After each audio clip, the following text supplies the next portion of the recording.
Panas. Itulah, panas gila. Kau ada payung? Ada? Kau tak dengar ke Kak Gura selalu cakap? Sediakan hujan sebelum payung untuk M6. Hacik kau. Sediakan payung sebelum hujan. Oh, iya ke? Tapi apa kena-mena dengan M6? Apa kena dengan M6? Ha.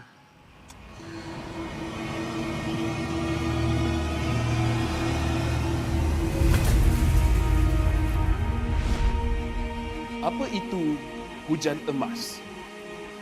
Hujan emas adalah satu matlamat, satu impian terunggul untuk setiap pasukan. Setiap musim, apakah kenangan yang istimewa? Ia adalah ketika juara menjulang piala di bawah hujan emas. Ia juga menjulang dan membanggakan nama Malaysia di persada dunia. New champions of the men's season. Seperti cuaca, musim baru datang dan pergi. Ia persis dengan MPL MY. Setiap pasukan dan pemain yang pernah menjejak kaki di MPL MY, mereka tidak pernah berputus asa. Setiap musim ada permulaannya. Juga permulaan baru untuk matlamat dan impian bagi pemain kita. Musim cuaca datang dan pergi, tapi ia tidak akan mengubah sejarah pemain kita. Dengan harapan musim hadapan yang cerah adalah satu pemangkin semangat bagi pasukan yang bertarung. Komposisi musim lalu tidak penting. Yang penting adalah kesetiaan kepada permainan. Tiada guna mengerti hujan emas dan berjuang demi Malaysia kalau kita tidak dapat merealisasikannya di M6.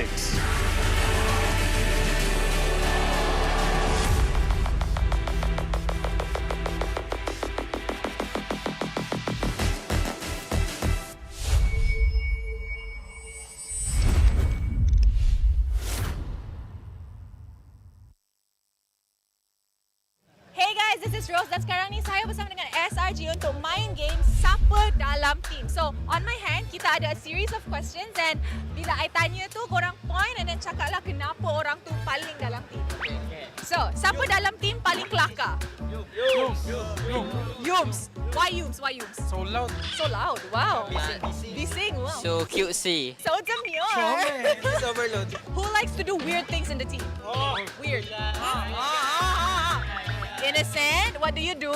Nothing, I just play. Dia buat apa? Sorry, personal.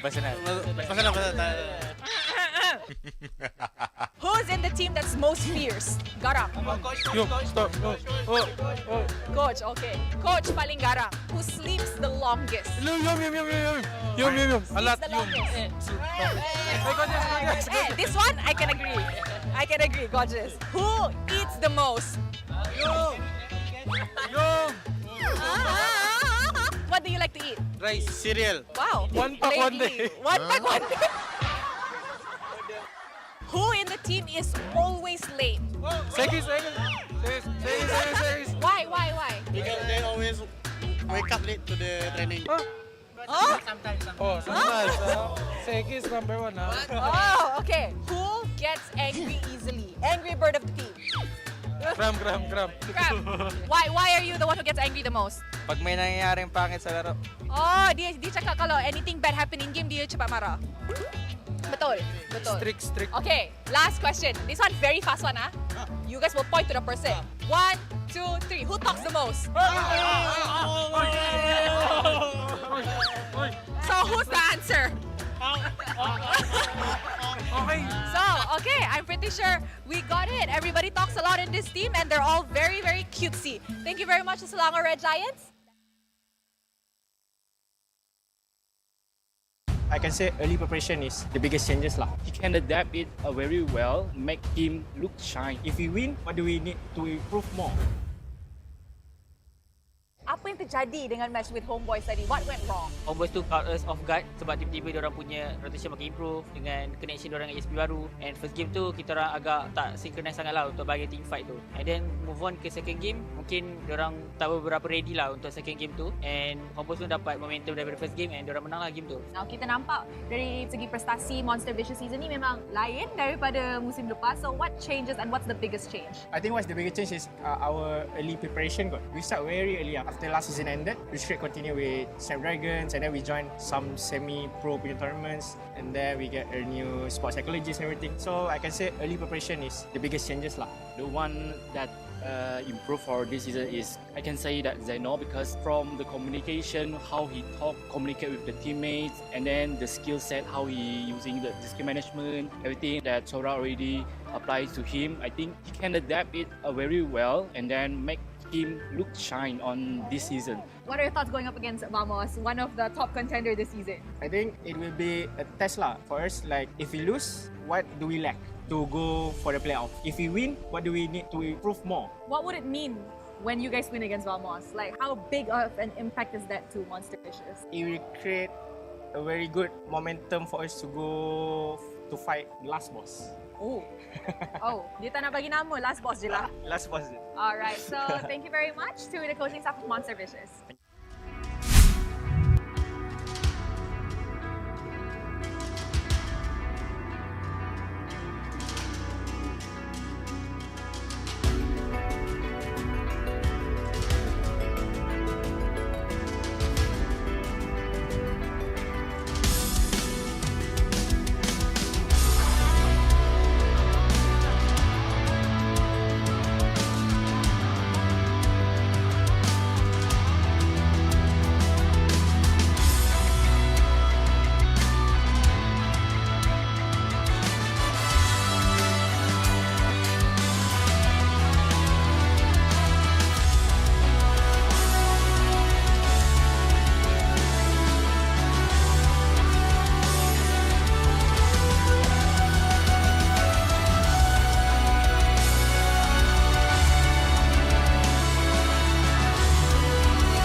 I'm a rock star.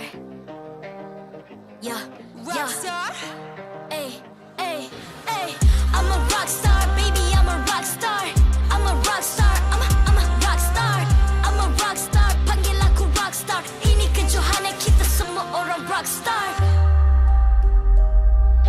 Kita rock star, kita buat saja gaya kita. Makin panas apinya sudah membara.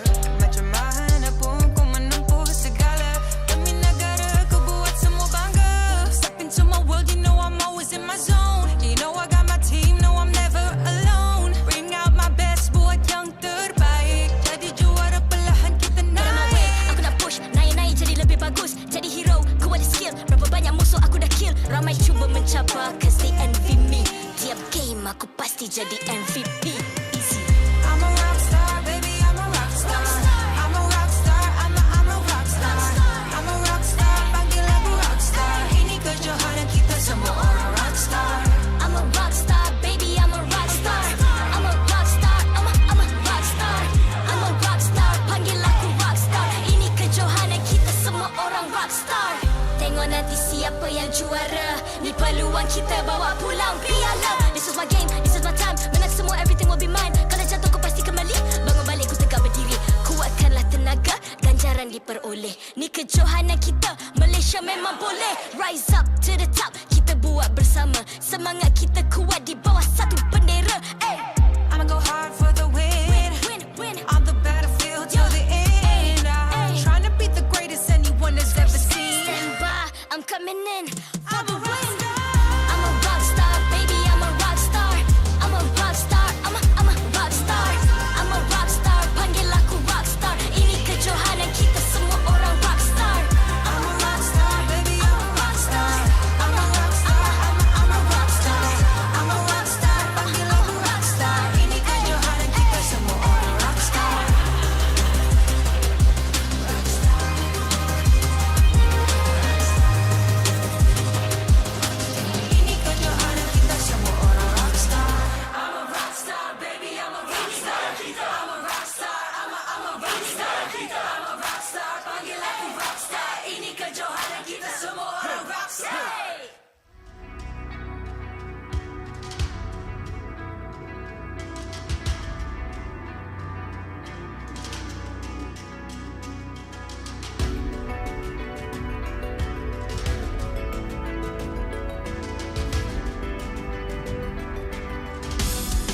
I'm a rock star.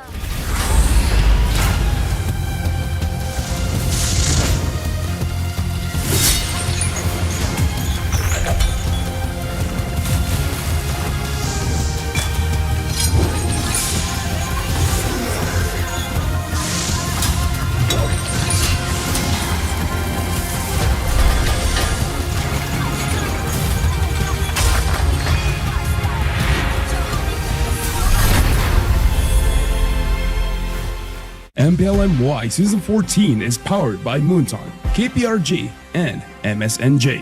Official 5G mobile internet hotlink. Best 5G for lightning fast MLBB gaming. Official gaming phone ROG Phone 8, king of performance for mobile gaming. Official lifestyle fashion partner, up your game with JD Sports. And thank you to all our partners in esports and strategic partners.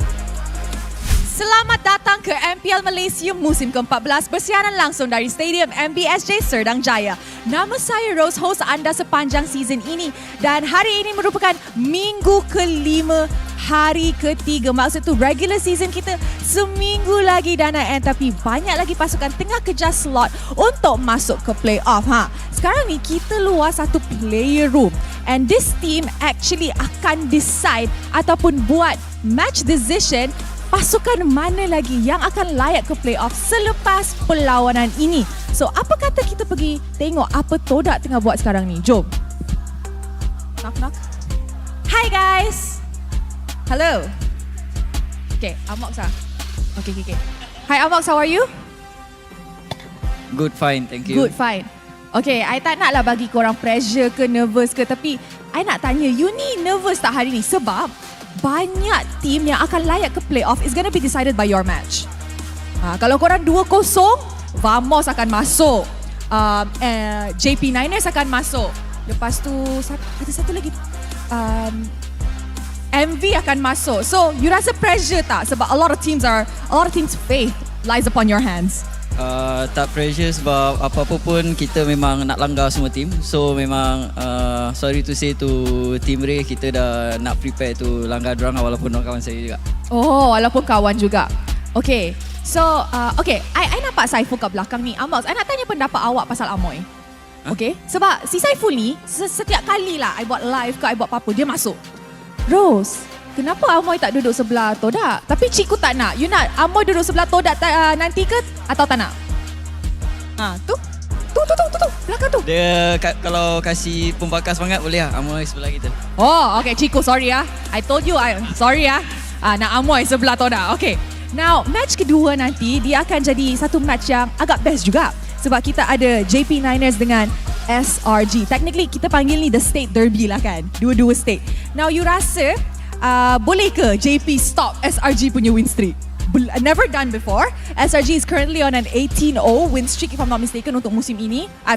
Daripada musim lepas. With this lineup 18-0.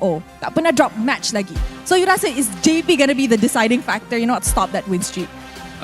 Kalau untuk saya nak SRG menang sebab saya nak Todak be the first team yang kalahkan SRG di playoff. Ooh, now that is a statement. Okay, now anything yang you nak cakap dekat Anca? Anca? Anca dekat JP Niners. Kalau Anca tak payah layan. Siapa cakap tak payah layan? Okay, apa pula pasal MV Team Haq nanti? You rasa MV boleh ke secure upper bracket? Ataupun tak? Tak kisah siapa secure upper bracket sebab kita akan bulldoze langgar semua team nanti kat playoff. Todak nak langgar semua team. Okay, cuba ajak orang dekat rumah datang ke MBSJ, tengok Todak minggu ni dengan next week because lepas tu kita akan pindah ke JB dah untuk playoffs. Go, ajak dorang cepat. Okay, jangan jadi macam Nets ajak dorang. Sesiapa yang netizen yang banyak cakap dekat komen tu kan, turun je lah kan, daripada komen-komen je dekat online tu, turun lah tengok sokong Todak ke, bagi feedback depan muka. Itu dia. Amos cakap, datang ke venue, bagi feedback depan-depan. Jangan belakang screen. Alright. And of course, kalau korang tak ada masa nak datang ataupun korang tengok dari rumah, you guys boleh join the fight by scanning the QR code down below ataupun isikan kod ni dalam MLBB anda untuk mendapatkan peluang menang Legend Skin. Alright boys, thank you so much. Good luck for your match later. And with that, mari let's show it to the casters to start Match 1, Week 5, Day 3. Casters, silakan. When the light turns on, you know it's about to get real. Welcome to MPL Malaysia Season 14, Week 5, Day number 3. The last lap before we head into our final conclusion of the regular season. My name is Husky. Alongside Kid and Q, we got 3 more exciting best of 3s coming up today. Hopefully we wrap off week number 5 better than we did yesterday, because Saturday definitely was some more painful games that actually happened. We're hoping that at the very least there's going to be a little bit of varnish over some of these players, and the very least for Team Ray, because they're in a very interesting position. Same goes for Todak. Todak, if they win this, that's no problem for everybody else in the leaderboard. But if Team Ray wins 2-0 specifically against Todak, suddenly this leaderboard, it's gonna get really shaken up. Yeah, there's a lot of stakes at hand, plenty of permutations, but just to let Todak fans out there know, Todak has never felt so powerful in a regular season, right? Truly. If they get a 2-0 win over Team Ray, they not only secure playoffs for themselves, they secure playoffs for JP Niners, they secure playoffs for Team Vamos, and they also make sure the Team Ray does not qualify for playoffs. Team Ray, if they lose even 1 point, the run for playoffs is over. But one thing we can be sure is that we always are at tip-top speed when it comes to internet latency, because we got that 5G from Hotlink, lightning fast MLBB games. Only with Hotlink, enjoy unmatched 5G network, low latency and improved gameplay. Only with Hotlink, and on top of that, 20% off in-game items. Let's take a look at today's schedule. 3 amazing best of 3s coming up, starting off with the team that hosts the Infinity Stones, which is Todak up against Team Ray, and afterwards we got the State Derby, JP Niners against Selangor Red Giants. They will close it off with Monster Vicious taking on Team Haq. Now this is going to be interesting, because in terms of like overall weightage of what's going to really change the leaderboards, it's really Ray and as well as Todak. Our second match, the State Derby, I'm not gonna lie, I've been looking at a lot of social media. Oh my goodness, I didn't realize there was such a rivalry between Johor and Selangor. Even just not even MLBB, just the football clubs alone is an entire different problem. But this match is going to bring them all together to see which state. Well, do I really want to state as which state is better? But the best part is that Johor supports JP Niners, even though JP Niners is from Negeri Sembilan. yeah.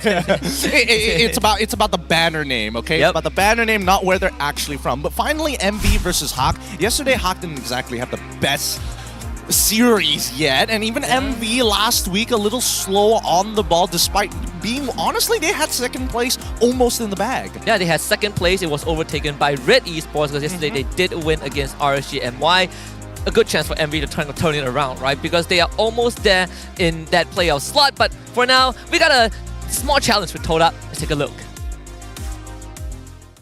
Okay, so kita orang dari Todak, kita orang hari ni akan main Fast Hero Challenge. So challenge ni, diorang dua akan lawan. Siapa yang cakap hero paling banyak so yang tak tahu tu akan kalah. Okay, so kita akan start. Arlot, Sun, Salmon, Idora, Barat, Dana, Carmilla, Kagura, Yin, Rock, Gif, Zaz, Luno. Sabar. Tu, Idora. Aku dah sebut. Lilia. Okay, selamat. Okay. Penny, Gatot Kaca, Ling, Julian, Grill, 3. 2. Ruby, Milos, 3. Estes, 2. Valerie, Rafaela, Digi, Laurin, 2. Lunok dah. Dah. Dah. Apa Okay, so pemenang untuk Fast Hero Challenge ialah Momo. Sebab tadi Zaim saya saja jibet dia bagi kalah. Itu je lah. So Zaim, memandangkan kau kalah, aku nak bagi kau punishment. Boleh. So punishment ni kau kena sapu lah semua ni.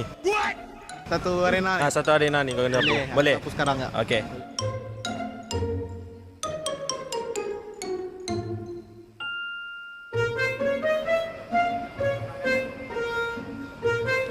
Zaim, kau pilih Zaim. Satu. I can't. Zach, you DJ. I can't. And doesn't catch a break.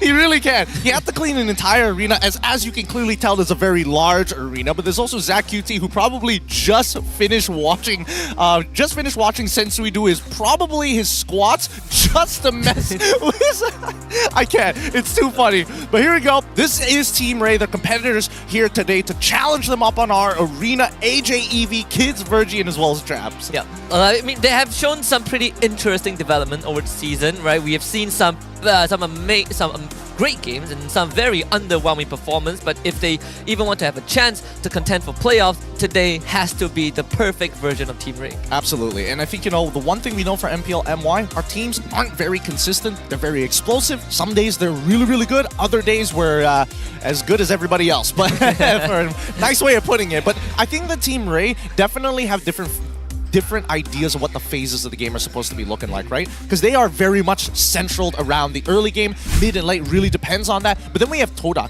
a completely different lineup this time. Zaim Senpoi, Momo, Zayed, Yanlong, as well as Chiku guys. They're bringing back Squad C. Yeah, Squad C, right? The only difference was last week was that we got Gary instead of Zayed. But Todak, after some evaluations, figured that this is the best version, and they're gonna stick with it. Especially when Amox did say that the entire goal for Todak is not only to bulldoze every single team, to sign the death warrant for Team Ray, but also to be the first team in history in MPL MY to take down SRG. A lot of goals lined up, but you got to start with this one. Yeah, I mean, if we're going to talk about beating SRG, we got to talk about some of Todak's general weaknesses, right? In terms of macro play, that's where you see them be the most experienced, the most polished overall. They've got two great shot callers in both Chiku guys and as well as Zayn Senpoi. But I think that plus the mechanics of Zai to help execute it has really helped the team flourish. My biggest problem is that Chiku's laning phase is one of the weaker, is on the weaker side compared to the rest of the competition. Yeah, he kind of uses the brain to beat the brawns of Team Ray, right? Exactly. And I think it's very polarizing from both teams. Team Ray, if they don't get a good early start, that's where it gets very worrying. But for Todak, they're not worried about the early game, right? We can have a slow start, but then mid and late game, they most likely got it in the bag, and that's how they beat everyone else in terms of experience. But enough talk, let's bring up the two aquatic animals to the stage. We got Todak and Team Ray taking center stage for this best of 3.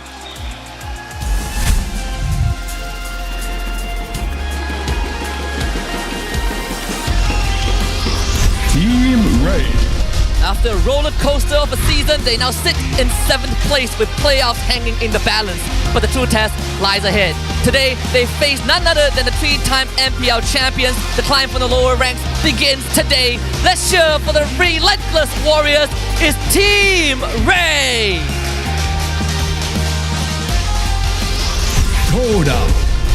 The journey this season has been turbulent with roster changes and inconsistent results, but now they seem to have found the perfect lineup ready to take on the challenge ahead.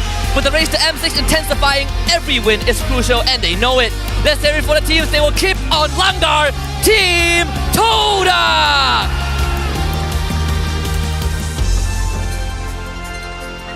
Introducing the coaches and analysts of the two teams and the head of League Ops, Franklin, who will ensure fair play and professional integrity in the matches. From the side of Team Ray, we got Sinhan and Arth, and from the side of Todak, we got Ashi and Kuja. Let us move on to the fist bumps between the two teams. A true sign of professionalism. This is how we roll. Ini gaya kita. This is Malaysian sportsmanship. This is MPL Malaysia.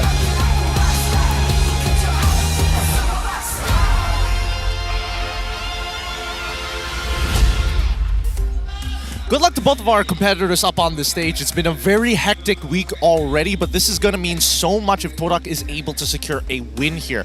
First win is going to make sure that everybody in the leaderboards is going to take a big sigh of relief. The second win is purely to get placement. Yeah, first win ensures that one team is out of contention for playoffs. If it's a 2-0 win, they basically lock in 5 out of the 6 playoff spots, right? Yeah. Man, so much control over the entire regular season. But we also talked to AJ from Team Ray about what he thinks about Team Ray's chances for playoffs. And for him, he's hoping that the next match against Todak will bring them good results, because the target is to qualify for playoffs. He's never been really able to do it in the past season. And This feels like the closest they've ever gotten, but once again, they are at a crossroad where every single point matters. Well, I mean, I wouldn't say this is the closest they've ever gotten, but it has been a very long time since we've seen them in the playoffs. And I think that, you know, AJ has genuine concerns about dealing with Todak, and for understandable reasons. It's hard to prepare for them when you don't know what squad is going to show up. The fact that they have 3 different coaches with 3 different ideologies of the way they like to coach their teams. I think that as much as Todak has taken a monumentous task of building, like, quote-unquote, or setting up the foundation for a super team, right now, they are accelerated with squad number C, who seems to be the one to go to, right? So in terms of the Kingmakers, just in case you guys don't know, if Todak defeats Ray 2-0, Ray misses the playoffs, while Todak, Vamos, and JP Niners advance to the playoffs. Yeah, I think if you are in JP Niners' spot, you're praying for a 2-0, because everything else after that is just about seeding, right? So for JP Niners, this is going to be a match that they're going to be watching very closely. I think Team Vamos, they already feel very confident they're going to make it anyway. So again, with only SRG and Red Esports locking in playoffs, this would determine the rest of the slots and only leave one up for contention. Which begs the question, what composition is Team Ray going to try and pull off here today? We saw them getting a little bit more flexible during weeks 3 and 4. They do still sometimes on condition, play double fighter side lanes, whether it be the Ruby, whether it be the Phobius, you know, get a little crazy with it. CC, you know, we've seen a CC last Oh season, yeah, CC. but haven't been showing up in the gold lane, at least for now. I do want to see Trap just stick with traditional marksman plus the Harif. I think that's what's been giving them success in that late game. But at the same time, the Julian also has been a big jungler choice for Team Ray, right? And aside from them, only Team Vamos has been really leaning towards that hero. Yeah, and I think overall, just because of Virgin as well as Kid Specific's performance, it makes sense, right? They like to play the early game. Julian kind of fits that early game strategy really well. You can predetermine where to fight. You can fight basically whenever you have your abilities up because you're not waiting on a giant cooldown. It works out. But at the same time, they get outscaled pretty quick. So coming into this drafting phase, I'm hoping that depending on who wins the coin toss here, blue side is going to be more important. I'm actually thinking red side. I think if you're Team Ray, you probably are looking at red side because you want a lot more control on that in that first phase. But it's only wanted to find out, right? In this drafting phase, Team Ray are going to get blue side, and Todak will be on the red. Of course, you do lock Todak out of certain heroes, like Chip has to go. Oh yeah. Team Ray bans Katok Kacha, they ban out the Matilda, signature picks that have been really dominating the regular season. Now here's the thing, I think that they want to be on blue side more likely just to get rid of some of these power picks and pick up at least one for themselves. I think the meta has developed in a particular way where Hylos as well as Phobius, they were yesterday already. We have potential answers in Mincetar. We also have answers of just being hypermobile with Matilda, for an example, to get out of these tight scenarios. Yeah. Even without the Mincetar, Phobius has been proven to be dealt with yesterday, right? Like the comps that just drag Phobius deep into a fight where he cannot get out, even with a flicker. But for Team Ray, they will still ban Phobius. And I like the Julian ban from Todak, a lot of respect to this guy as well, coming from Johor to support Todak. And if Todak makes it, he won't have to travel that far anymore. Yeah, I'm hoping that he's also going to stick around for the second best, the 3 happening today as well, where the JP Niners will have to face off against SRG. I think, you know, might as well, right? Yeah, might as well. Be here for the day, stay the whole time. Yeah, see if the state that you don't that just if Selangor kind of drops in front of you, that would be a tale to tell. Hey man, if JP Niners win, at that point they all deserve Johorian citizenship, right?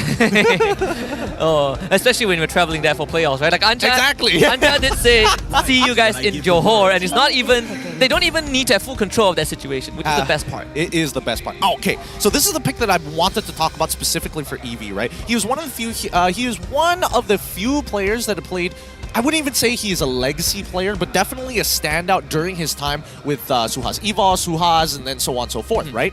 And even with Karakal, when he had to come on in, as an EXP laner, he likes damage EXP laners. But Khalid now has shifted into a more tank role. Thunderbelt, full tank items, you basically disrupt the backline, and you manage to get 30 stacks by, what, roughly 14 minutes? Yeah, depending on how much you're fighting, right? But that's kind of like the average that you get for Khalid. And you still retain that the consistent damage output with Concussive Blast. So overall, I think for Khalid, get that mobility, good backline dive. Todak attempts to stop it, and this is so dirty. Angela and Hylos, you can expect to revitalize, expect to grow this pathway, but just hard guard. So Cho going to be the answer for Team Ray to attempt to split them apart. I love it. I love it. I love the Cho pick here because it's expecting Todak. If sure, you want to play Ling? By all means, go and try. Oh, Zayed, you want to play Lancelot? By all means, go try it. Even with the hard card, you're basically getting a free 2-for-1 with a single ult. And I think in Ray's eyes, that's cash money. Yeah.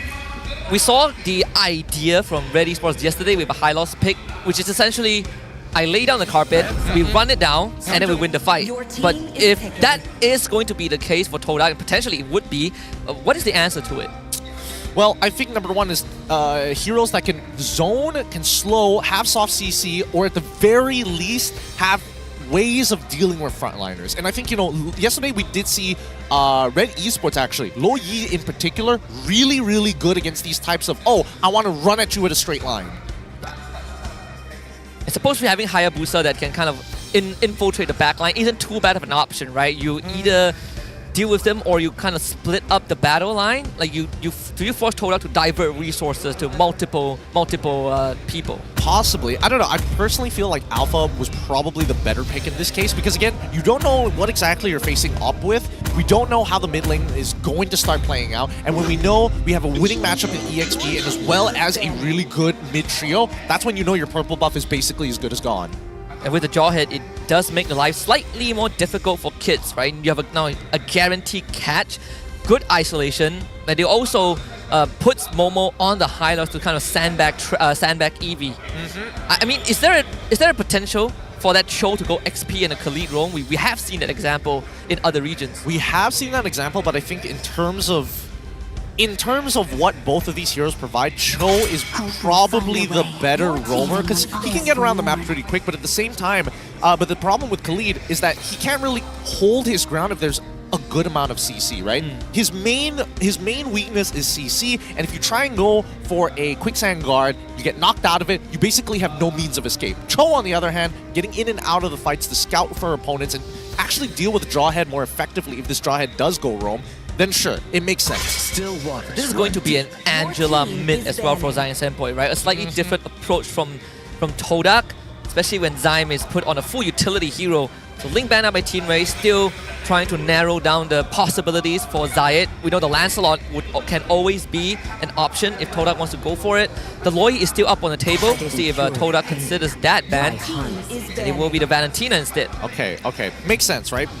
Don't want to give away some powerful ults with the IMU from Valentina. Don't want to deal with Vixana's Fear. Don't want to deal with her Eternal Guard as well. Any ways to kind of slow down the engagement is a no-go for Todak. Ray on the other side, because they put in the Cho, Todak has said, no, you know what, we'll wait until the second half to actually lock in our jungler, and Ray takes advantage of it by getting rid of the Ling. Now, in terms of assassins, Nolan is still available. Shuyo is banned for this patch currently until week 6? Until next week, yeah. Until next week. So that only means that's only Lancelot, Nolan. I was about to say Alpha, but it just got banned. I'm surprised that the Alpha didn't get reviewed in the third pick, right? Like Todak prioritizing the Jawhead a lot more. I guess they also want to be able to punish traps as well. Was it because they saw the Hayabusa pick, or the Khalid? Could be. I'm not 100% sure about this one, because then again, we've seen Yanlord pick up the Cho multiple times. We do see the Lancelot pick coming in for Todak. Not sure why Abang Lord is like, oh no, but please, Todak, don't massacre them too hard. Zayed, stop. Maybe he just doesn't want to do push-ups again. Yeah, he made another bet. He made another bet. It will be funny. Lancelot, this one is the expected pick. Wow, the win rate really dipped to 50% after all the hard work that Zayed put in. Such a feels bad. We got the 1-1 and Aurora for Team Ray. If Todak wants to run in, then we have ways to deal with it. Love it. And I think this is really smart from Todak, right? Because they expect either maybe even the Zask, maybe even the Vexana, but limiting it down to just Aurora and as well as Zask. Jawhead deals with both pretty well. Oh, you want to pop your passive? Don't worry, I'll throw you into the middle of my team. Pop her passive there. Yeah, you'll make a very good ornament.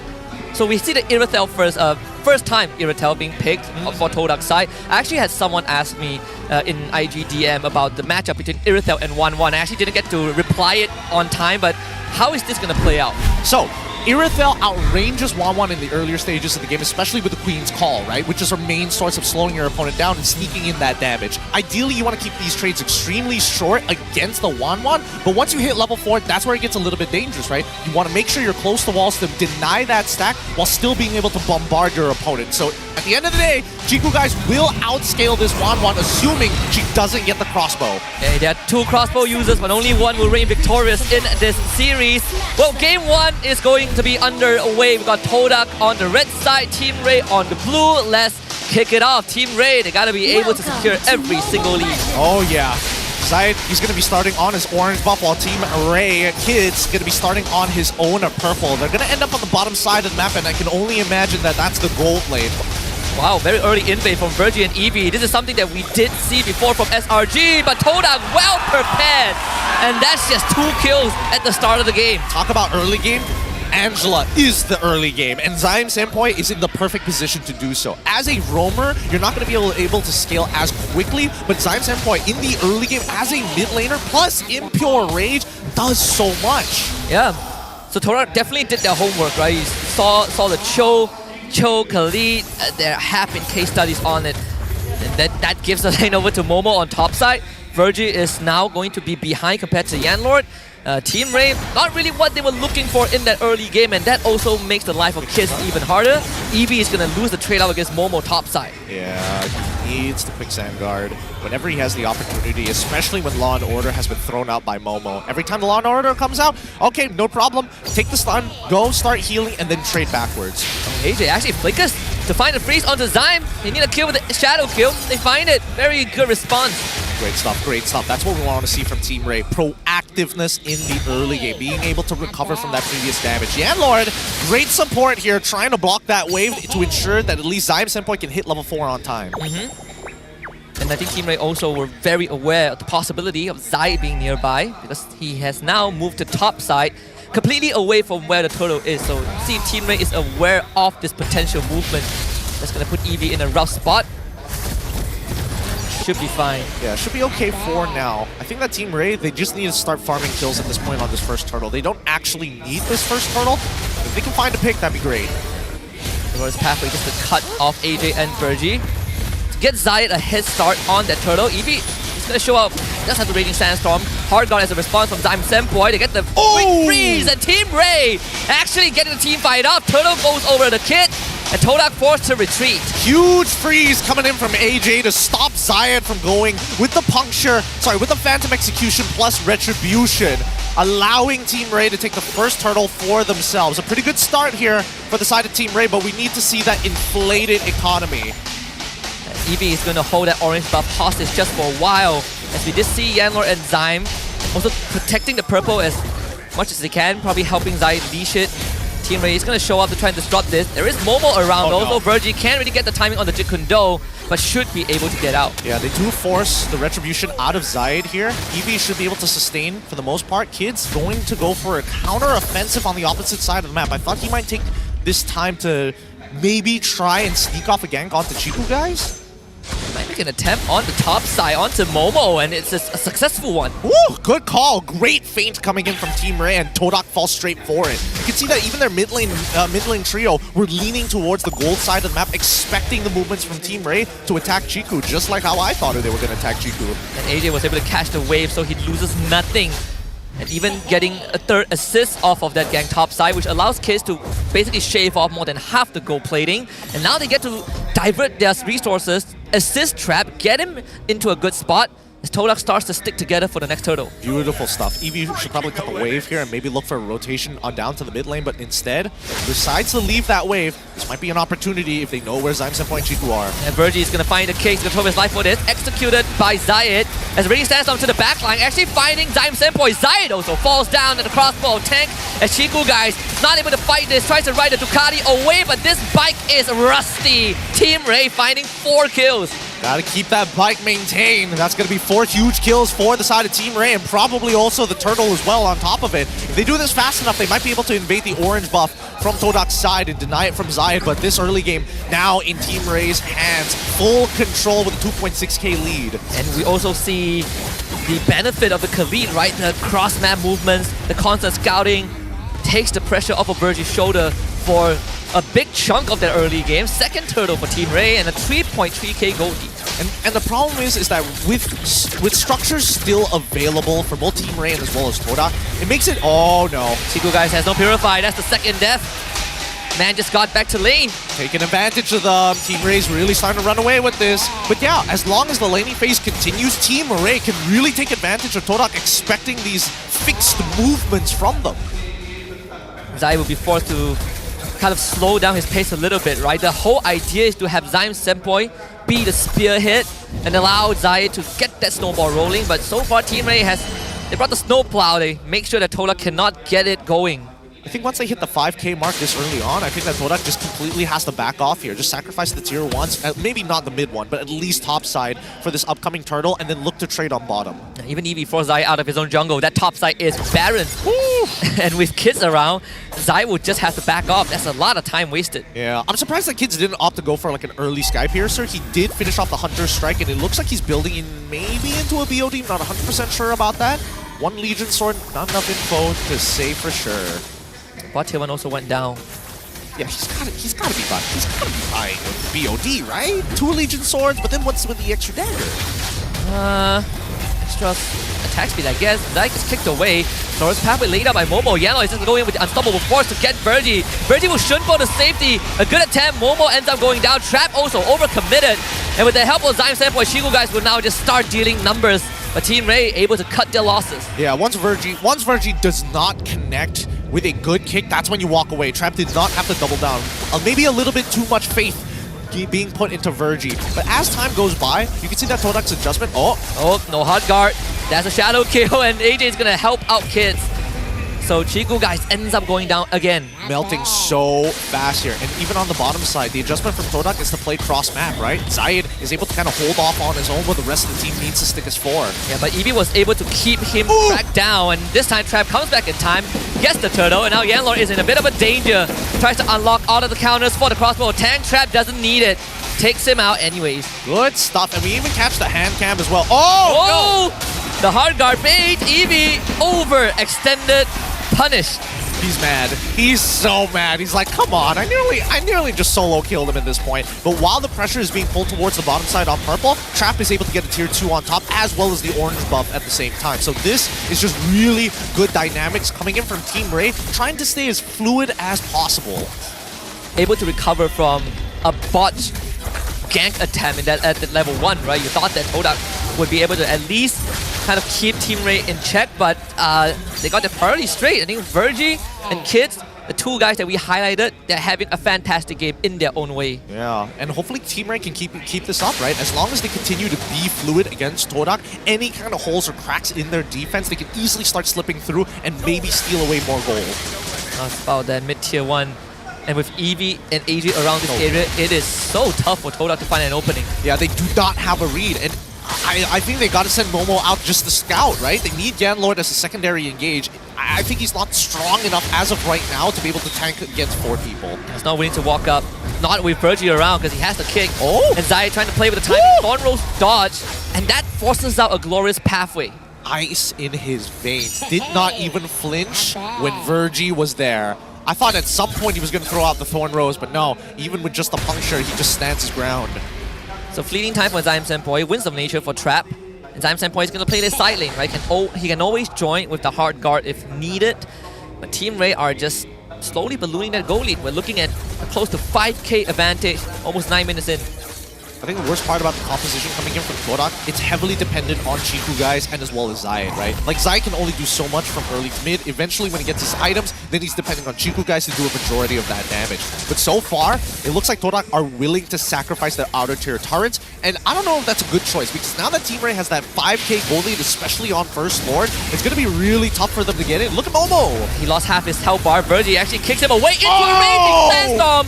And also Trap, with the Winds of Nature, keeps himself alive and allows Zayed to be taken down by his teammates. Double kill for AJ already. Todak cannot get into the fight. Chiku guys does not have all his items just yet. He did have to use Purify, and despite Zaim Senpoi with a hard guard on top of him, he cannot save the other 3 members of Todak. So Ray will take this Lord for free. And now if they can get a single inhibitor, they might be able to threaten Todak with a checkmate angle. Oh no! Chico, guys, he shouldn't even be there. It's not even the right position to be in. What do you think Zyme was gonna do? Unfortunate. Unfortunate.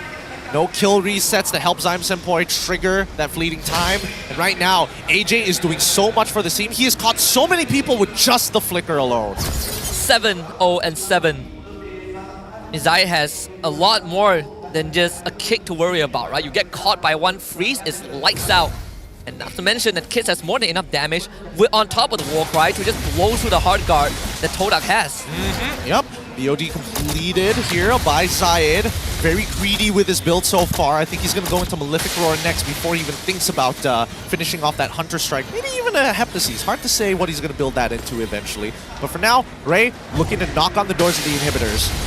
Let's see if Todak can keep the structures up. Momo will have to use that Glorious Pathway to take care of the Lord in a very swift fashion. Mid and bottom side most likely will just lose their holy shield. But Team Ray, they got a wave coming again. The second one, the freeze!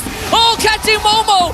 And Zai also not able to continue his combo. Birdie even gets the king onto him. They need to finish it, but Zai will barely get out with the help of Zyme. So Virgie ends up going down, but Team Ray still gets an inhibitor. Dang, Virgie sees the angle, but the rest of Team Ray were not in position to follow up on that. It's still 1-for-1 so far. There's still a shadow kill. They're gonna commit it. Zayed, Phantom Execution to the back. Kids also chunks the backline out, but Todak holds mid lane. Yep, and that's his Oki shadow kill gone instantly. Beauty of iframes here. You can stop the Oki shadow kill from going through all of its slashes if there's no target to hit. That's the beauty of it all. But for now, I think that Todak, if they want to get back into this, they need to funnel gold into Chiku, and I think that's what they're doing right now. Wow, the opportunity to come back from a close to 10k deficit, right? Unheard of. But if there's any team that can do it, it probably could be Todak. They need a lot more time for Chiku. It's going to be tough. His items are super expensive. Super, super expensive. Actually, I'm curious to see, is he still going for the traditional crit build? Berserker's Fury, Haas Claws, you know the drill. Oh, they did find Eevee, who just exposed the entire backline. Zion now needs to get out, trying to dash away with the puncture. They will continue to hit Eevee, just full commits alongside Virgie, but it's a bit too deep. They find the freeze on the AJ. Trap gets the damage up at the very end. They trade 1-for-1. And wish they got a lot more off of that, but maybe that mid inhibitor is the prize that Team Ray was looking for. It's worth it. I think it's so worth it for them. 10k gold lead, 2 missing inhibitors, checkmate angles, so cured for Team Ray. They just need this Lord and to put Todak out of their misery. And that not only tips the balance on the leaderboard, right? A breeding chance for Team Ray, but also every other team will not be able to celebrate if Team Ray gets this 1 point.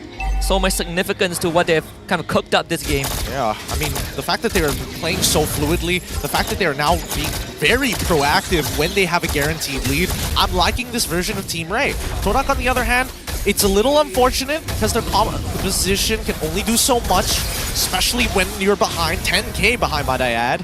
But just look at the way that they have to deal with it, right? Zyme Senpai just stuck in the base, having to just wave clear, waiting for the fight to begin before he can use that global ult in the heart guard. Virgie just found his immortality, so now he can really throw his body into the fray. With Zai's absence, that's going to be a Lord guaranteed. They toss Virgie to try and cancel the kick, and Virgie still finds the kick somehow, but not in the right angle, so everyone from Todak gets out. I think he wanted Chiku, guys, but unfortunately just wasn't in range. That being said, they do secure the Lord, and now Todak, they have to hold the reins. If they can defend this very first Lord, they can catch up to Team Ray. But there's a very small likelihood. You see all the late game items out. Blood Wings for AJ, Malefic Roar for Kids. They're big boys. They're big really big boys here. The main carries have not gone down yet, except for Trap that one time in the mid lane. Well, to be fair, was it his fault or was it Virgie's fault? Getting baited by your roamer once again. It can be overlooked, right? It's a small issue. It is. It's 17-8. This is a devastating. This is a devastating win for Team Ray on all accounts here, unless they don't crack that crystal. Oh, let's see. Virgie, can he find that kick? Actually stunned up at the Law and Order, but AJ's damage is just too much. They don't really need the full team, and Trap now has full reign of the fight. Zyme Senpai would just have to back off. Is Zion trying to hold it together? Finds Eevee, but with the Lord in their base, it is impossible to defend. against Team Ray. Game 1 for the Stingrays. Huge for Team Ray. 1-0 so far, and they just need one more to really shake up the ecosystem here at MPL MY. Woo! Every other team shaking in their boots right now. Ansha had to rethink his statement yesterday. Vamos now blaming Todak for game 1. But at least Team Ray, takes back a bit of that power, at least in terms of qualification chances. Yeah, I love the initiative from Team Ray. I love the fluidity. I do like the adaptations happening mid-game for Todak and the composition they designed to try and deal with the early game. However, there needs to be a little bit more foresight. Here's the thing, right? Todak's composition, and one of the biggest reasons why I don't like seeing pillars or even big playmakers in the mid lane like Zion Senpoi, for an example, and maybe even to a certain degree Stormy. Yeah, Izanami is the big example here. It just feels so bad when they're playing. It feels so bad when they're playing specifically Angela, right? Yeah. You have a global ultimate that does so much for you. You do well in the early game, but you don't do anything other than those two things. Yeah, essentially putting your eggs in everyone else's basket, right? Exactly. In this case, for Zion Senpoi, there's only so much he can provide. Team Ray, if they shut down the key members, even Zion Senpoi couldn't kind of pick up the scraps. Yeah, as much as Zion Senpoi is coming back into his, Season 9 prime form, AJ has his number today. He has consistently stunned him before he gets the puncture off, or sometimes, the more impressive one, when he's in mid-phantom execution. As that setup starts, instantly locks him down. I think and also I like how Team Ray, like you have highlighted at the start, the fluidity and also the willingness to take initiative, right? The responses at objective fights, the dive in the mid lane, and AJ, just the positioning. He is inaccessible. No one can get to him. Yep, he's so disgusting here. I don't know who the MVP is. I don't know who I would give the MVP to other than AJ. I would say maybe Virgie or arguably even Eevee, because the amount of pressure that both of these guys are applying, most importantly, the scouting helps these decisions being made by kids who feinted Todak 2-3 times this match. That and also being able to cover more parts of the map, right? Virgie can go one side, Eevee, whoever finds Zayed relays the info, and they just lock him out from the rest of the game. What I will say specifically about kids, not going for the Sky Piercer there, interesting choice, but give it to our MVP, AJ. He's been playing for a while, definitely deserves it this game. A perfect Aurora match coming out from this man. Yeah, ice cold, 8-0 and 12, running that Impure Rage and just raining hail on everyone else. Man, that hail already broke just the hail alone breaks the hard card. Oh yeah, That's how strong this fool is. He's so strong. It's ridiculous. All right, at least this gives Todak a couple of things to think about. AJ is feeling on form today. Maybe we need to dedicate a couple more bans to him. Yeah, they did ban the Vexana. I think Vexana, Valentina. But this Aurora is now a problem, right? Like, they set up a draft that wants to run into Team Ray, but they didn't get rid of one of the biggest peelers that Team Ray could pick up. So maybe it could be an oversight from the side of Todak, but thankfully they still have a chance to adjust it. But this one was basically a beatdown, right? 21-9, more than a 10k goal lead by the time the game ended. Pretty disgusting. Despite, because again, right? As much as Zion Senpoi was able to walk away in the first minute of the game, 1-0-1, technically doesn't really matter, right? It's just, you're gonna get a fatter shield. Yeah, I mean, good, you still protected your jungler, but guess what? Your side lanes are not really that solid, right? Momo gets ganked. Team Ray realizes that we can actually kill this high loss. And they gank Chiku 2 times in a row, and they realize that, okay, we actually can kill Chiku through a hard guard. We have nothing to fear. Exactly, and I think that Todak understood that Ray wanted to play the early game, so that's why they're playing a lot more passively in the way that they're holding these types of bushes, especially within the river line. I think hopefully, if we do get the item progression, I would like to see the heat map specifically for kids, because the movements and decisions that he makes are so very smart. Because I'm thinking like typical jungler, right? Utilize your jungle path so that you can end up in the place that you want to be while still farming the entire way through. And kids is taking full advantage of Zayed. Is like, I know you want to be on the bottom side of the map. I'm gonna fake you out. I'm gonna steal away your 2 remaining camps because you already took that orange buff, and now Momo has to take punishment. Yeah, steal your camps, I kill your XP laner, and then I send my teammates into your jungle. Yep. And you got nothing to do. You got nothing that you could do. Which does make me wonder a little bit, where does this Jawhead fall, or where is the Jawhead intended to fall in this draft? Okay, so with Jawhead, rather interestingly, can force out a lot of movement coming in from Team Ray, or almost guarantee a couple of ults, right? I think the main idea was that Yanlo was supposed to run on in, specifically against AJ. Trap is a little difficult. He's got the natural purify, so like whatever. All right, not that big of a deal. But AJ, if you throw him back into your team, it doesn't matter how far or close he is. If he pops his passive in the middle of 4 people, he's going to die regardless, right? So I think that was their main plan. Yanlord was looking for specifically AJ, maybe even kids after the Oki Shadow kill, and then Zai could potentially clean it up with the help of Zaim Senpoi. But it's all based on the performance of Chico in lane. He walked away with it 0-4, got ganked 3 out of 3 times, 100% success rate coming in from Team Ray on side lane ganks. And so that also sort of locks Yanlord out of any potential early ganks, right? Like, yep. Don't have Zai to follow up. Momo is getting bursted, and Zaim Senpoi is an Angela. You don't want to hard guard a Jawhead. That's the thing, right? Because if you're in Yanlord's position, who do you listen to? Do I need to cover Zaim Senpoi? Do I need to cover Chiku? Or do I need to like walk alongside Zayed specifically just to make sure he doesn't get harassed by Eevee, maybe even Virgie at the same time? I suppose that there has to be a lane that doesn't have to win but is neutral, and there's none in game 1. Eevee. Eevee was supposed to be the target here. But after that early game, I think that he was like, okay, Momo's got this already, right? Momo walks away with an assist, catches the wave at the same time, and now I can just play on the opposite side of the map. And then Momo gets ganked twice. Yep, and he gets ganked twice, loses his lane, level down, half of the gold plate. Actually, more than that, 75%. More than that, 75%. Yeah, 75% of the gold plating went into kids, and that really sped him up. Even when we look at total damage taken, it's just the XP laners, right? Like the Eevee, Momo has to take the beating. You can't really do much about that. But Eevee, as much as he's not the tankiest member, he is buying so much time. I think personally, Todak need to ban out this Khalid. It really suits the style of Eevee. It's a fighter that can build pure tank. He can walk out of the lane. He does everything. He's checking all the boxes for early game. And I can walk into your jungle, right? Like you ban my Julian, sure, Hayabusa does the same thing, just a level later. Just still a full level later. You gotta have level 4, you know? It's true. It is true.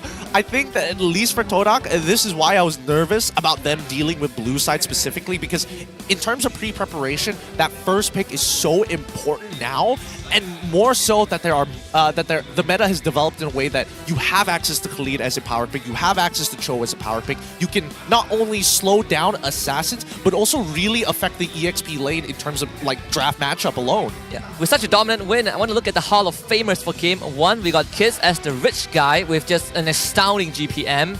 AJ being the carry, the wingman goes over to Eevee, and Momo unfortunately had to be the punching bag this game. Yeah, I mean, it's high loss. It's what do you expect, right? I'd rather him play high loss than Uranus any day, so I'll take it. I'll take it. Was it banned? I think it was banned out, right? It was, yes, it was first banned on blue side by Red Team Ray. Yeah, it's either high loss or turrets. Not really much choice for the XP laners. Somehow I got a feel for them, right? Like it's hard, right? Because yeah. Terizla is so execution heavy. It's like you miss the penalty zone, you're basically dead in the water, and they got nerfed in the early game, so he doesn't really fulfill the requirements that Todak needs against Ray. So I guess high loss is like your best bet. So if you ban the Khalid, do you also dedicate the one more slot to ban the Gatot, right? Because we are looking at letting certain picks through. I think that it is better. Oh, is it better for them? I feel like it may not necessarily be better for them. Okay, maybe if you're on blue side, sure, right? But let's look at the item list before we discuss that real quick, because Kids was hella greedy. First item, straight away, went for the Fury Hammer, and then completed his Hunter's Strike. Didn't even bother thinking about Sky Piercer. Went straight into BOD. This guy! Yeah, he's having a great time, and even for Virgie, right? Builds the Dreadnought armor, goes straight into Dom Eyes, and he just stands in front of Zaim. It's like, who do you want to heal? What you gonna do about it? What you gonna do about it? He starts shuffling in front, starts flexing with his recalls. It's a tough match, I would have to say, right? Especially with the early game not going that well. We mentioned it right at the very beginning that Team Ray are very heavily dependent on that early game, and if it works out well for them, then things are gonna snowball out of control. And when you have a 1-1 on your side that doesn't need boots, he hit 3 items when Chico guys hit like 2.5. So yeah, I mean, and also I think the most crucial fight on that bottom side, Chico had a chance, but Trap got Winds of Nature half a minute before that. It really blew the entire game open for Team Ray. But I mean, of course, for Todak, it's not the end just yet, but they no longer wield absolute power. Yeah, I think at the very least, Todak now understand, okay, our initial plan wasn't bad, but it could be better. Let's see what Rose has cooked up for us though. Maybe it is gonna be better than great than what we've all seen in the offstage segment with Hotlink.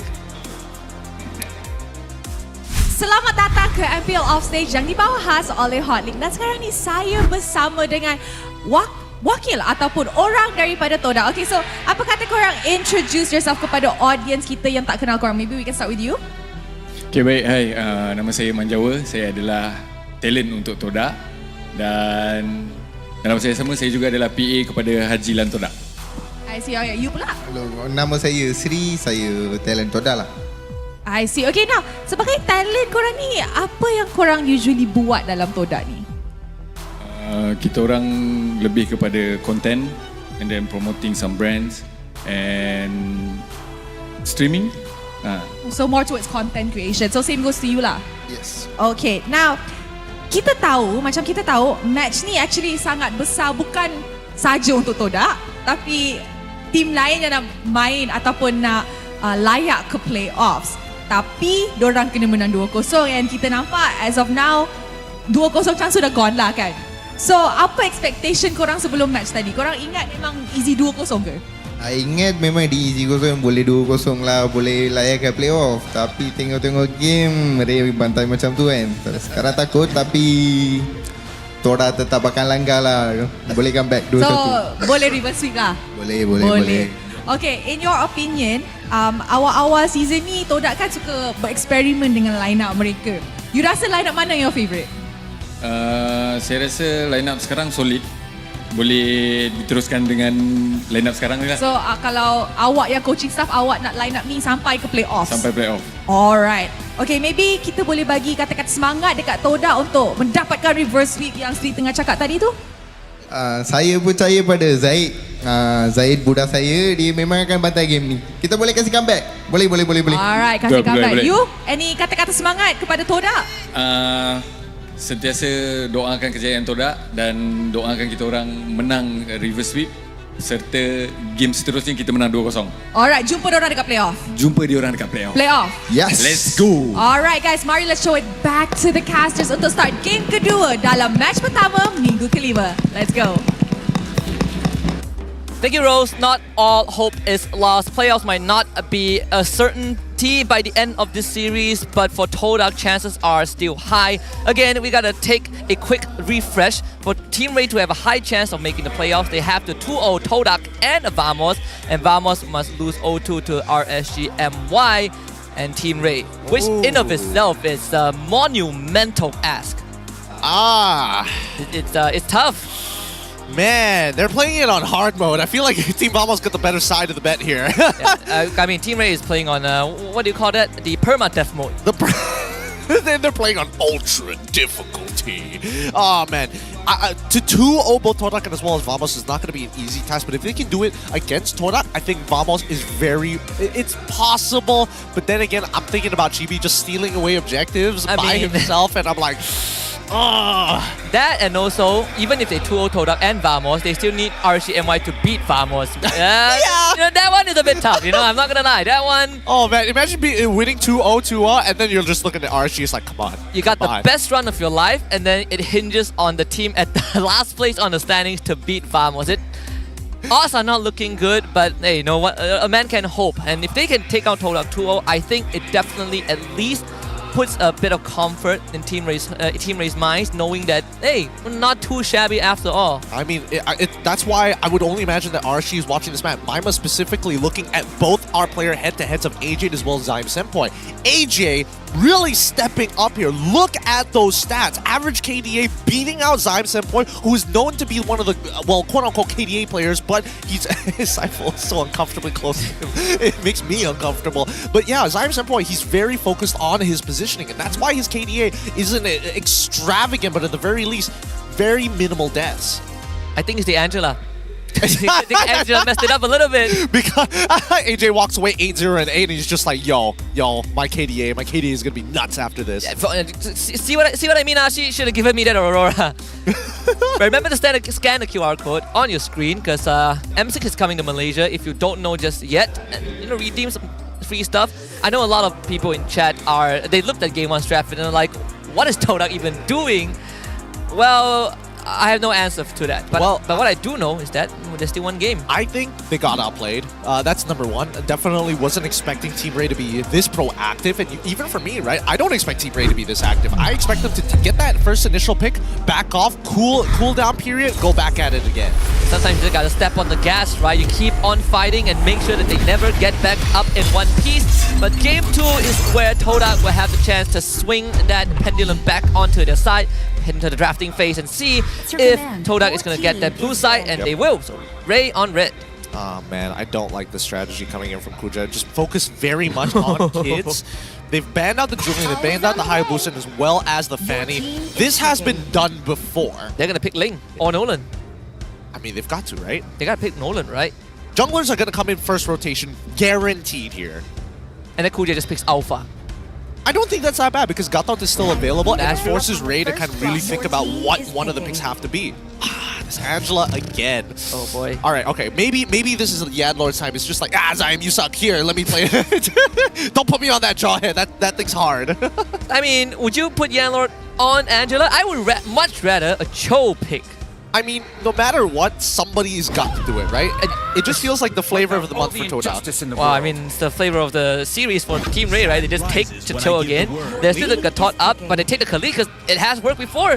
So good. And the fact that you ban out 3 junglers, now the remaining junglers are very abusable. Come on, Zaid. Come on, are you brave? Are you brave to play Ling into this? Are you brave to play Nolan into Khalid and Cho? I mean, I'm pretty sure he's brave, but you know, there's limitations. I think at this point you might as well pick Alpha, right? It's the early game jungler that can sustain for himself, is able to deal with early invades, and has true damage to be able to kind of cut through. Wait, actually, now that I think about it, oh no! It's just damage reduction. Never mind. Yeah, crowd control still kind of destroys it. Yeah, crowd control still ruins it. Wow, so bold! Dude, they actually went for it. I love it. Okay, I'll give Prime Zaid his opportunity to show us what he's got. But the high loss pick once again for Todak into the Khalid. Sure, Momo did okay as long as the lane isn't touched by outside influences. The pressure will mount for Yanlord, right? Assuming that this is a Zaim Angela again, because Todak likes to do it twice. What? Wait. Sorry. Do it again. What are we looking at? The fans of Todak came up from 4Maze. The 4Maze clan has showed up. To watch this? Oh boy. Dude. Oh, 4Maze is watching from the gaming house and it's like, I think Total Legion can do better. We don't pull off Angela. What is this? What is this? What is this, Kuja? Look, things could change here in the second half of the draft, right? We have the previous game draft recap just above you guys in case you just tuned into game number 2. Ray currently 1 point up and looking for match point against Todak. Todak looking for the reverse sweep. But now in the second phase, right, Gold Laners hasn't really been touched. Oh! So they banned a Ruby. I mean, there are plenty of mobility on the side of Team Ray, so Ruby is a good tempo breaker. But they already have high loss as well as Angela. I guess they want to just cover another roam pick. Yeah, Yellow does play a pretty mean Ruby. Does. There's still the Arlott up. I know. I'm not sure how comfortable Yanlor is on the Arlott, unless they want to do the flexi and put Yanlor on high loss and then Momo on Arlott. And then Momo on Arlott again. They could do that. I think. No. Regardless, Khalid has decent matchups against both of them. Khalid is one of the few early game heroes that doesn't have too many counter matchups in lane, other than maybe Thamos, and even then it's conditional. Even so, the fact that Todak have decided to ban out the Farmist, I would only assume that the Aurora will be the follow-up ban as well. I hope so. I mean, Vexana, Aurora, right? You gotta pick one of it. One of each. I think you would much rather ban Aurora? I think so too. But then again, Zask also is quite a pain in the butt. I think no matter what, mid lanes are going to be hard to target for Zaid. Yeah, true. I mean, with the Zask, Zask for Ray actually doesn't feel that bad, right? Todak has plenty of sustain, but the damage department is where it kind of falls on the Zaid and Chiku guys at this point. Yeah. So this is, I think if Team Ray reads the Zaim Angela, they don't even need to show Aurora right now. Your team They're gonna take the Harith, right? That one slipped right through. Yeah, I was surprised that nobody decided to take Harith because again, the focus is mainly on the junglers for both teams right now. Even on game 1, no one picked Harith. Yeah, but even so, the fact that they banned out Wanma, it feels like they have an idea in play. I feel like Todak could still shift Angela into the roam position, but what would be a good mid laner to deal with everything? Because RWM doesn't feel that good. Aurora and Lunox? I mean, one direct answers, right? Like the 1-to-1, then you have the Lunox and the Harith, and Chico guys could play the Claude. I suppose. I think maybe... no, at this point, all mid laners kind of roughly do the same, especially the meta ones as of right now. Very comfortable if you are Todak. So they take the Minsatar, which is a pretty decent option. Lunox into the Harith. So this is an Angela mid. We get the Minsatar for Momo. So indeed, it is going to be a Yanlord roam high loss. Well, this most likely will be it. This is a very interesting composition coming in from Todak. Because again, it's... You're investing a lot in your damage dealers. You're hoping that Chico guys will be able to survive out in that lane as Lunox, which technically he should, even if he does get ganked. Ling, on the other hand, may be a little bit harder. You're expecting both Tron as well as Khalid to invade you pretty early on. Just take Aurora, right? Yeah. You take Aurora for sure. We'll see how Todak plays this again. I think they're going to do the same thing. They're going to get Minsatar as well as Angela to kind of guard the Ling for that first buff before they separate back into the lanes. So I know that Momo does solve the problem of, oh, what if Virgie tries to go for a catch, right? And then you have the brilliance from Chiku guys to keep himself alive for an extended period of time. But does this change the overall approach that Team Ray kind of brings to this game? Well, I think it kind of does during mid-game specifically, right? We can expect the early game to look very similar to game number 1, but coming into the mid-game, I think they got to get a little creative, right? Because if they keep faking out specifically Yanlord, it's going to be difficult for him to kind of pivot in a traditional front-to-back if he doesn't know where the front is. The Glorious Pathway would be incredibly crucial for Yanlord. We see that kind of fumble a bit in game 1 for Momo. Let's see if this adjustment will bring Todak to a game 3. We're heading on to game 2 first. This time Todak will find the advantage on the blue side, and we got Team Ray on red. All right, let's jump right into this. See whether or not Team Ray is able to close this out 2-0 against Todak, or whether Todak is going to bring it to a game 3. Todak on blue, Team Ray on red. Now it's going to be orange buff start for Zayed, and Kids is going to start on his purple buff. They're going to be on the same side of the map, ending up towards gold, but look at this early invade. They're doing the same thing again, but at least this time they will be able to walk away without any casualties, right? I had to use the flicker, unlucky. I thought maybe Zyme was going to like trade flickers there, but I think this works out too. It's great for Momo because now he zones out Eevee from the lane. Yeah, Eevee is not going to hit level 2 anytime soon, so no quicksand guard. Can't even stand there because when Momo hits 2, Eevee will be in danger of going down. Yeah, that's so sad. He missed out 2 minions and now he's going to hard shove this to crash the lane. Really nicely done from Momo. In terms of emblems, still nothing too out of the ordinary. Pretty much the same all across the board. Yeah, nothing out of the ordinary for both sides. I think at this point, Kids, he needs to start thinking how to get some early ganks off with Virgie. Virgie's scouting out that L bush just to make sure that they know where exactly Yanlord is supposed to be. Eevee finally coming back into the lane just to hit level 2. So almost a full level down. I want Zai to take advantage of this. I wonder if Eevee knows about it. They're going to know that he used the quicksand guard because he's so healthy. The regenerate doesn't heal that much. So they're just waiting for the opportunity, right? If Momo gets his passive stun, it's over. And Chico guys, it might be over him soon. First blood for Virgie. And now Todak springs into the action on the bottom side. Try and get try stun in first, Eevee with the side step, and that means that this gank will be unsuccessful. I mean, you say unsuccessful, but look at the position of the wave right now. It's currently a hard freeze coming in from Momo. Eevee can sustain for as long as he wants, but now Momo wants to rush 4. Could be the advantage that Todak has. Team Ray probably will ignore this turtle, give it over to Todak. Don't need to contest this. They should do this quick though. Wow, even using the King's Calling. Well, at least they still got the objective. Eevee is going to show up. That's a flicker from Momo forced out. Okay, worth it. I think that was a bit of an overextension. Sorry, not overextension. Wasteful use of ults. Yes, you are utilizing it to zone, but I didn't think there was much of a reason to. Then again, it wasn't like Todak wanted to fight for vision anyway, so I kind of get it. Probably got scared, right? If you're Chico guys, you're probably even more scared. That's brilliance forced out. priority on the lane is given to Trap most of the time. Well, don't worry. At the very least, Chiku guy still has comms with Zyme Senpai, who currently has an active Heart Guard ready to go, ready to rip at any time. Down by bot side. Again, not much action. We're seeing Eevee rotate towards mid, but even so, Todak have adjusted very well for the early game and now understand that Team Ray want to continue punishing Chiku.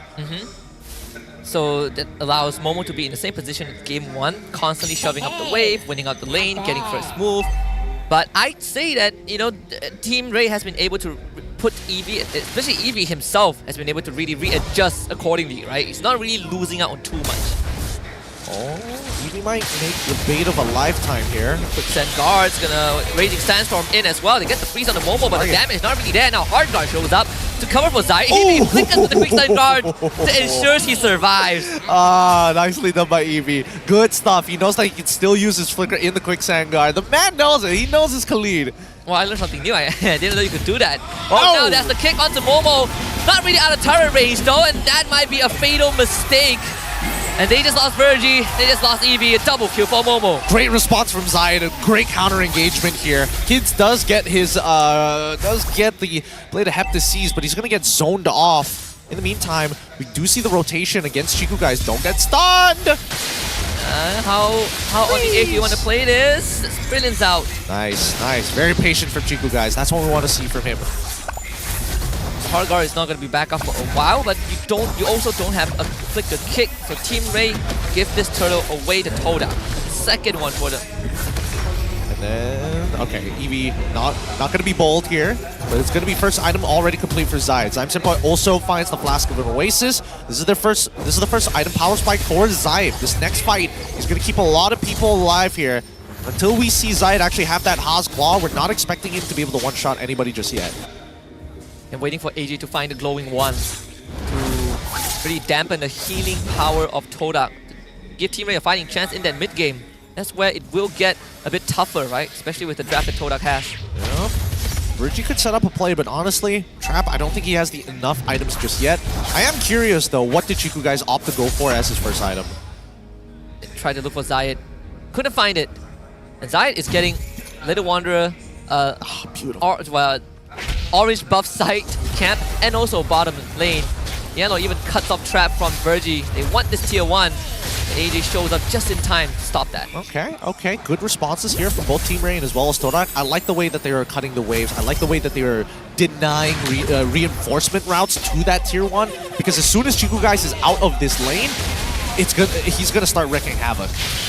Should be able to get it. AJ even commits the ultimate. But with Zayed showing up, AJ will be forced to run. That's the passive gone.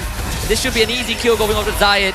The hard guard just making it too tough to take down Todak right now. And this is what Todak wanted to do in the previous game, right? They wanted to defend against the early game, buy time so that Chiku guys could eventually scale up. And then once he has that first item, look to unlock him from that lane swap, and then continue to apply pressure on the open lane.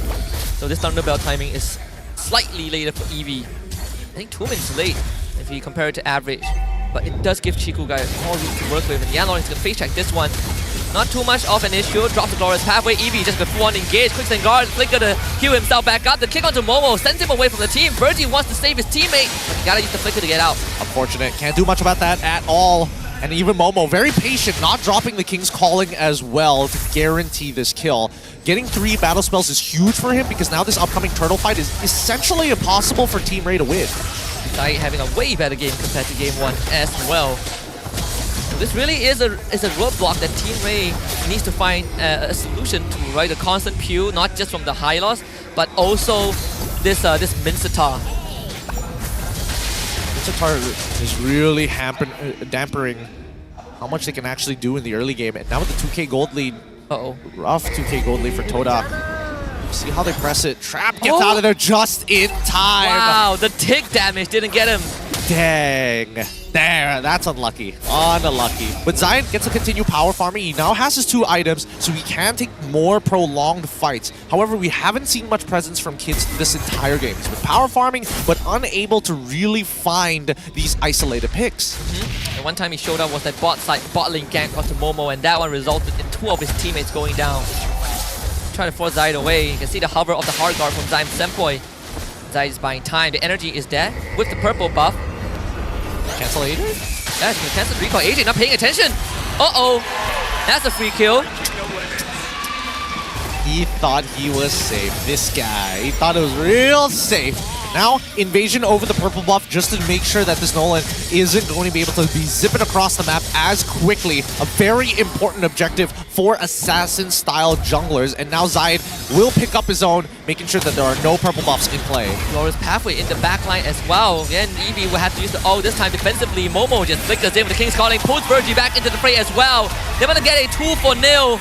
And with Chico guys in the back line, they're going to take him down. Trap, he's trying to salvage the fight, dashes around with the Chrono dash, but the Zaman Force might expire soon. Tempers the blade, knocks him out, no Purify, he is dead. And that's 3 kills going over to Todak. And AJ just got back into the fight, cannot do much. Oh man, if this was a ranked game, Zayed would 100% try and jump at kids or something crazy. But now, for a 2 for 3, honestly, not too bad. It's a little sad that Chico guys did end up going down. I think they were willing to sacrifice Yan Lord. But now with position over this turtle and a way to set up for that top side to slow push, this is going to start getting bad for Team Ray. And we also get to see how Team Ray responds to Todak when they are behind. A scenario that we did kind of foreshadowed before the series started. What happens when Todak gets a hit, especially when it comes to the macro game. We'll see Halberd for kids, just to again dampen the healing from Todak. This Lord fight is going to be tough. I don't think it's as tough as they think it will be. Because right now, Trap is in no position to fight, right? He's a level down on Chiku guys. I don't think he has his 3rd item just yet. Recently the last item I saw him purchase was the Starlium Scythe. I'm pretty sure by now he should have the Feather of Heaven, but the Holy Crystal is really expensive. It is. Another purple buff going over to the side of Todak. Chiku guys just got the Lantern also. So the percentage damage is... not sure how Team Ray is going to deal with it, right? It's going to start tearing through Eevee's health bar too.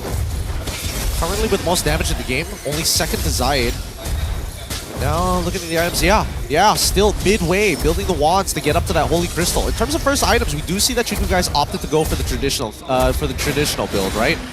Didn't decide to go into Lightning Truncheon or anything crazy like that. Just a simple glowing wand, straight into the Demon Boots. Gets the...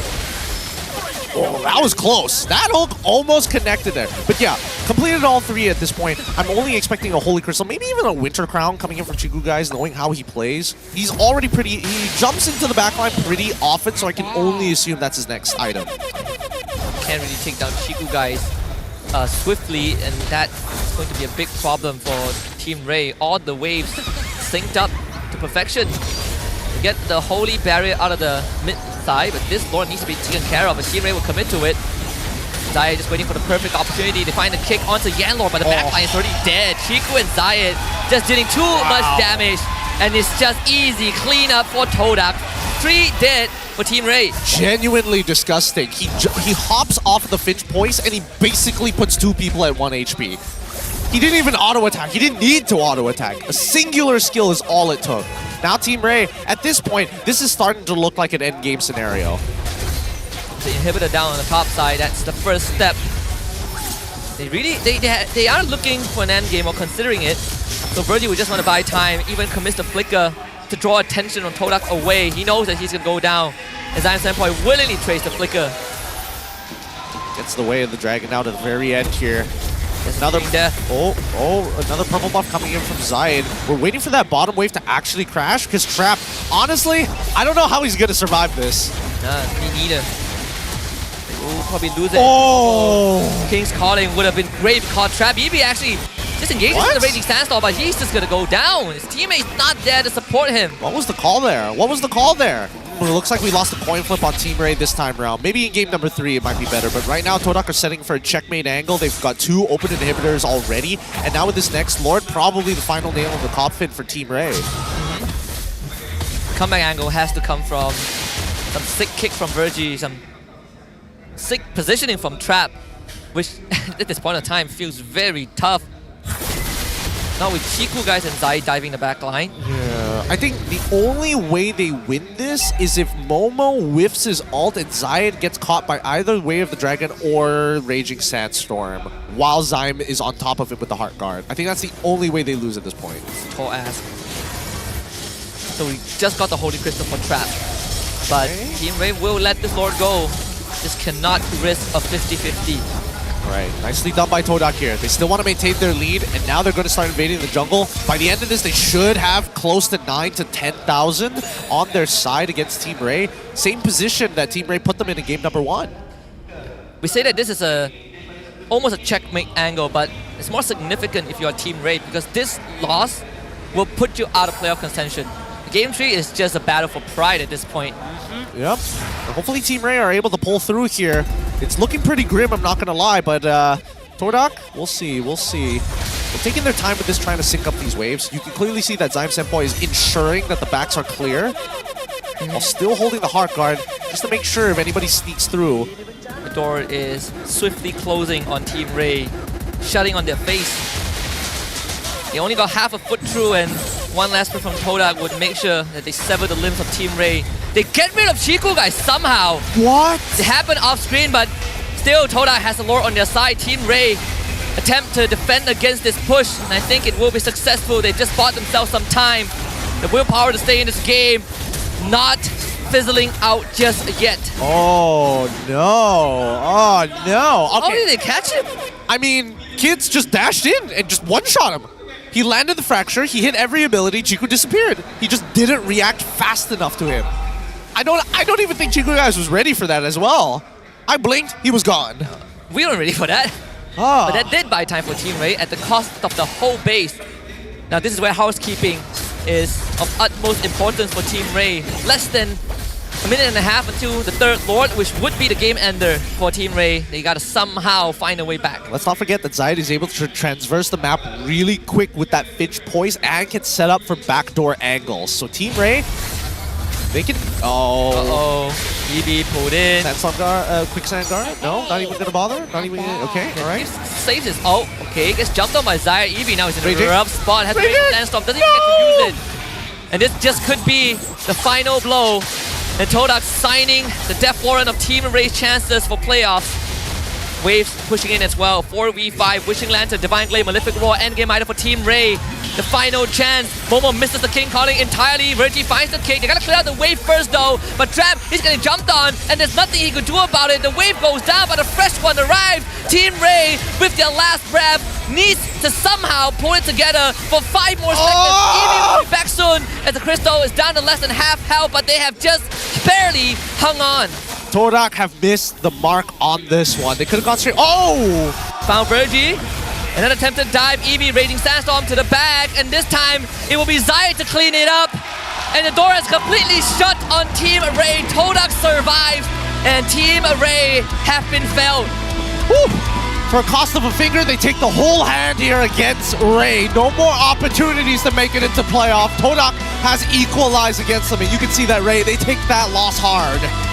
One of the toughest loss on the stage, but it's good to see that spirit is still burning. They know that the run has officially ended, but not all hope is lost, right? You can still fight for the slot for the next season, just not top 6. It's a silver lining in this entire predicament for Team Ray. Yeah.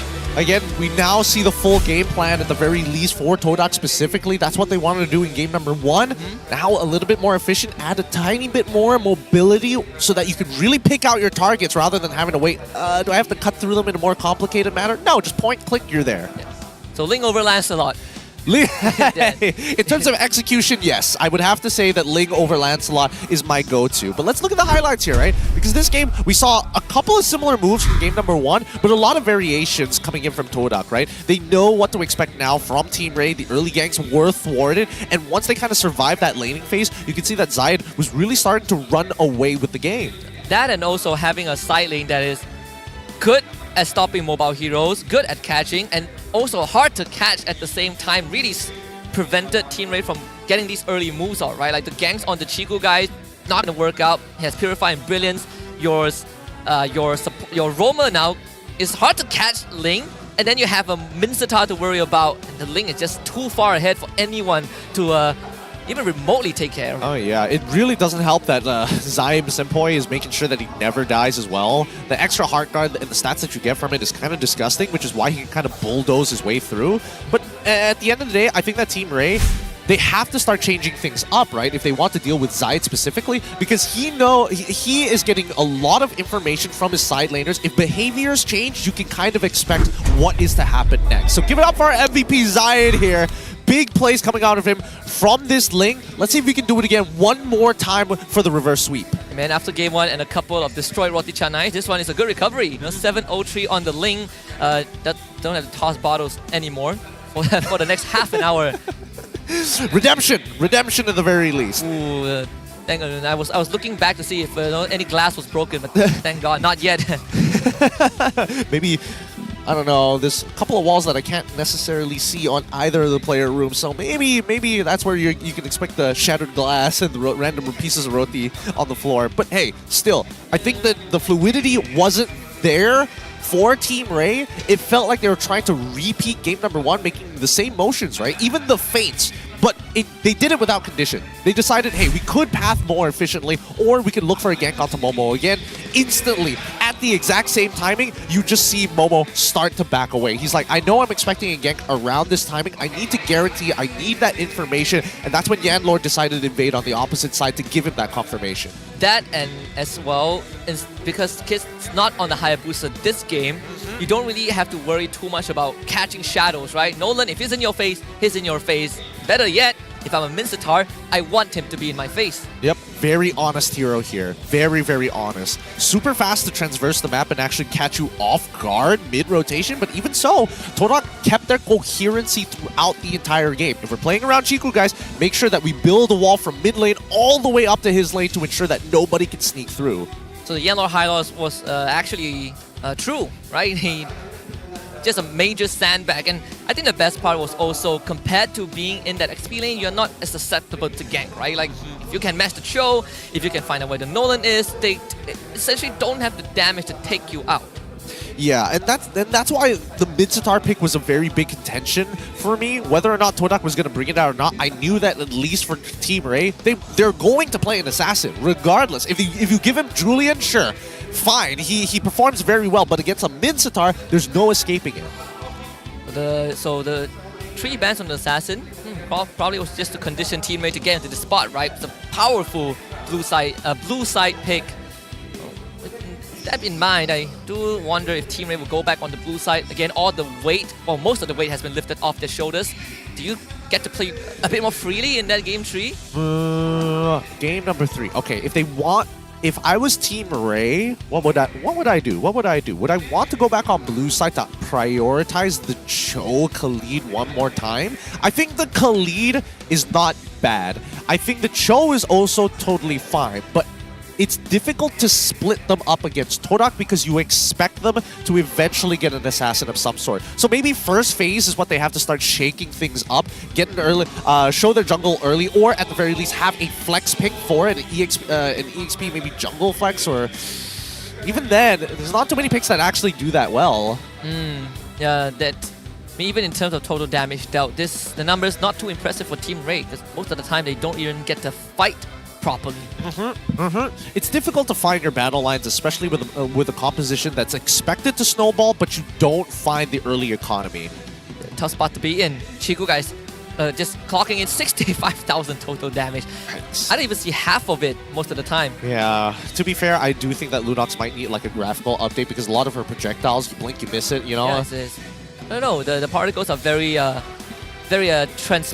translucent, right? Very deceiving. You hardly see, it's like the tiny butterfly, like who's gonna see that thing? Exactly. I think they do need to update that just for old people's sake. People suffering from cataract. Oh, I mean, that one you probably won't even see it, right? Imagine there's a cataract mode. All you see is just lines. Cataract mode. Cataract mode instead of blind, colorblind mode. The next advancement in gaming, right? Gaming for the vision impaired. Visually impaired. I almost say blind, and now that sounded like a dumb thing to say. Visually impaired, yeah. MLBB in Braille. Honestly, it'd be kind of sick though. Technology has been catching up pretty fast, and even the blind can experience football. Is that a real thing? That's a real thing. They have a giant board to kind of tell you the players and where the ball is, and it's all automated. It's sick. Nice. If they can do it for MLBB, I'd be very impressed. I just want to see blind player play chess. Oh, People dude, have done it blindfolded, right? So and that's the thing. I'd be more worried if I'm playing chess against a blind guy because he's been doing this all his life, probably. like a blind grandmaster, right? Yeah. That's it. The only guy that can topple Magnus Carlsen. We got a Hall of Famers for this game. We got Zayed, Rich Guy, Chiku Guy's carry, Eevee Sandbag, and Yenlord as the wingman. All right, no surprises here. I do want to see what the adaptations for Team Ray is gonna look like. I feel like now that they've kind of figured out the blue side has a couple of answers, and more importantly, this Mincetar pick is quite a problem. I do think that if Ray want to directly answer the problem, they will take blue, ban out the Mincetar, maybe add the Gatot on top of that, look for Harith again. If they're on red side, that's where I'm not too sure. I think they still ban out the Mincetar and maybe prioritize picking up Phoveus, or force Todak to ban Phoveus. Is it a worthy first phase ban on the Mincetar, right? Like, I mean, Team Ray, we know that they will most likely go back to a mobile assassin comp. Yep. Does the Mincetar go in phase 1? I think it's worthwhile. I think it is definitely worthwhile. And once you have Mincetar out of the question, Phoveus and Hylos then become the second row of priority when it comes to EXP. I mean, so what, right? Oh, Eevee picks up Khalid one more time, and then you play into Phoveus. You're still able to catch up with Kid X. You're still able to kind of be that front line, even if you're pretty far back. I guess you get to move first as well. Let's see if there's anything worth noting at the item progression. We did see the Sea Halberd on Kiss as a third item, but at that point, Todak was way too far ahead for that Sea Halberd to really do much. Very unfortunate. Genuinely, not even close. But you can see that even Zayed, he's like a little respectful. It's like, okay, I'll buy a Thunderbelt. Guys. I'm not crazy. Just in case. Yeah, I'm two-shotting the back line, but you know, what the hell. Yeah, I could have gone for Sky Piercer, but no, I need the extra health. That's the important part. I have enough TikTok reels, honestly. He has enough TikTok. Honestly, I think Zayed doesn't have enough TikTok reels. No? Yeah. I'm following the guy, you know, that he doesn't post as often as I thought he would. That's on him. Got plenty of material though. I'm sure he does. But with that being said, it looks like we have a little bit. What's going on? Rose? Oh, we got Rose happening here on the offstage. Let's throw it over to her. Selamat kembali ke MPL Offstage yang dibawa khas oleh Hotlink. Dan sekarang ni, Rose bersama dengan seorang punya kawan daripada pasukan Ray. Now, can you please introduce yourself to everybody? Hi, my name is Will.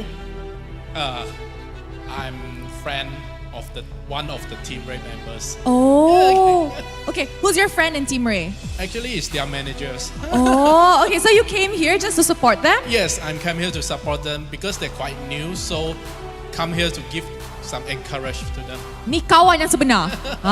Okay, now I have a question. Is this your first time in MPL? Actually, this is my second time here. Okay, so previously I played Mobile Legend as well, but I'm stopped for a while. So after that, my friend has come back to this esports, so I'm joined back to play the game with him together. I see. So how is it like playing ML, and how is it like watching MPL live? It's very different.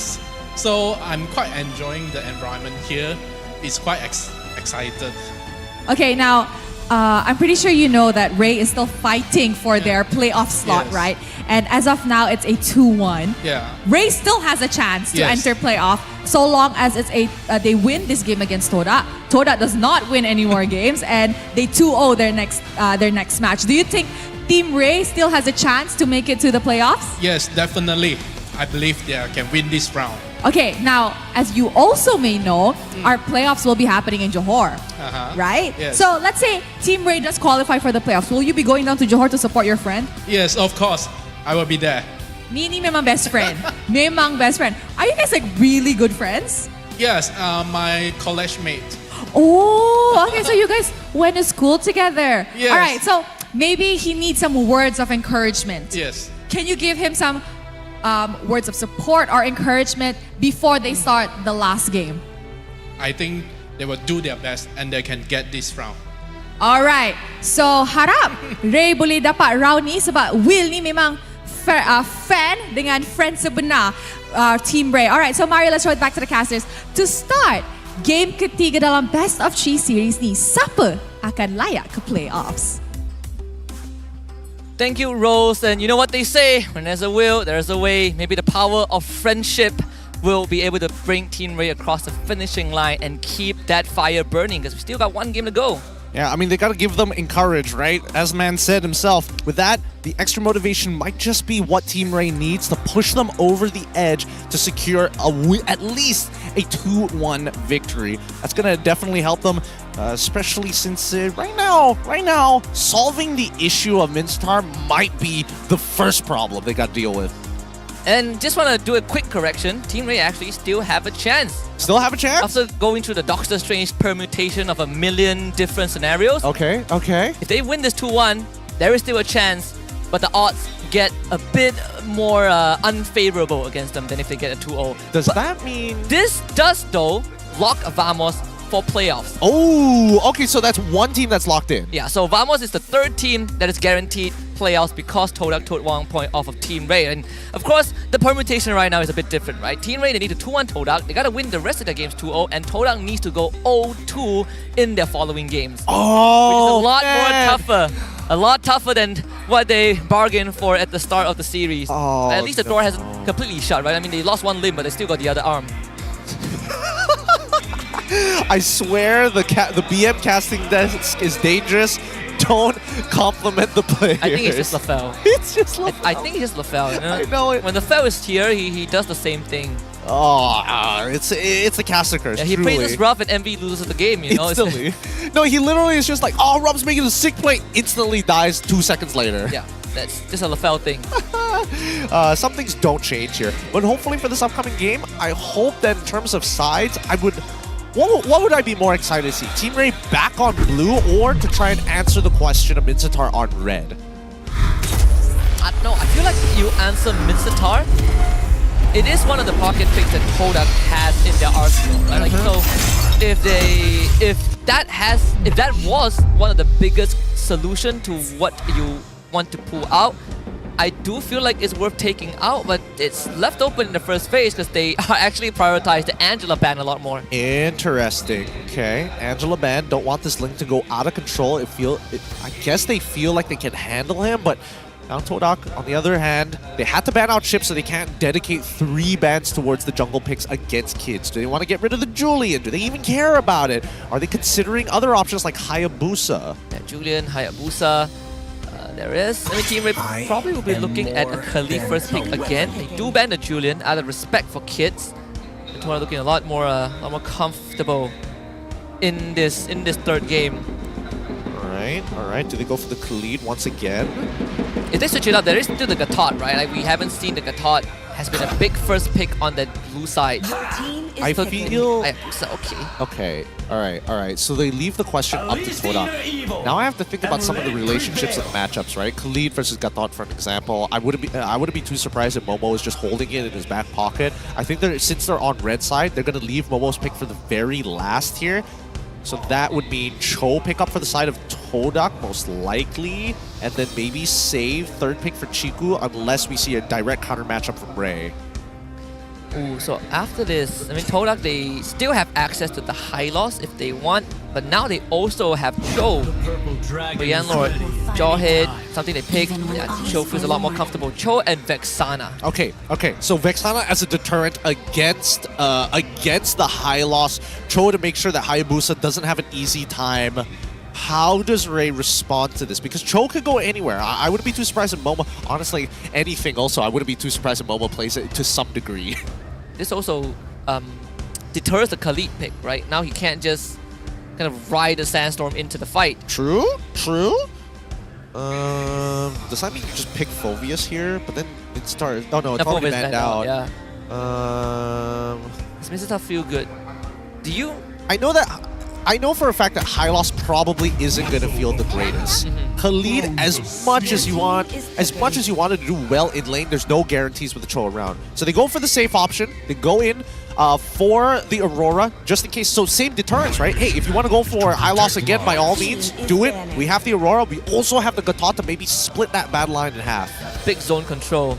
And at least for Team Ray, they know for a fact that this... Okay, never mind. I take that back. They can still play Cho XP, right? Like, who am I kidding? Yeah. So it's not as clear cut as it seems. Okay. 1-1 gets banned out by Todak. I like it. Gotta keep Trap on his toes. They know that Chiku guys can beat Trap in lane if it's Harith into Ling. Harith into the Lunox. Now in the second phase, what does Ray start banning out? Mid laner has been shown, EXP as well as Roamer has been shown. Do you focus still on jungle bans? Okay, there we go. That's going to be a Lancelot. I would imagine that the follow-up is going to be Ling. I would be shocked if the Ling kind of goes through. I suppose without the Angela, maybe Ray feels like they could do it. They did ban the Kaja though from Todak's side. I don't know. I think I would much rather them ban out the Ling because Nolan is a lot more punishable, specifically so that Gatot can like maybe taunt him. I mean, it's hard enough to catch the Ling with the Sky Guardian's avatar. The taunt more likely, but I think Nolan is definitely punishable. But what is the EXP matchup going to be? I think it might just be Khalid once again for them. The Kaja ban from Todak is a little sus. But we'll see how Team Ray ban out the Ling. Okay, there we go. First pick, second phase for Todak. If they want to give Virgie the Gatot, there is still Terizla, I suppose, for XP. I feel like Terizla is like kinda okay. It's fine.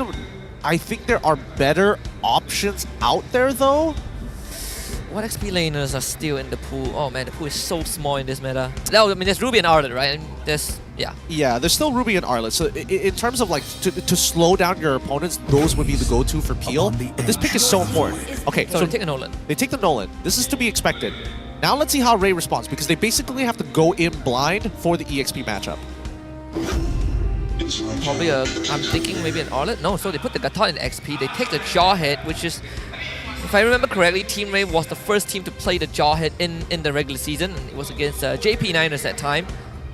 Yeah. That's who's going to be in the gold lane, right? If you pick Harif, the Lunox will always be a response. I mean, no matter what, you need a purified type of gold laner, You right? just go back to Clot. Oh, I think that would be... Oh, but you then use a Harif on the other side. That's the thing, right? I'm thinking maybe carry to deal with high loss, but they already have like ways of zone control. You need like some rough burst damage. Beatrix might be decent. So they go back to Moskov. All right. Moskov is okay with me. He's kind of an in-between. Yeah. The best of both worlds, right? Can take Purify, can play the side lanes, and keep the front line away. Keep the front line away, yeah, that too. Just to make sure that they can kite around. Interesting take coming in from Ray. Definitely a lot of thought has been put into this composition. Todak, for their final pick, kind of doesn't really matter as long as you pick a marksman that has Purify. I think do you just go for the Harif? I mean, knowing Chico, guys, he's probably thinking something else. I'm thinking, yeah, that's the thing. I think if they go Harith, I think is perfectly fine. At the end of the day, Jawhead as well as Gatot is always going to be a pain in your side. So the question is, how do you survive that initial burst? Irritel. He goes Lunox once again. I mean, it's not too bad, right? You do come, you blow through the health bars of Team Ray. Go back to Lunox, regardless whether there's a Harif or not, Lunox is the answer. Yep, if he's gonna get Dive, the Brilliance is gonna be the answer to the Oki Shadow Kill, to the Sky Guardian Avatar, to also the Unstoppable Force. Very interesting take on the draft here from both sides, very adjusted after the first 2 games here. They've been putting on a good show, very snowball heavy thus far. We'll see whether Game 3 is gonna be more even. Yeah, you gotta keep their heads up, right? Because they still have a fighting chance. The oxygen tank has not depleted just yet, but at least for Team Ray, the odds ever so stacked against them, but if they can take down Todak, again, opportunity remains present. But for Todak's side, this Lunox has been a pain in the butt in Game 2, and now Ray gotta take it on again. Yeah, let's see how they're going to play it, because Ray got so much success because of an early snowball that they were able to manipulate the movements of their opponents. This time round, Todak is going to stand their ground. They have the stature to do so, and more so, ice in their veins. So they will not give them 3 spells as we head over to game number 3. Good luck to both of our teams. Team Ray, gonna be...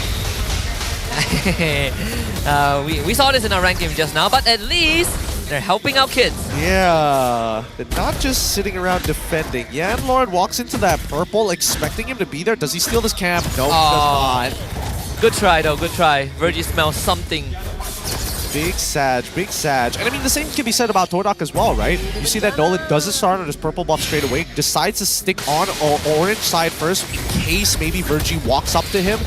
And I think that even Todak were also considering the fact that Virgie might go for a double leash alongside, double leashing both of the buffs. Man, Zion's Endpoint missing the earlier Terrify really costed him a bit of that health bar. But hopefully Yammer will bail him out in that mid lane. Might see Team Ray start moving though, as I'm not able to comfortably recall. Feels like you need to give Trap some help because Tiku guys is pressuring him a lot. I think Trap is fine sitting underneath his turret for the most part. Oh! Wow, that's a flicker toss. Waited out the Shunpo. First blood for Ray. Dang. Okay, okay. I didn't think he would do that. I thought for a second, it's like, would they kill if he does land the injector onto Yanlord? And apparently, it does. It's a tricky matchup to play against, right? Either you Shunpo first or Shunpo dodge or you get tossed. So Yanlord needs to be slightly more careful with his movement. Yeah. He's also got to have an insane reaction time to deal with that. See that Yanlord and Zyme Senpai trying to make sure that if anybody is passing through that mid lane, that they don't go untaxed. Todak will spawn on the top side, waiting for EV to hit level 4. That's where he gets to set up the kill box alongside AJ. Especially with the Revitalize, it does keep Team Ray topped up. I mean, contrary to game 1 and 2, Team Ray now will be the team that has a way to heal themselves up, at least with the Revitalize. For Todak, they're relying a lot on Momo. Yeah, they're delaying this right now because Kids is currently at level 4. We need that Nolan to catch back up at level 5 as well, once he takes his buffs, and most importantly, that purple buff. That's why you're seeing both teams just hovering around this turtle side to try and set this up. Although I will say that Trap might be having a bit of a hard time here. Harder than I would have imagined against Shiku guys, but it looks like he's going to get first move. And the Impure Rage counteracted by the Common Emblem. A kick onto AJ to send him away. Momo now drops the pathway. They lose Virgil already. Sky Garden Avatar completely misses. And Yanlord now gets to move on forward. Find the freeze onto Momo, but he's pretty much alive. And Todak should be able to walk away with the turtle. The Ogi Shadow Kill does not do enough damage. Another attempt terrified by Zyme Senpai at the end. And Eevee is going to make an attempt to hang around, but not able to do much. Yep. While this is happening, Chico was able to steal the orange buff away from the side of Team Ray. So Kids gets literally 0 profit, loses the turtle and one of his buffs. And another camp on the top side. So this jungle is basically emptied out by Todak. Yep, Todak has such a good read on Team Ray right now. It's going to be really difficult to actually handle this, right? Because Chico guys is completely fine. As long as he has mana and is able to sustain, he basically will scale for free. Where does Trap fall? When is Trap going to be ready to take on a fight with his team? Probably after he's done with the Trinity, because at this point this lane is pretty much like they're both sandbagging each other. Chiku guys doesn't really want to trade against Trap. He wants to outrange him, and Trap can't guarantee an all-in against Chiku guys, so he needs to stay healthy. So thus this Cold War continues. Yanlord is sticking around. He knows that Trap has to purify, so you can't just commit onto him. I think personally, I think that right now Team Ray need to decide how they want to, actually not even how, where do they want to fight, right? Because if the Sky Guardian Avatar is going to whiff during a Turtle Pit, I think Team Ray needs to consider what the objectives, are worth fighting for. And I think personally, Purple Buff needs to be invaded, but they can't unlock Eevee out of the lane just yet. It's put in a very tough position also, right? Up against a high loss. It's just a never-ending battle with the sandbags. It's happening on both sides as well. That's why we're seeing the mid trio from Todak's side just being able to do a lot more in comparison to Team Ray. Maybe you see a bit of acceleration from Todak to the bottom side, and Trap is now starting to feel the heat. As the rest of Team Ray, they want to protect this orange buff, get Kids back into the game, and kind of keep that doesn't fall too far behind Zion. But if you're Trap, you are very uncomfortable. Yeah, can't do anything here because Todak keeps on unlocking. Oh! That's the case. Sky got the Avatar, whips again. AJ loses his passive, but flickers onto the pathway anyway, so he will fall. The Shadow Kill is just dispersed. The burden shared among the members of Todak. They find 2 kills at the cost of a support. Brutal, brutal. EXP and mid traded for a support, and all battle spells from each of the members involved gone. Even Virgie as well, missing his flicker for that fight. Trap does have a little bit of space to work with and may be able to secure this tier 1, but no, look at the pace at which Zayed is running down to that side to cover. Yeah, so this tier 1 would most likely stand. Can't say the same for Team Ray's top tier 1. Zayed will clear out the wave, not a problem. Virgie can only be there to ensure that Trap is safe. Okay, pretty standard openings coming in from everybody on the side of Todak in terms of item builds. Same goes for the side of Team Ray, just a little bit slower, right? At the very least, Eevee was able to rush down that Thunderbelt before anything else. Now, Team Ray need to decide how they want to manage the fight. I mean, even for EV, he has a very important task because he has missed 2 ultimates. Any more misses and that kill box will be disrespected by Todak as the game goes on. The team needs to be very particular with how they get these engages off. That's the kick onto Virgie, counteracts it with the ultimate and sends Yenlord to his death. But now Team Ray, they might pay a hefty price for the show as Trap will just be ran down. Eevee late to the party once more, gets the taunt, but Virgie trapped between a rock and a hard place. The turret though will take out Momo. AJ arrives, and Chiku guys now isolated, but he's willing to fight this. Goes into the Brilliance form. AJ will not be able to get the takedown, but Eevee will taunt enough, and a punch to the face. Team Ray stays in it. Woo! Good stuff, good stuff. Team Ray looking to equalize. At the very least, Todak isn't running away with the early game, manages to exploit them underneath their turret. They needed to make a decision from Todak's side, but they were too focused on getting the eliminations. With that being said, Team Ray, it doesn't mean they're out of the deep end just yet. They still need time to scale. I don't know about you, but I'm personally enjoying the interaction between Johan and Cho right now. Yeah, no, it's Virgie great. has outplayed Yenlord twice. Honestly, I thought that Yenlord was expecting the unstoppable force. That's why he went into an early Shunpo. But now that you've involved the way of the dragon getting canceled, sorry, negated that way. Wait, hold on. They really want Momo. They actually land all their crowd control. They even bring Trap in. Momo needs to go. Then this time Eevee will be able to zone out the back line. Case does use the shadow kill, but finds Zaid. Gonna take him out in time. A conceal from Yenlord. It needs vision. Blinker couldn't get the kickoff. He's taunted up. And he goes down again. But Team Ray won't be able to get the turtle for now.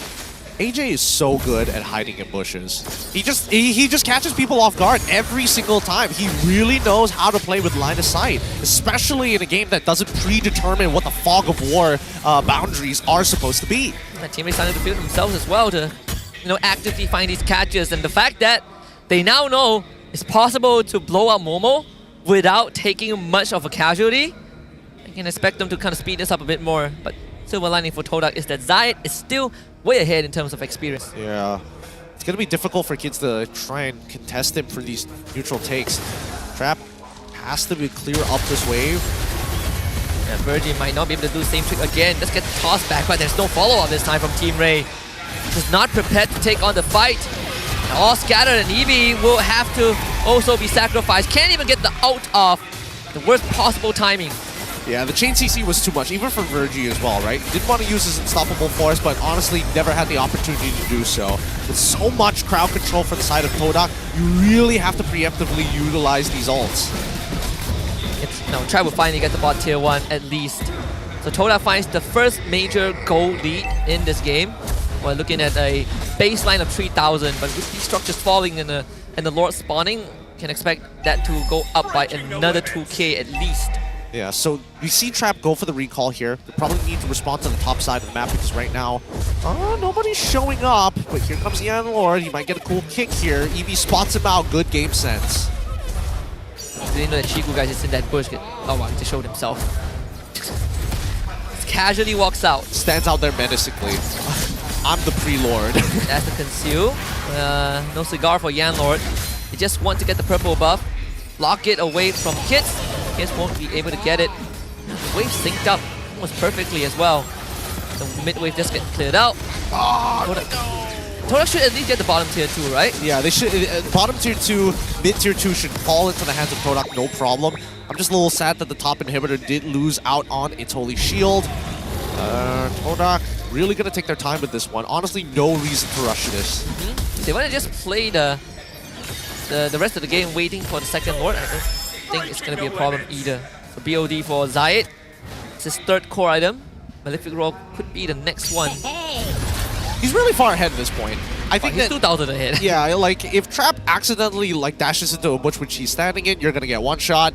Like even for Kids, he's got to be pretty careful, especially once he gets out of the Oki Shadow Kill form. Hopefully the Quad Shadows keep him alive. But so far, Zyme Senpai has ensured a lot of these plays working out because nobody, again, the only people with Purify is just Trap. Everybody else is susceptible to the chain CC.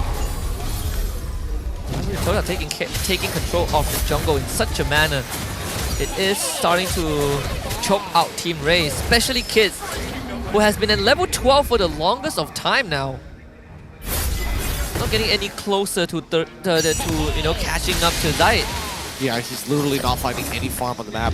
Has to take the minions in lane as his most reliable source of income. And I mean, the passiveness from both teams is justified, right? Because Team Ray, as much as they want to get under the skin of Todak, Todak are just not letting them. They're playing as a 5-man stack, but they're not standing close enough for AJ to find some real value, and none of them are going to fall into the Sky Guardian's avatar, especially with flickers available. So Team Ray has been, at least when we draw the parallel from Game 2, they were forced to give Lord to Todak. But this draft does feel like they have a better chance at contesting the objective. Oh, that is dangerous. Oh boy, just walking ever so close. Like, Yanlord is ready to unleash, but with the Lord spawning so close, it's better not to fight. Save your ultimates for big ticket. For the big ticket players on the side of Team Ray, specifically Trap. He can get their his Purify out. This might be a fast game for Todak. Might just come down to this, because Todak will be on the scene. If he sees this happening, knows where Momo is. Now we're looking for a potential response from Team Ray. Lowest pathway drop, they're going to isolate Momo, try and take him down first. Look at spin, not bad. Yellow finds the kick. Immortality from Virgil gone. Sky got his avatar. The freeze from AJ this time. Unfortunately missed it. And Chico guys instantly goes to the back line as AJ out of the fight. But Trap is still in it though. AJ loses his passive. Terrified from Zyme Boy as Eevee falls. And both teams actually traded even. Traded 2 for 2 here. Pretty good, but Kids did lose 50% of his HP. It's going to be difficult for him to walk up, and Chiku guys confidently, knowing that he doesn't have Oki, Shadow Kill is able to zone him out. Best case scenario for Team Ray, I guess. And that's Divine Glaive for Chiku guys. Yep.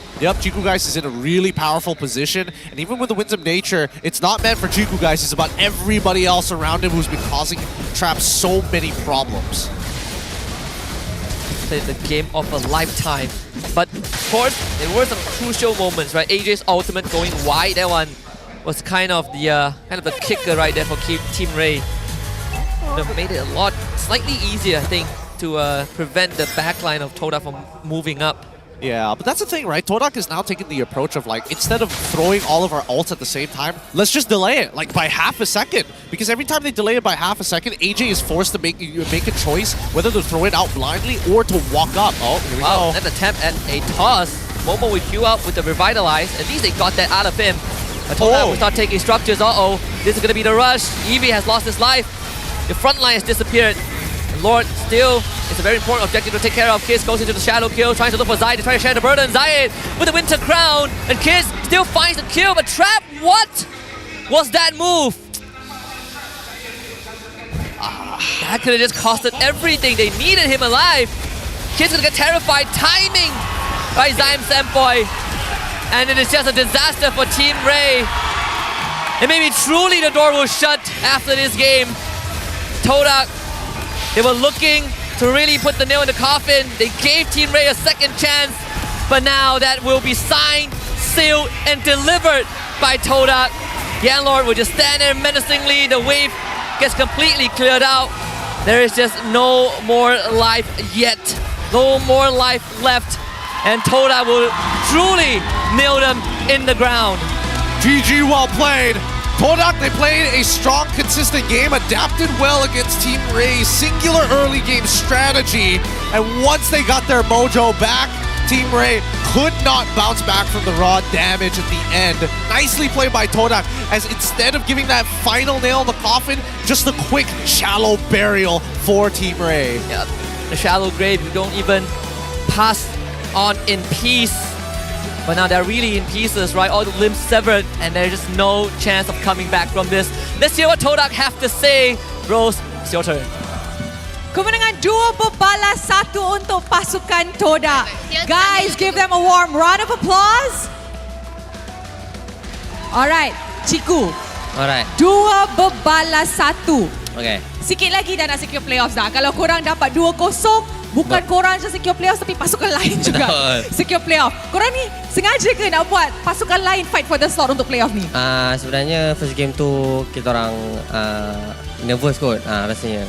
Rasanya lah. Tu yang main lain sikit. So second game bila dah reset, alhamdulillah okey. Okay, so tak ada Amoy tadi. Tak ada kena-mena. Tak ada kena-mena. Okay. Now, kita tahu that korang ada satu lagi match dan korang kena menang next match untuk layak ke playoffs. how confident are you with this lineup? Dan korang rasa boleh ke tak dapat slot playoff tu? Kita orang memang confident untuk kita orang ke playoff sebab kita orang tahu kita orang punya potensi lah. So even rate sekarang tengah strong pun kita orang masih yakin lah kita orang boleh lawan. Alright. Okay, I like that. Okay guys, kita nampak perlawanan sengit. Game 1, semua orang dah berdebar dah. Semua orang dah stress dah. Tapi korang rasa siapa yang memang shine lah match ni? Nak dengar MBSJ punya MVP siapa? Alright, mari kita tengok MVP perlawanan ini in 3, 2, 1.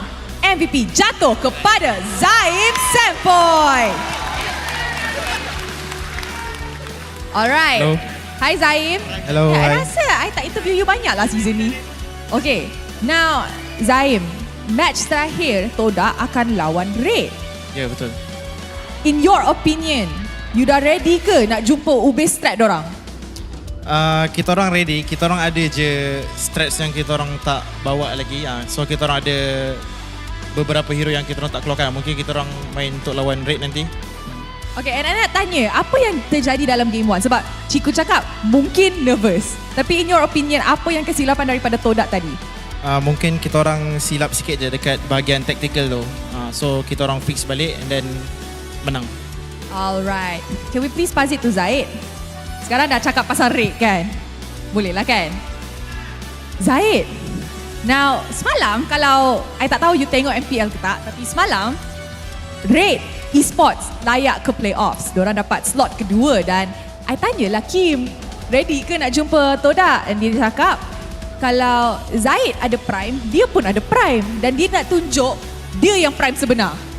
Apa yang you nak cakap kepada Kim? Tak juga. Sebab Kim punya prime tak dapat piala rookie pun. Itu je lah. So untuk Red, kita bagi match yang seru je lah nanti. Okay. Yan Lord. Kalau Todak layak ke playoffs, ini adalah playoffs pertama untuk Yan Lord. So, team mana yang awak nak sangat jumpa dekat playoffs dan kenapa? Vamos sebab diorang beria.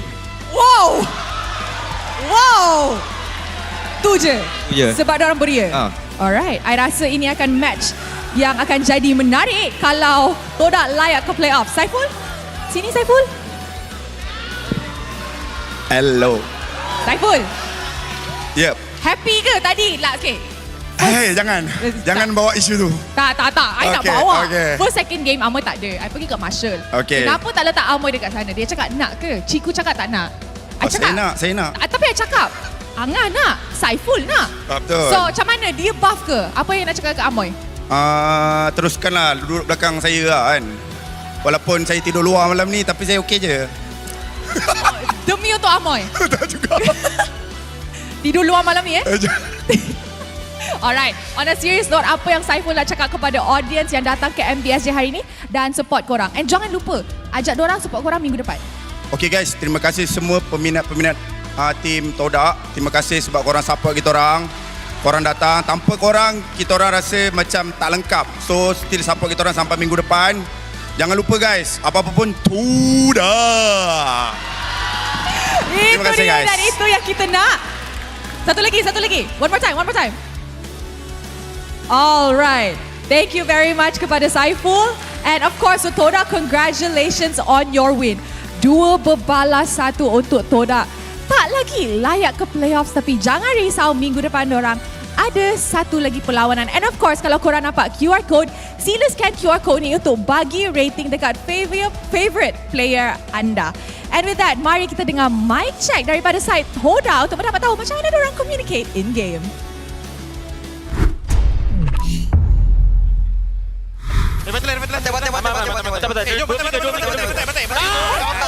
Duduk guys. Dosa-dosa pula. Aku nak biru Yan, aku nak biru. Di sana kan? Di sana. Tunggu. Dia flicker aku. Masuk aku. Mati dulu. Boleh. Aku dah. Boleh bro. Nice. Boleh. Main. Dia kena ikan. Depan aku. Nice one. Arora dia ulti kau. Okay. Mid dulu guys. Bawah. Dah nafsu dah tadi. Sabar. Kita tengah 1-0-1 ni. Masuk kau 8. Caw. Dia kick aku guys. Ini kolak. Main. Rata ni. Rata. Aku ada hati guys. Nice. Mid again. Atas. Atas boleh end kan? Atas boleh end. Aku masih ada hati guys. Aku masih ada. Aku masuk kau end. Masuk aku. Tahu guys. Tahu. Mantap guys. Nice. Game. Alhamdulillah. Aku dapat belakang guys. Aku mati. Karona tak ada pensi guys. Main. Nice. Karona tak ada pensi. Moskow. Main. Hayat tak ada. Kalau nak main aku ada 3 lawan 3. Main. Aku pede. Main. Moskow seorang. Boleh. Super. Boleh. Okay, mantap guys. Fokus terus. 1, 2, 3 go. Alhamdulillah. Mantap. A victory for Todak. Todak. 2-1, and on top of being able to beat Team Ray, they also secured the playoff slot for Vamos instead of themselves, but at least it does put them a bit closer, and a big part of that was, of course, by none other than Zyme Senpai. Yeah, it's a wonder how he keeps consistently, and especially not on Angela when he does so. And that's the beauty of him, right? As much as he is a pillar, he is a very good example of, I can still make plays, you just need to give me the right tools to do it. And I think for Zyme, played 2 games with Angela. Game 1 went poorly. Game 2 was a complete 180. And Game 3, when you put him on that Vexana, man is reading 10 steps into the future. Yeah, it's disgusting. It's absolutely disgusting as well because he's finding the correct targets, and most importantly, he's punishing the hard divers, whether it be Eevee, whether it be Virgie.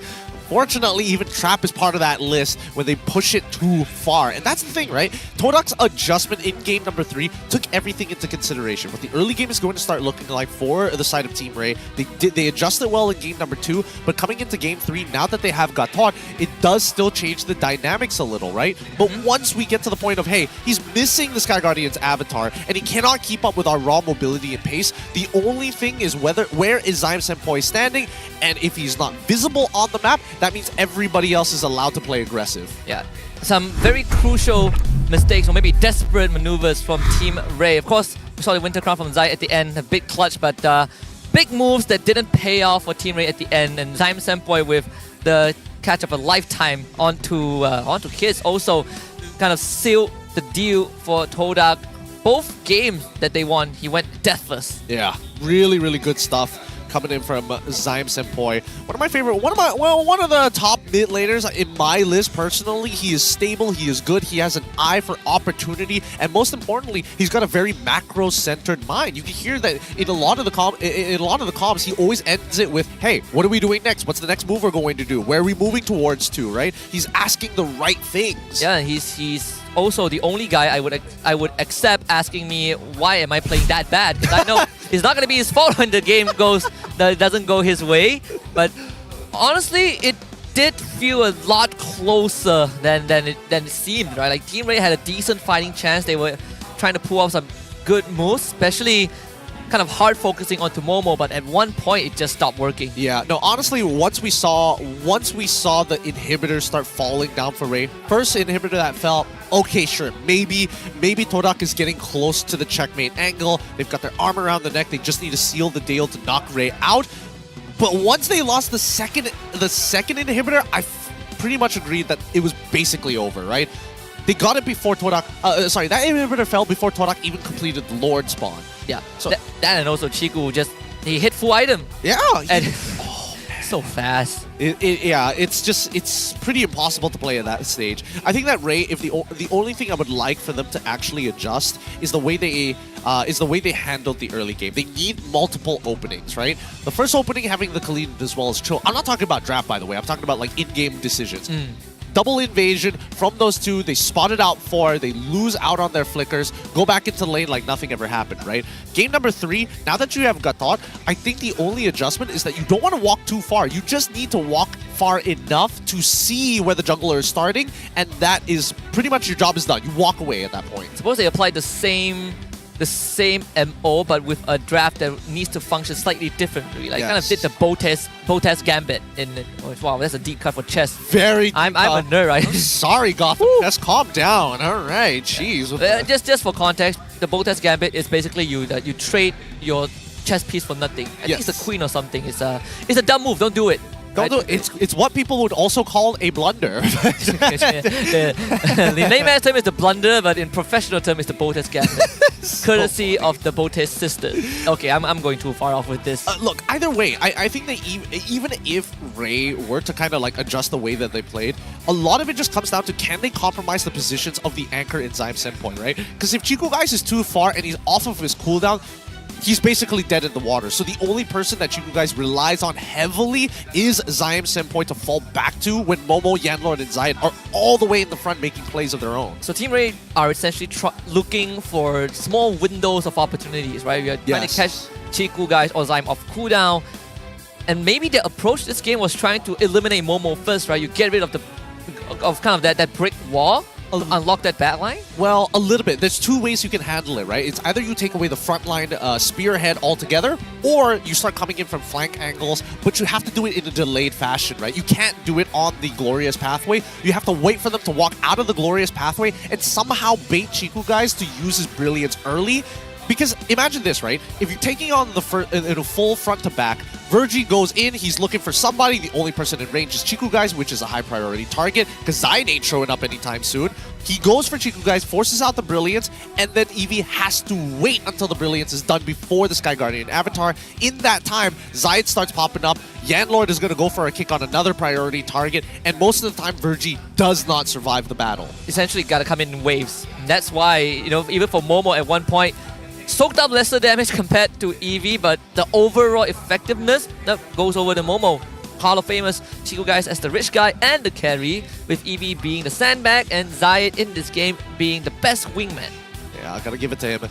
Gotta give it to him. He is pretty nasty on these assassins, but I think overall his mechanics are still pretty sound. Unfortunate for Eevee, I will have to say, because in both games he was playing Khalid, he was doing a pretty good job. Maybe not so much in game number 2, but here on this Gatot, it looks like he's a little out of practice with his placement of the Sky Guardian Avatar. Yeah, a couple of crucial misses in the early game that could have really turned the fight around. But here's the heat map for Zyme Senpoi from the 2nd minute onwards until the conclusion of game number 3. See that, putting out the kills, sure, right?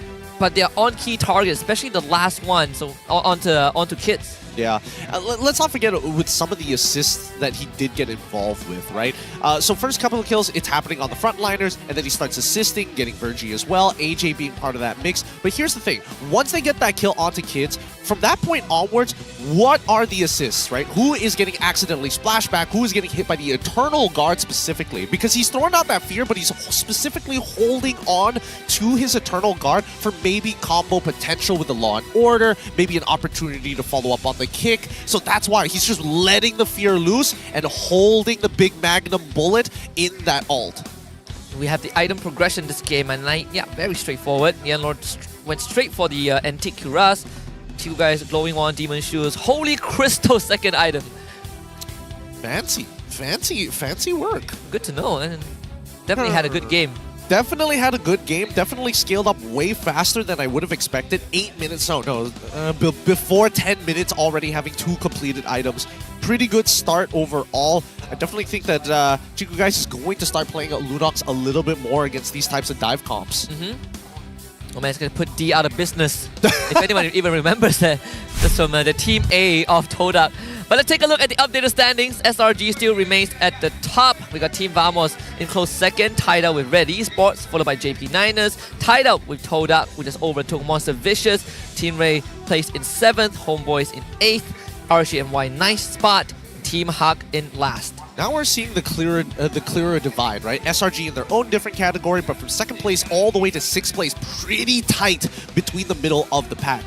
Our next bottom 4, it's pretty much anybody's game here for Team Ray as well as Homeboys, who have the highest chance, but even for RSG as well as Team Haq, who are currently in the red zone, if Team Ray and Homeboys don't finish off the final week strong, man, there's a possibility of an overtake.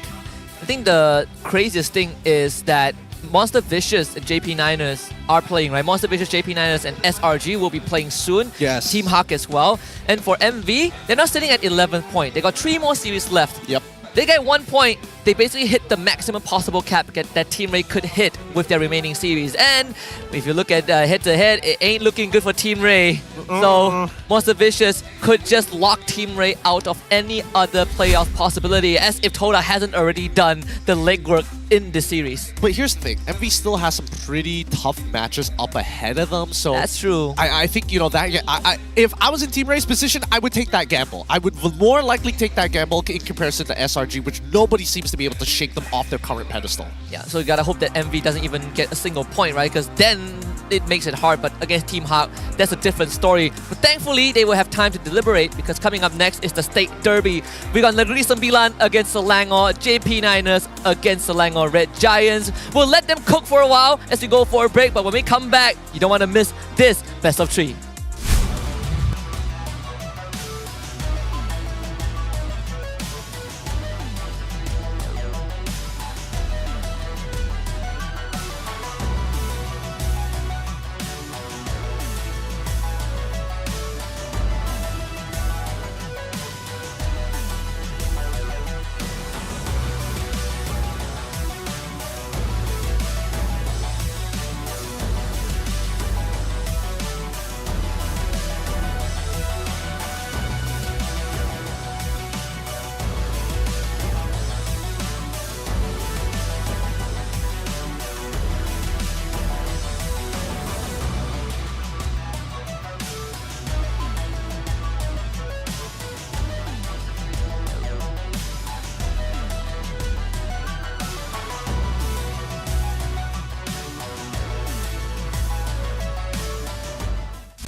Jago sukan apa jua?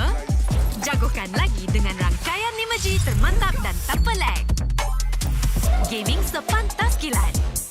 Menang di Land of Dawn. Tukar ke Holling Prepaid 5G sekarang.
Kenapa ni? Aduh, 5 lagi gatal sangat. Gunalah Head and Shoulders.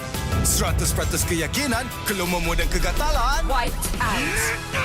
Unstoppable.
Welcome to the land of God.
Panas. Itulah, panas gila. Kau ada payung? Ada? Kau tak dengar ke Kak Gura selalu cakap? Sediakan hujan sebelum payung untuk M6. Hacik kau. Sediakan payung sebelum hujan. Oh, iya ke? Tapi apa kena-mena dengan M6? Apa kena dengan M6? Ha.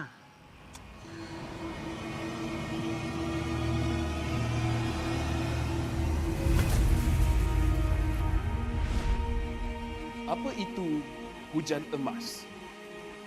Hujan emas adalah satu matlamat, satu impian terunggul untuk setiap pasukan. Setiap musim, apakah kenangan yang istimewa? Ia adalah ketika juara menjulang piala di bawah hujan emas. Ia juga menjulang dan membanggakan nama Malaysia di persada dunia. New champions of the mid-season. Seperti cuaca, musim baru datang dan pergi. Ia persis dengan MPL MY. Setiap pasukan dan pemain yang pernah menjejak kaki di MPL MY, mereka tidak pernah berputus asa. Setiap musim ada permulaannya. Juga permulaan baru untuk matlamat dan impian bagi pemain kita. Musim cuaca datang dan pergi, tapi ia tidak akan mengubah sejarah pemain kita. Dengan harapan musim hadapan yang cerah adalah satu pemangkin semangat bagi pasukan yang bertarung. Komposisi musim lalu tidak penting. Yang penting adalah kesetiaan kepada permainan. Tiada guna mengerti hujan emas dan berjuang demi Malaysia kalau kita tidak dapat merealisasikannya di M6.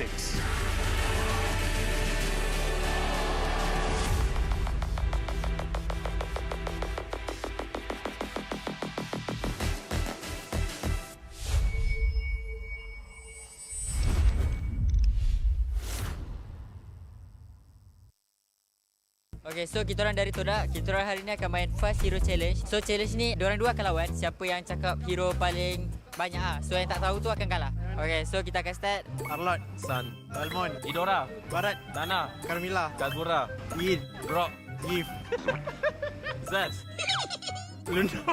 Sama-sama. Tu, Idora. Aku dah sebut. Lilia. Okay, selamat. Okay. Penny, Gatot Kaca, Ling, Julian, Krill, 3, 2, Ruby, Ilos, 3, Estes, 2, Valerie, Rafaela, Digi, Laurin, 2, Lunok dah Dah.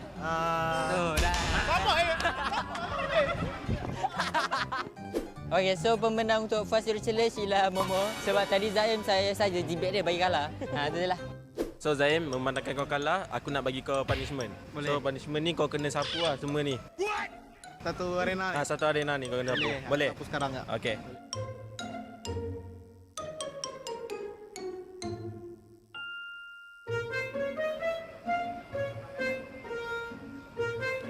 Zaim, kau pilih Zaim. Satu.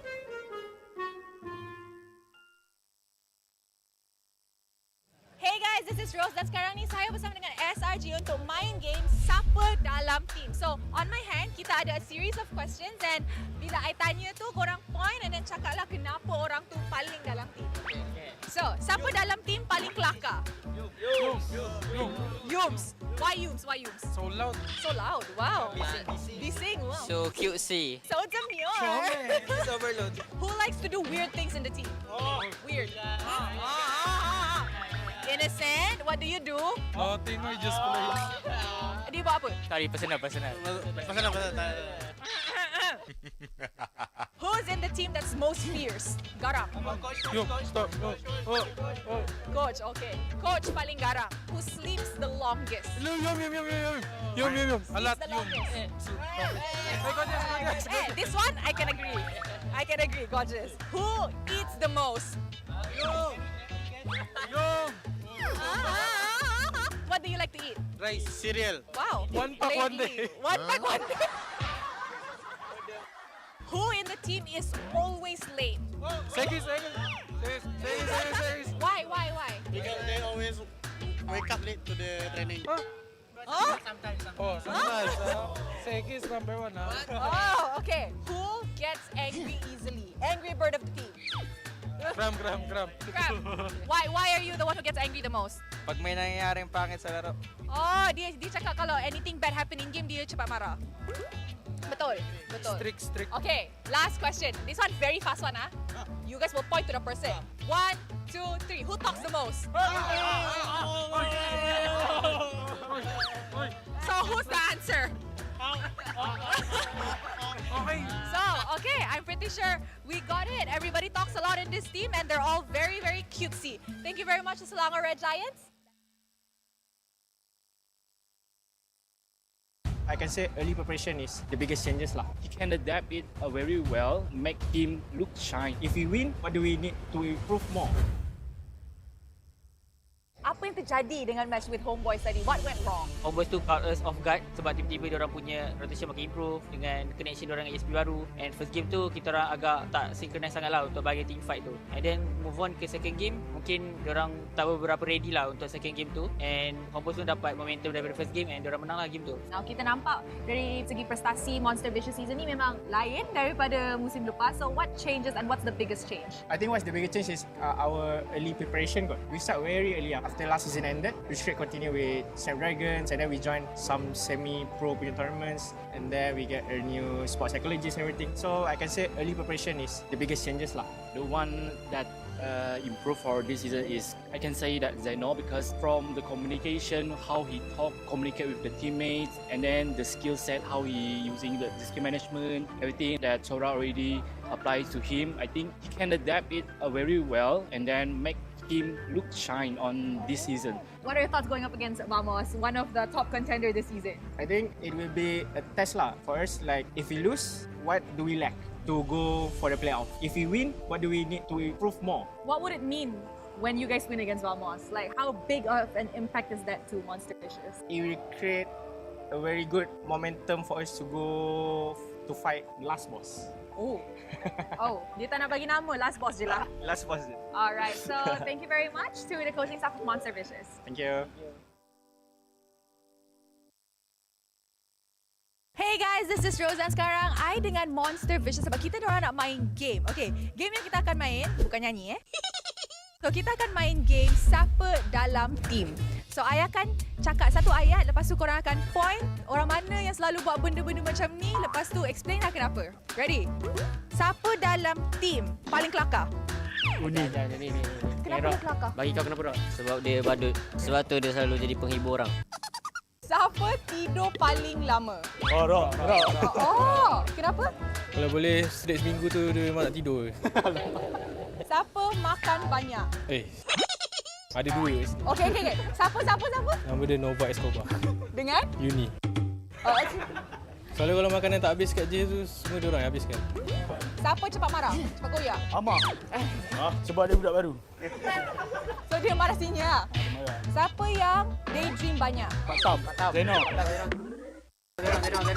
Selalu? Dia banyak main game. Dia nak cakap. Dia selalu 10 scream, dia suka termenung. Lepas tu dia lupa nak ban. Jangan buat ni dekat MPL. Alright, terima kasih kepada Monster Vicious.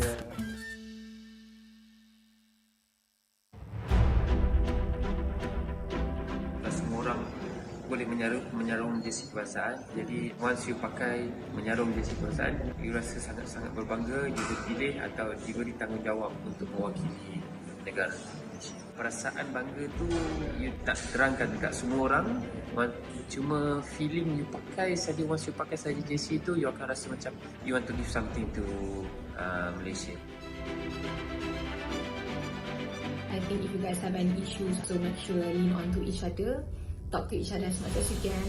I think just be proud because tak semua orang dapat this opportunity, and also kena ada that winning mentality, tak kisah pun dekat level mana you guys pergi, and jangan rasa takut, jangan rasa macam you guys are not good enough. Apapun, just ingat bila you guys enter the arena, just do your best and all the Malaysians will be behind you and supporting you guys. Saya tak ada nasihat, saya kagum dengan apa yang anda semua lakukan. You are all to me personal heroes because I grew up in a time where gaming was seen as a waste of time, but you prove otherwise. You put gaming and you put Malaysia on the world's map. I think you are at a better place to advise me. So again, I want to say thank you for being who you are. Thank you for fighting every day. Thank you for competing for Malaysia because it's something that I can never do. And I live vicariously through you bila I tengok atlet Malaysia compete because what you do is very, very amazing. And I wish you all the best. Deliver for Malaysia because wherever I am on the day when you win for Malaysia, I'll be proud to raise the Malaysian flag and play the negara. Tak kisah jago sukan apa jua, jagokan lagi dengan rangkaian 5G termantap dan tanpa lag. Gaming sepantas kilat. Menang di Land of Dawn. Tukar ke Holling Prepaid 5G sekarang.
Tangan aku kenapa ni? Aduh, 5 lagi gatal sangat. Gunalah Head and Shoulders. 100% keyakinan, keluarmu dan kegatalan. White out. Unstoppable.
Welcome to the land of God.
I'm a rock star.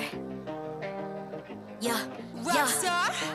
Ay, ay, ay. I'm a rock star, baby. I'm a rock star. I'm a rock star. I'm a rock star. I'm a rock star. Panggil aku rock star. Ini kejohanan kita semua orang rock star. Kita rock star, kita buat saja gaya kita. Makin panas apinya sudah membara. Macam mana pun kau menempuh segala. Demi negara kau buat semua bangga. Step into my world, you know I'm always in my zone. You know I got my team, no I'm never alone. Bring out my best, buat yang terbaik. Jadi juara perlahan kita naik. Aku nak push, naik-naik jadi lebih bagus. Jadi hero, ku ada skill. Berapa banyak musuh aku dah kill. Ramai cuba mencapai, cause they envy me. Tiap game aku pasti jadi MVP. I'm a rock star, baby, I'm a rock star.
MPL Season 14 is powered by Moonton, KPRG, and MSNJ. Official 5G mobile internet hotlink.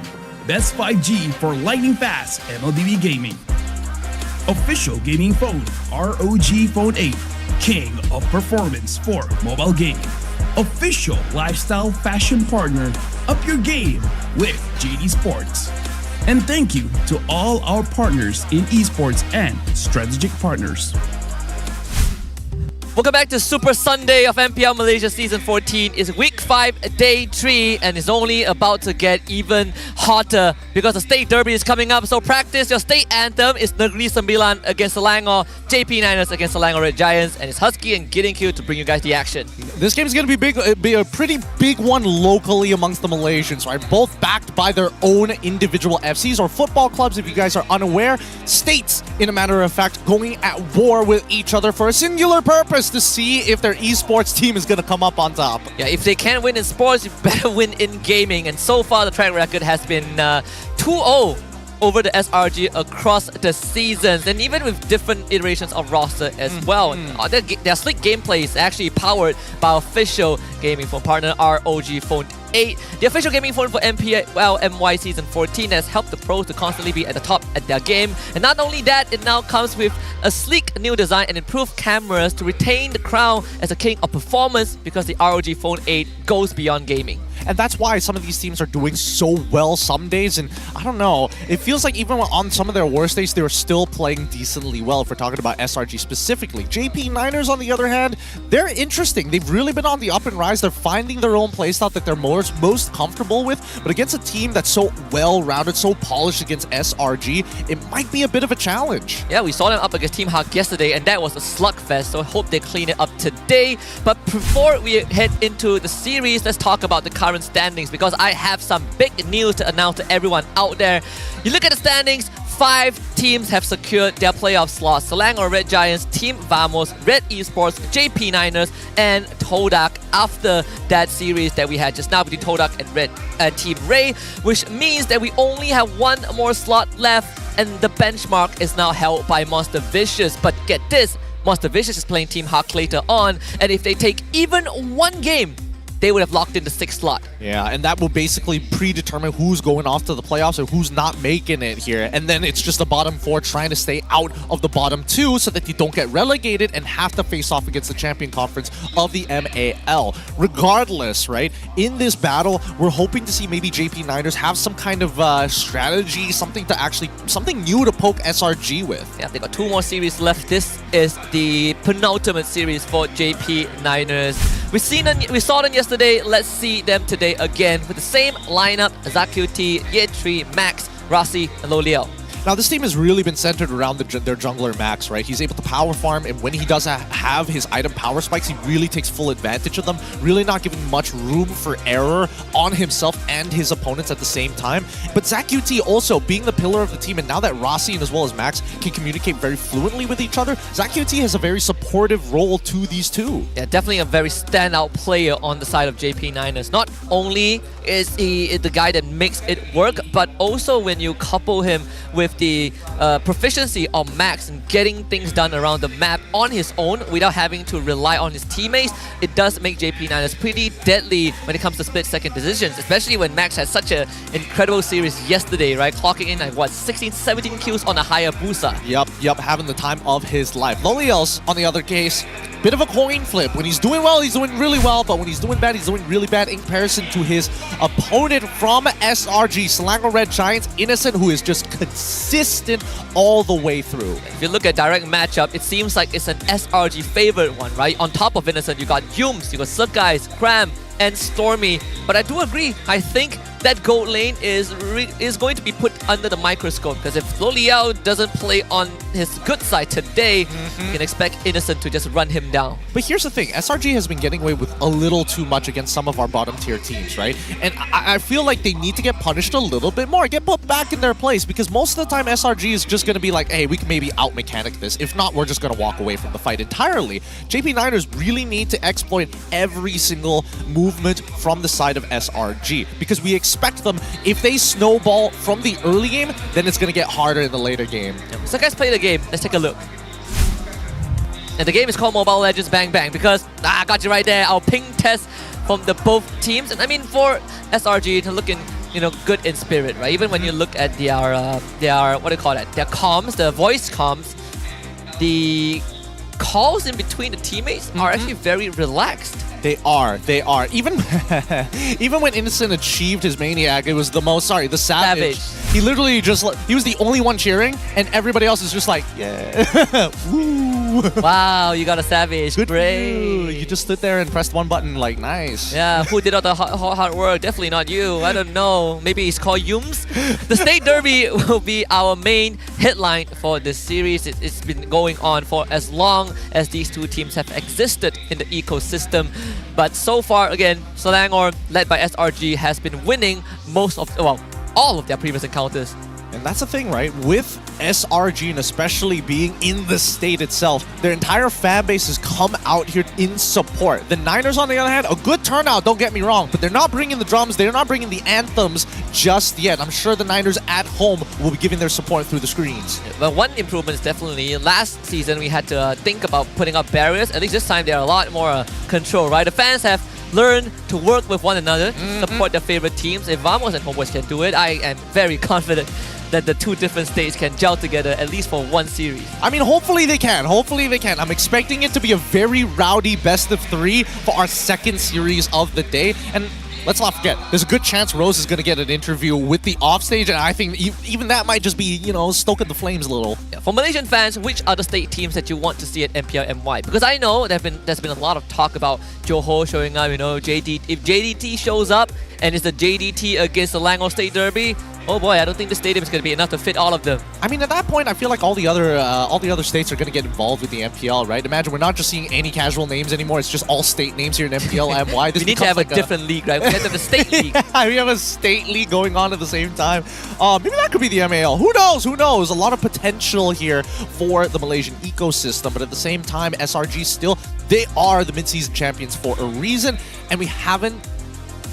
Would I say they've been up to peak? Yes, they have a lot of polish, but I feel like it's very lax for them overall. No one has really made them sweat. Yeah, we were looking at Team Vamos to be the team that really kind of gives them some pressure, but the series that we witnessed, right, the 2-0 by SRG, really felt like, maybe Vamos hasn't reached that level yet. A lot of us, we're reconsidering. It was a wash. It was an absolute stomping there. And I think that Vamos, this is one of the problems that they have, right? We need to see them evolve even further. They need to take their current lineup and push them into a direction that maybe they're uncomfortable with. And this also kind of brings up the follow-up question with SRG. They're great. They won MSC, right? Current world champions. They are undefeated. The only team that felt international ready, but with such a big skill gap, is this going to be the plateau for SRG? Hopefully JP Niners can bring us some answers to it. Well, that's what I've been genuinely worried about that. But before we talk about this any further, it's time to get the Royal Derby on their way here at the MPL Arena at MBSJ. Come down and check it out as the lineups walk out.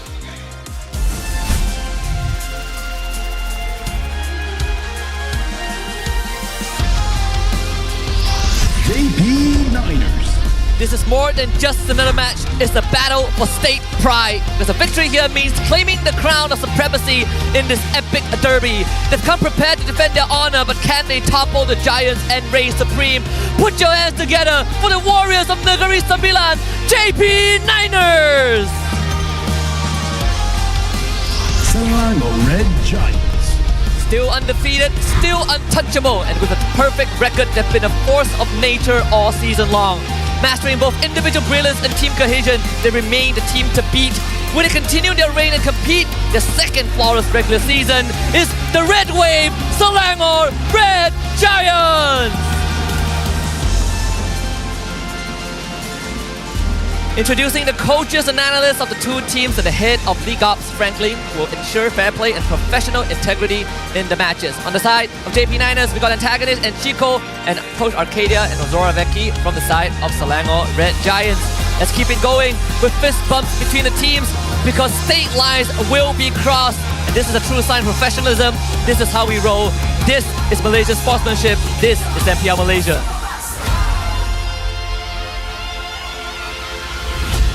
Kedua-dua pasukan sudah bersedia di atas pentas.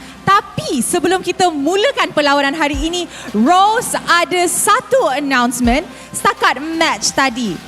As of now, kita dah ada 5 pasukan yang secured slot mereka ke playoff. Dengan keputusan 2 berbalas 1 tadi, secara rasminya Todak, Vamos dan juga JP9ers have officially secured their slots to the playoffs.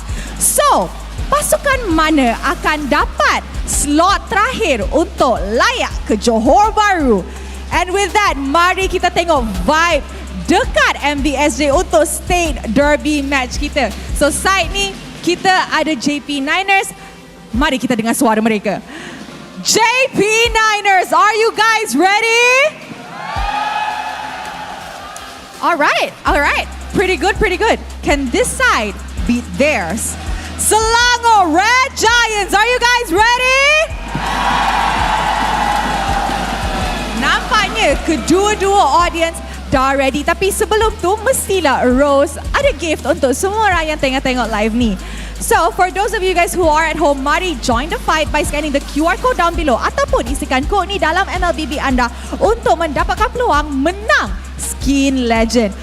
Itu dia. State Derby dah nak mula. The audience are fired up. The players look ready. So, teams, this is your moment. Game on. Yes, Rose, the State Derby is about to begin with the first drafting phase in less than 3 minutes. And then I gotta tell you, as someone from Pahang, I love it when these days fight because we're the chillest guys right here. We watch it all go down. We had one of the coolest sultans. We're cool. Yeah, of course you guys are cool. You have the most amount of landmass in the country. Only second to Sabah and Sarawak. All right, look, keeping it local all across the board, we had to go and get an outside opinion from JP's coach, Chico. Which teams from MPL ID do you want to see at M6? And he said Team Liquid ID and RRQ Hoshi, because the players on Team Liquid were average, but they've shown improvement and are really strong this season. And for RRQ, because they are a consistent team. And I can get behind that because this season for MPL, not just for MPL ID, for even for PH, right, we've seen a massive improvement from all of the teams. But what matters is when the playoffs start. If Liquid Indonesia and RRQ Hoshi can continue this performance, seeing them on that M6 stage would be a run it back, especially for the kingdom of RRQ. I mean, hold on. Whoa. Bucko. Yeah, man's punching above his weight. Some people, I know they say shoot for the stars, but that one ain't it. Hey man, first get a qualification from NASA, all right? One step at a time. Team comparisons here. Now, so far, JP with 17 games. Obviously, their data is going to be a little bit skewed in terms of total team damage. But they are literally, how many digits are there? Oh my goodness. That's a 500,000 damage more than SRG. 500,000 more than them? And it's only 17 games, which means 4 games differential, and still SRG is at a reasonably catch-upable number. It's decently high, I have to admit. I like this, but it's SRG, not SGR, unless you just want to say Selangor. So I'm not sure how. I know he said that his partner supports SRG and he supports JP9ers. Hope the court case is going to go well after this because someone's going to leave behind their assets. But I want to also invite you guys to join us because M6 is happening in Malaysia and we got a QR code right there on your screen. Do scan it, or if you want to take the long route, just go into your in-game client and type in the redeem code. Yeah, I would highly suggest the QR code. And don't forget, these are 2 separate prizes from Join the Fight. So quickly redeem these codes. They are different and they are up for grabs and they are unique. Now, coming into this game, right, we've seen time and time again the SRG, just every lane is winning, every role doesn't make a mistake, and if one person makes a mistake, you got 4 really fed members to back you up. And in most cases, that's not much of an analysis. That's just, you're literally getting stat checked. Cold hard facts, right? Let's say you just win from character creation onwards. Yeah. But also JP9ers have played statistically just longer average game times compared to SRG. So when you look at damage numbers, it's obviously going to skew towards them. They have a lot more drawn out fights and they have one of the longest lore dances, which SRG will take advantage of. Let's check out the drafting phase. SRG on blue side, Chico on red with JP9ers. Gatal Kacha and Harry banned out by SRG. JP9ers bans Fanny and Chip. Okay, that's fine with me. Lolios' power pick is gone. Same goes for Rossi's unique Gatot pick. But JP targeting the chip, they just have to. Chip's too good. Fanny, so many teams are concerned about Sagai's Fanny, and some may even say his Ling. Yep, Ling, Fanny, and we haven't even started going down the line, right? There's a Nolan, there's a Julian, right? He has whipped out all of them. Yep. Maybe Hayabusa someday. SRG with the third ban, that's the Faramis. They're straight up targeting ZaqQT. It's a bit hard when you're playing against your ex-team, you know? Yeah. I did see ZaqQT in the previous best of 3 series hanging out with some of the SRG members on the bleachers, just having a good old time. I don't know what exactly they were talking about here, but the fact is SRG came in being buddy-buddy with ZaqQT and then doing him dirty in the draft. Yeah, I'm pretty sure ZaqQT was like, don't ban my Faramis, and Stormy was like, okay. Thumbs up, he's like, you know what's gonna happen. But that's not up to me, boy. It's up to my coaches. Oh, that's what they say, but then Stormy's just like, Coach, how much is it gonna take? Coach, I'll do anything, just ban out Faramis. Man, this guy came from Kelantan for SRG. Dang! Okay, so we got a guy from Johor, we got another guy from Kelantan. Let's see how many states we can check off And the we got list. Singapore, okay? So so SRG is winning out, not just in the state representatives, but also from a different nation. Internationally. They are growing. The Red Giants are growing in popularity, but we'll see once we get to M6. But first off, what's their first pick going to be? Wow. Is it still... Are they going to go with the traditional things, or are they going to have to deal with the Fove, the high losses of the world? Oh. Wow, straight up power pick. Give him the Ling, so Phobius, Hylos, Khalid. What else? I mean, Hayabusa, a lot of options for JP9ers. They did target the Cho, because Jums has been finding too much success on that hero. But with this Ling picked up, it's a show of confidence from SRG. Definitely. I think it's not only just a show of confidence, but they also recognize that JP is heavily reliant on Max, right? Especially for those late games. He is proactively pushing lanes on the side, pulling attention to himself, and usually he plays Ling when he does so. So I think maybe this is not just a strategic move to benefit Sakai's, but also a way to kind of slow down JP. JP will always have that fallback to Hayabusa, Nolan, or even the Roger for Max, which we have seen, from time to time. But these first two picks, it's going to be the Phobius and Matilda. So SRG willingly giving it over to JP9ers. Yeah, and this is a pretty nice combo because, again, Phobius really struggles at disengaging from fights, and Matilda gives him that access to tools which you don't usually have in his kit.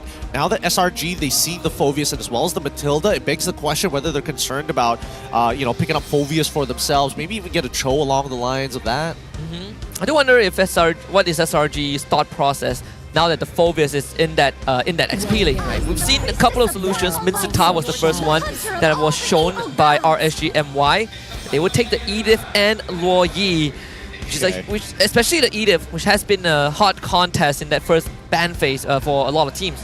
Yeah, I mean, a lot of teams still prioritize the Edith, and let's also not forget, like, in the early first 3 weeks of MPL MY, Edith was pretty much 100% picked or banned. SRG currently on an 18-match win streak in MPL MY. Yeah. 18 From matches. last season until now, they have not lost a single series. They've lost games for sure, but not series. So one of the longest standing win streaks, I think, in any region. I know, unfortunately for Fnatic Onyx Philippines, theirs just got broken by Omega. Yeah. But even then, it was one of the series that you have to watch when you have time. Yeah, it was a great series. Great series to watch. Hayabusa going to be the lock-in for Max on the JP9ers to finish off the first phase. As we hop into the second, we see Angela, the follow-up. Wow, so they still have Angela in the back of their minds for Yums. It is a classic combo, just like the old combination of a Ling plus Angela. But we have seen, if I remember correctly, when SRG went up against FCAP and MSC, the Ling Angela was also one of the staples that SRG brought in. Let's see how they function without it. Yeah. Alright, so now SRG still holding priority, really taking their time with this, discussing all the possibilities that they could ban out to set up specifically for Cram. It's tough on the blue side because you don't have that last pick. Is this going game? Oh no, it's a screenshot. Oh, it's a oh my goodness. I was like, well, man, this guy's bold. Which games will finish first, yours or this one? We'll see in just a little bit because Zask is going. Ooh, Zask ban. We haven't seen too many Zask bans this past week. Ever since the new patch, right, where they nerfed the damage of the Nightmarish spawn, the Zask has really kind of fell out of favor. So this Zask ban does, I feel like it's telling us is telling JP9ers that they don't want kind of this mid lane pillar. I expect them to really hone in on ZQT's hero pool, but Zas is definitely not on my bingo card. Okay. Let's just see whether this next ban from SRG is either Aurora or Vexana. If it's either Aurora or Vexana, I'm predicting that maybe High Loss is going to get picked up for the side of SRG. From JP, they could just ban out the High Loss here, but no, instead they get rid of the Moskov and said they don't want global pressure. But doesn't that mean that Lolios might have to play the Claude to kind of keep up with Mobius and Haya? Claude, yeah. If not, then there's Carry, Claude Carry. Worst come towards the Beatrix. Oh, Bruno. I mean, he did play the Bruno yesterday. That's a good point. The Bruno is pretty decent as well. Harith is already gone, so we don't even have to consider Lunox just yet. All right, what's this next man going to be for the side of SRG? Aurora. All right, they want High Loss. They want it. They want a bad. Because I would think that if you have High Loss, you are not too worried about the Zas, right? Because you can sit on top of him. Well, you can sit on top of him, but keep in mind that you still have Edith and as well as Lo Yi, right? So as much as you want to be that spearhead, you don't want to hinder your Edith from finding an onward engage, for an example. Because somebody at the end of the day has to sit in front of the Dominator's descent, right? And Lo Yi, unfortunately, as much as she wants to be in that backline, if she gets zoned off by Zas because of that Dominator's descent, then the rest of the team is going to start crumbling because then your team fight doesn't have that splash damage. So see the Valentina as a response from JP9ers. Very nice, very nice. I like this a lot. Works Take well. The Primal Wrath diversion. Yeah, both of them are viable here. But she's generally really good against melee to mid-range type of heroes. Yeah, SRG fans firing up a lip. So someone was like holding up the JP 2-0 SRG beside a guy with a sign that says SRG is a back-to-back champion. Are we getting the crowd mixed up? What is this? I think it's just a matter of camera angle, I guess. It's kind of tough to say. I feel like the audience here at the MPL Arena are getting a little comfortable with the cameraman. They know when they're on cam. Yeah, where's my bucket hat man, right? That guy that guy is great from yesterday. Maybe we'll see him with Homeboys or Vamos plays more. That's the glue for SRG. And the Brody. First ever Brody pick we will have. I respect it. I respect it a lot. He knows there's a lot of mobility. He doesn't want to play a hero that's focused on purely his auto attacks because, again, there's only so limited range. So you might as well have homing missiles as an ult to ensure deaths. Yeah, but I mark you did. Worse yet. The Matilda can save you, right? If she's within range, obviously, when it goes off. Maybe if she has Flask in the Oasis, there's a possibility for sure. Favorite needs to be active during that time. I think that Glue is rather interesting here because Glue doesn't have too many bad matchups. I guess it's a different sandbag, but does almost the same thing into a Phoveus. Now the Lunox will be the response from JP9ers. Todak gave us a very good demonstration on you not necessarily need to pick Lunox only when there's a Harith. You can do fine, and with the Brilliance, there's a chance for you to completely negate the torn apart memories from Brody. Also true. I think that right now, how do you play this lane? I think it's you rush level 2, look to harass with first skill, rush level 2, and then look for an all-in. I think that's the one opportunity that Cram is going to get at level 2 as well as level 3 to win this lane. But I do see the potential of SRG just snowballing out of control, right? Incredibly strong laners, great late game potential, and cross-map movements with their Loi is going to be something that JP9ers needs to contend with. Yeah, I would like to see how this matchup is going to go between both Phoveus and as well as Cram on this Glue, but generally team fighting just looks a very SRG favorite. I think that JP, they've got to bait out a couple of big ults from the side of SRG before they get the green light to go all in. Right, you hear the chants in the background. The State Derby will officially commence as we load onto the land on Dawn for the first game of the series. Salang on Red Giants on blue side, JP9ers on that red. Both junglers starting on the purple buff, so it's going to be parallel. Okay, I like it.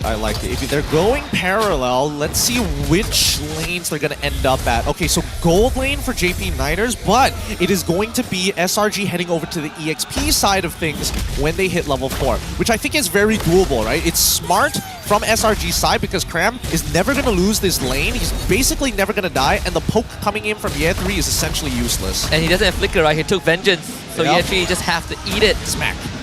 Do it. Slam, Slap him up. Slap him up. Yeah. Slam. Yeah, slam it. One more. To the vengeance. Come on, yeah, 3. You should know better. He has flicker. Come on. That was upsetting to watch. That's the XP lane unlocked for SRG. And Skies didn't even show up. He just straight up lost in the lane. That's 2 minions already that he's lost off of this. And a camp, right? Now Sakai just invades. Rasi sees it, but you can't do anything about it. In fact, Sakai will gladly fight you if given a chance. Yeah, he's going to use an early retreat here. He might find another kill, but luckily Rasi is here to back up Year 3 just in case that happens. It's horrible news if you are Rasi, because ideally you don't want to even have to show up here. But now he's actually giving away first blood, and without Vengeance, Rasi is like, okay, now I have to show up. Yeah, no choice. If not, for sure, the Phoveus is going to get dived. He used his Vengeance when he was at 10% HP. Not ideal at all. For the time being, we don't see Innocent finding any lane advantages, and he's even pretty scared of actually walking up here. Loliel's does some very relevant damage on this Lunox. No, those burst damage, especially at level 4, right? You will miss the window of getting a solo kill unless Loliel doesn't have Brilliance, which is a tough ask if you look at a 1v1. Yeah, it's literally 2 buttons now. A lot of the Lunox mechanics aren't as hard as it used to be. Oh yeah, thankfully, right? Thankfully. Having to juggle between 2 different colors, too many buttons. Can't deal with it. My brain cannot handle it. Maybe this turtle fight give us a good look of how SRG wants to function. That's the split out for Cram. Can't stick to anyone just yet, but Sakai is like, alright, my team bought me time. Take the orange buff. This is not looking good for Loliel. He used Brilliance. This is a solo kill. Innocent. Full commits onto him. That's 2 lanes going in favor of SRG. Oh, JP, they're trying to rush this down as quickly as possible. Here comes Sky! The Yums, and it's going to be a yin-yang reaction. Tempest are placed into the air. Yums goes down. The turtle secured by Year 3. Sakai also ends up losing his life. JP9ers, they did strike back. Oh, yeah, 3, nicely done. He got the knock up in the skies just as he was coming down and used an early retreat while in the Tempest of Blades, allowing Year 3 to steal that away. A little unfortunate for SRG, but at the end of the day, it's 3 for 3. Oh, not the worst scenario, especially with such a start with the side lanes, getting solo killed. But at least JP9ers were able to kind of get Year 3 back into the game, right? Finding 2 kills in that small skirmish. But Max did go down. Can't believe it. Can't believe Loliel died like that. Same goes for Year 3. Bit of a slow start for them. Maybe they haven't fully woken up or realized who they're facing with. Getting punished for now, but not to the point where the game is basically done for. There's still plays to be made. And right now, Ross is trying to keep track of where everybody is. Did you see that? Yep. He got a first item, Rose Gold Media. Interesting. He didn't even bother with the boots. Wait, Loliel's going for first item, Holy Crystal. What is going on? They're so greedy. Both of them are so greedy. Okay, to be fair, Innocent is making the smarter option here, right? Without the boots, regardless, doesn't matter to him as long as he lives, and the Rose Gold Meteor can offer him that. Ooh, the diversion just second. Actually, I thought it was second too late, but it got the timing just right. Yep, and also the hard read, right? Coming in for both Rasi and as well, eliminating the possibilities. They don't see the mid, they suddenly walk into a bush, and now you have to start guessing. Where's Sakai going to go? He just saw this orange buff get taken by Max, but also knows that he has a level advantage. So any objective fights will be in SRG's favor. Okay, so they've got first rotation, but there's no point to diving Matilda as well as Loliel's on this Lunox here. I think that JP9ers, honestly, they're playing really, really well. The denial of information from JP9ers, and with the way that they're moving across the map, they're efficiently giving gold back to Max despite his 1 death. Also keeping up with SRG. Now Loliel also gets free space to farm up the lane a little bit. SRG really wants to play together with Sakai kind of taking care of the rest of the map. And that does give JP9ers some room to take advantage of. Yeah, SRG, they need to start walking up before Sakai reveals himself on the bottom side. Wait, hold on. Oh, Stormy did get caught. Innocent also in a rough spot, so Innocent is out of the fight for now. Divergence from Stormy to try and get away, but the burst damage is too much from the Niners. Stormy ends up going down. Cram is going to be next on the list. Tries to pull himself away, finally forced to use the ultimate. JP9ers forces SRG out. Yep, they're still power farming here. Right now, Sakai's doesn't have enough damage to really take on the full force of JP. That's why he's split pushing to try and create this level lead and also denying a purple buff. The vertical jungling starts. If he can steal away this purple, that'd be great. Max does have the retribution, but Oh, I he think still Sakai missed still it. got it. No way! That's the level of advantage for Sakai. Oh, that's such a feels bad moment for Max. That could have been his way back in. All right, so Sky Piercer purchase, now to start stacking it up. So the way for JP9ers to find a fight is just this slow burn, right? Yeatri, you wear them down, and you know, maybe ZQT finds a good angle to go in with a stolen Primal Wrath, because he does hurt. That feels like the only spell that is relevant in this early to mid game. They try and go on to Cram, pull him back. Cram needs to use the ultimate again. Another Yinan reaction. Yeatri is going to be sucked back twice. Ooh. Cram thinking about sticking on to Yeatri, but doesn't find the need to do so. Some pretty good timings here, right? This guy should be fine. He still has the Tempest of Blades for the time being.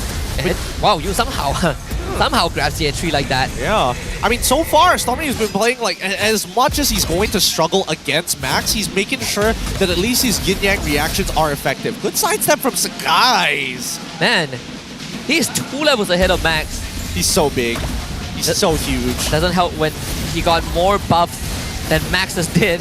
Yeah. Including in his own jungle. I mean, that's why you see that Max feels like he's lagging behind at this point, because he just doesn't have enough energy to keep going around and fighting people. In the meantime, though, Sakai's did get a second item in that Haas Claw, and now it's more incentivized to actually get involved in these fights. Then again, Innocent, as much as he was able to find that solo kill onto Lolios, his side of the map was the first tower to actually fall.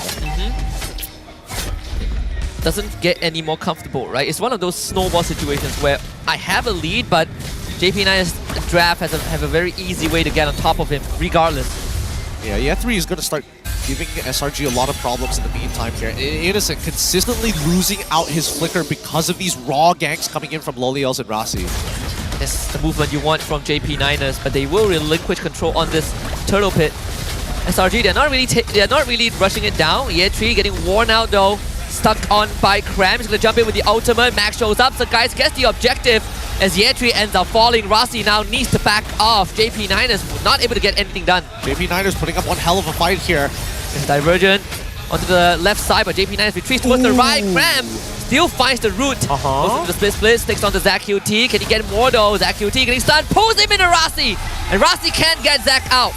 Not sure why Rasi bothered to walk up into that globule. He should know that if Cram is standing on top of it, it will proc and it will snare anybody in his path. And now Rasi is in a rough spot. Another split. Cram got it out so fast, and that's mid tier 1 down. Bottom tier 2 also being seized by Sakai, and he's gonna blow it up. I hate everything about this hero. Everything about Glue is just disgusting. Absolutely obnoxious to deal with. Not a lot of counterplay as well. Like, as much as Yeatri can get free stacks off of Cram, Cram doesn't care at all. That's not his job. His job isn't to fight Yeatri. His job is to pull him out of place. Yeah. If I sit on someone, I invite you to attack me. Oh, man. You hit Cram when he's on your teammate, you probably have a higher chance of taking your own teammate out. Yeah. Also, another question here, coming out for Loliel specifically. He ended up dropping, despite being 0-1, he is 1,000 gold behind Innocent, who's already completed 3 items. Yeah, somehow, right? Like, some things just can't be explained. I don't know where he's getting this extra farm from. Maybe he's giving, Sakai's is giving away a couple of jungle camps while he's on the bottom side to speed him up. I gotta keep paying attention to where Innocent is moving around the map these days. I would assume that, right? Considering that he was forced to use flickers because he got ganked. But Cram, what do you do? What do you do to Cram? I don't know, man. I'm about to put my fist through this monitor, seeing him just stand there so confidently. It's like, oh god, this hero sucks. If he goes into his ultimate, and then Max is just like, now I don't want to ult. Exactly. It's like, it's just a waste of time. That's why Glue is so obnoxious. I hate heroes like Glue. I hate heroes like Uranus. They all do roughly the same thing. Waste your time, be a giant sandbag, and that's all you're doing. You're putting your fist against metal. Yeah, I mean, it's always great when you're the only one having fun. Right? That's step number 1 to winning any game. That's a free lord for SRG, by the way. You can't crowd control him. Yeah. You don't have damage to take him out. And he just runs away. Yes! And he has so much movement speed, right? Like it's pretty surprising how someone as bulky as Glue can move that fast. Yeah, Stormy unfortunately did not get the splash damage off of that minion. That would have been a huge yin-yang reaction had he connected with that. But still, missing out on that mid-tier 1, not the biggest deal in the world considering that there's still 4K ahead, so sacrifices need to be made. The fact that they're 4K ahead in a game that seemingly looks a lot slower than usual really speaks volumes of how SRG has been playing the macro game, right? Like, look at the bigger picture. Taking Silent Towers early on, and Innocent somehow having more fun than Lo Liao. Yep. Then you have Cram, who is just doing this. Are you having fun, Cram? Glad you are, glad you are. Well, JP9ers, are you guys having fun? No, I want to kill myself. This sucks. Like, this is terrible. Look at this. Why is Cram allowed to do this? I hate it, I hate it, I hate it. There's no analysis. This is just literally a one-man show, and it's Cram. Yeah, he's having the most fun, I can see that. Look at him go. Look at him. Even Yums is like, I want to have some fun too, Cram. He's going to use the ultimate. It's just a commit to get this. Inhibitor, yin-yang reaction on the year 3. Gets pulled to Lo Liao, and Lo Liao takes the reaction. There's no winning. No winning whatsoever. That's an inhibitor already gone as this 6K is turning into a 7K very fast. And funny enough, even when we saw the graphic earlier about who was dealing the most damage, it was ZachQT and Ye3. They were the top 2 damage dealers. Hey. It's going to add on to their overall stats. They can stop! They can't stop it. That's the yin reaction. Maybe this is the 1-5 brilliance from Lo Liao into the center of things. And they will lose year 3. Cram finally drops. JP9 and finds the trade. Max once more, but cannot achieve it. So both teams will disengage. All right, that's fair. Finally, something actually happening for JP9ers, but trading 1 for 1.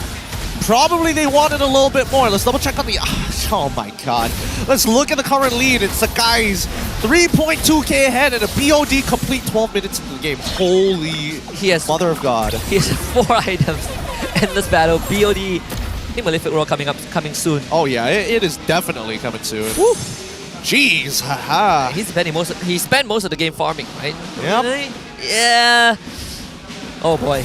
This is starting to look really, really rough for JP.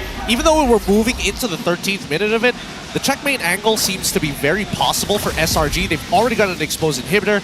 Unfortunately, it's on the short side of where the Lord is going to spawn, and not on the long side, but they can still take advantage of it. Well, he got the Lord up in 10 seconds soon on the bottom end, so it is closer to where JP9 has lost the inhib. Cram's like, let me split push it. Sakai says no. No, go back to the rest of the team. Go back to your harassing ways. Now you can have mid, right? You can have mid. Here you go. I'll allow you to phantom tax it. Now the next upcoming Lord already spawned. It's really difficult for JP9ers to not only hold space, but to take space from SRG. Yeah, I mean, Cram moving it like that feels so hard. It's gonna go on the ZachQT, finally pops the ultimate. Sakai will get this. Lord, in fact, Yums is the one who gets it. Really doesn't matter though. It's gonna be a pullback. Ye3 had to use the Vengeance. Stormy even used the Divergent. This backline exposed. Max gets the reaction on him. They're gonna jump on the Stormy, finish him off. Lo Liao finds the kill. Tempest the Blaze out from Sakai's. And Rasi circling Ego. That knockup is good. Lo Liao finds a double kill. A flicker forward. That's gonna be Cram again. Sticking on the Rasi, takes him out.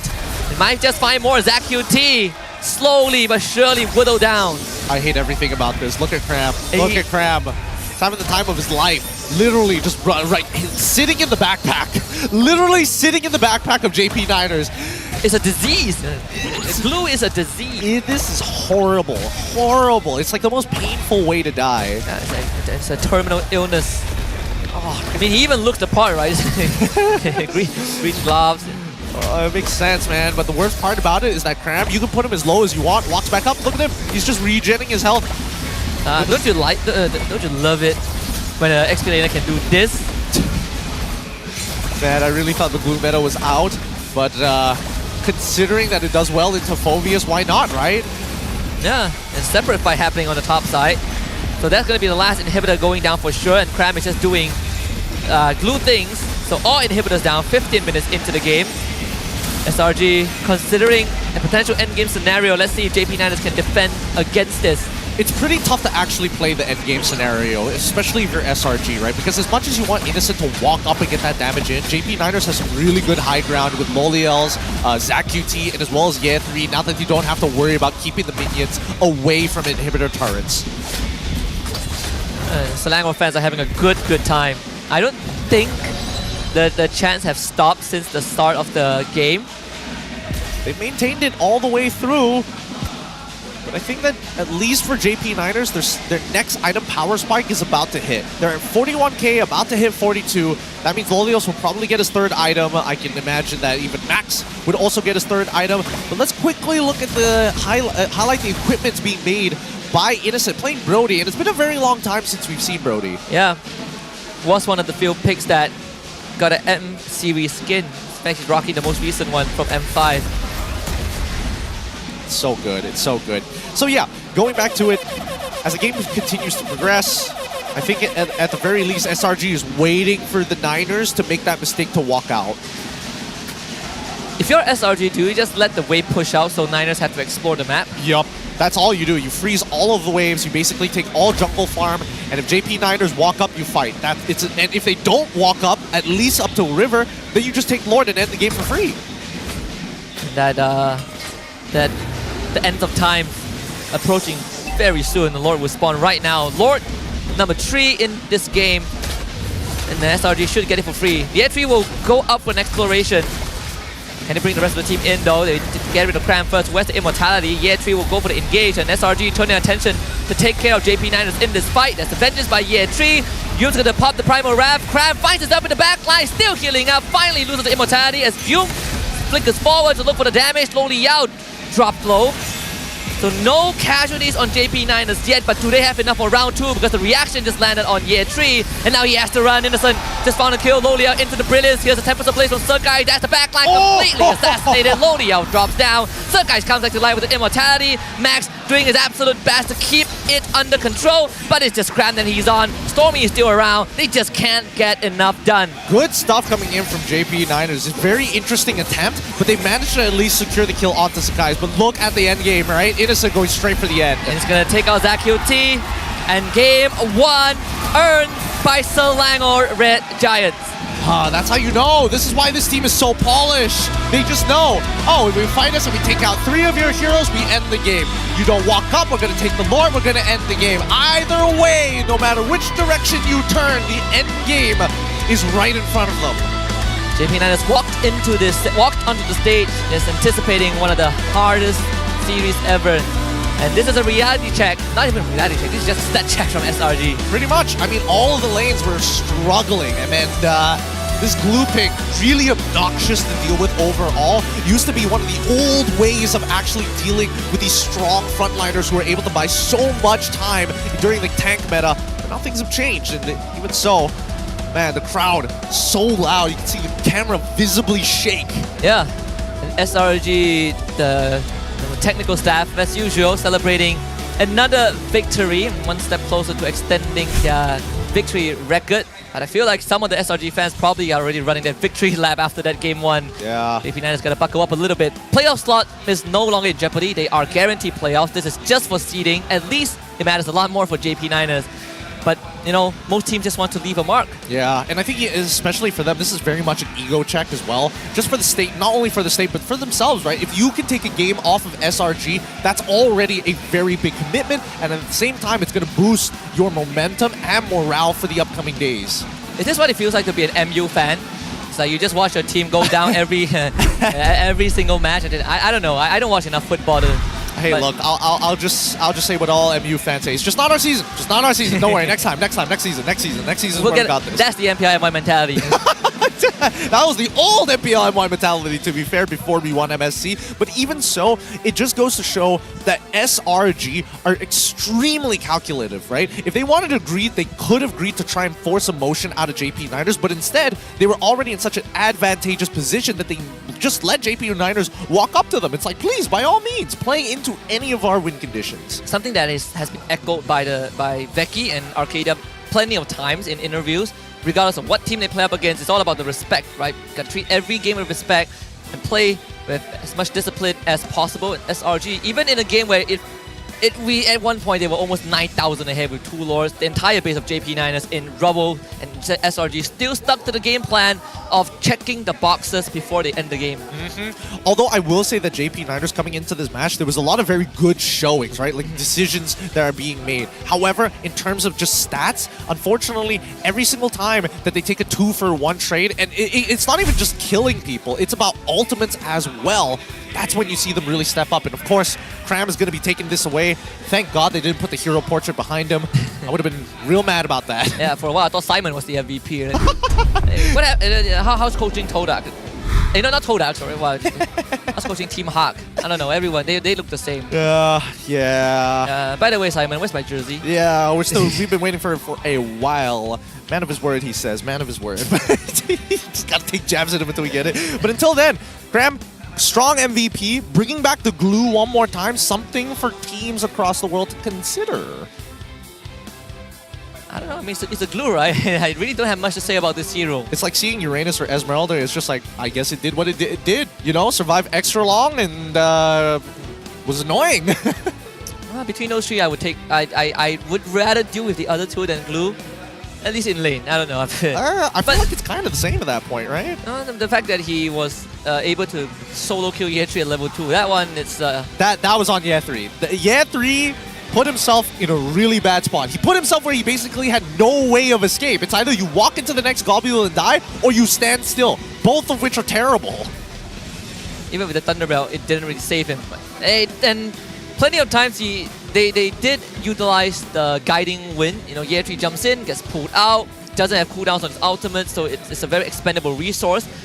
But if you bring Cram back into your team, that's a completely different story. Yeah, I do think that JP had the correct idea of continuously attacking Innocent. However, they didn't get Max involved enough. I think they needed to get Max involved after they broke his initial flicker. That's when you keep on diving him, right? Because Innocent has no other means of counterplay other than his natural inbuilt CC.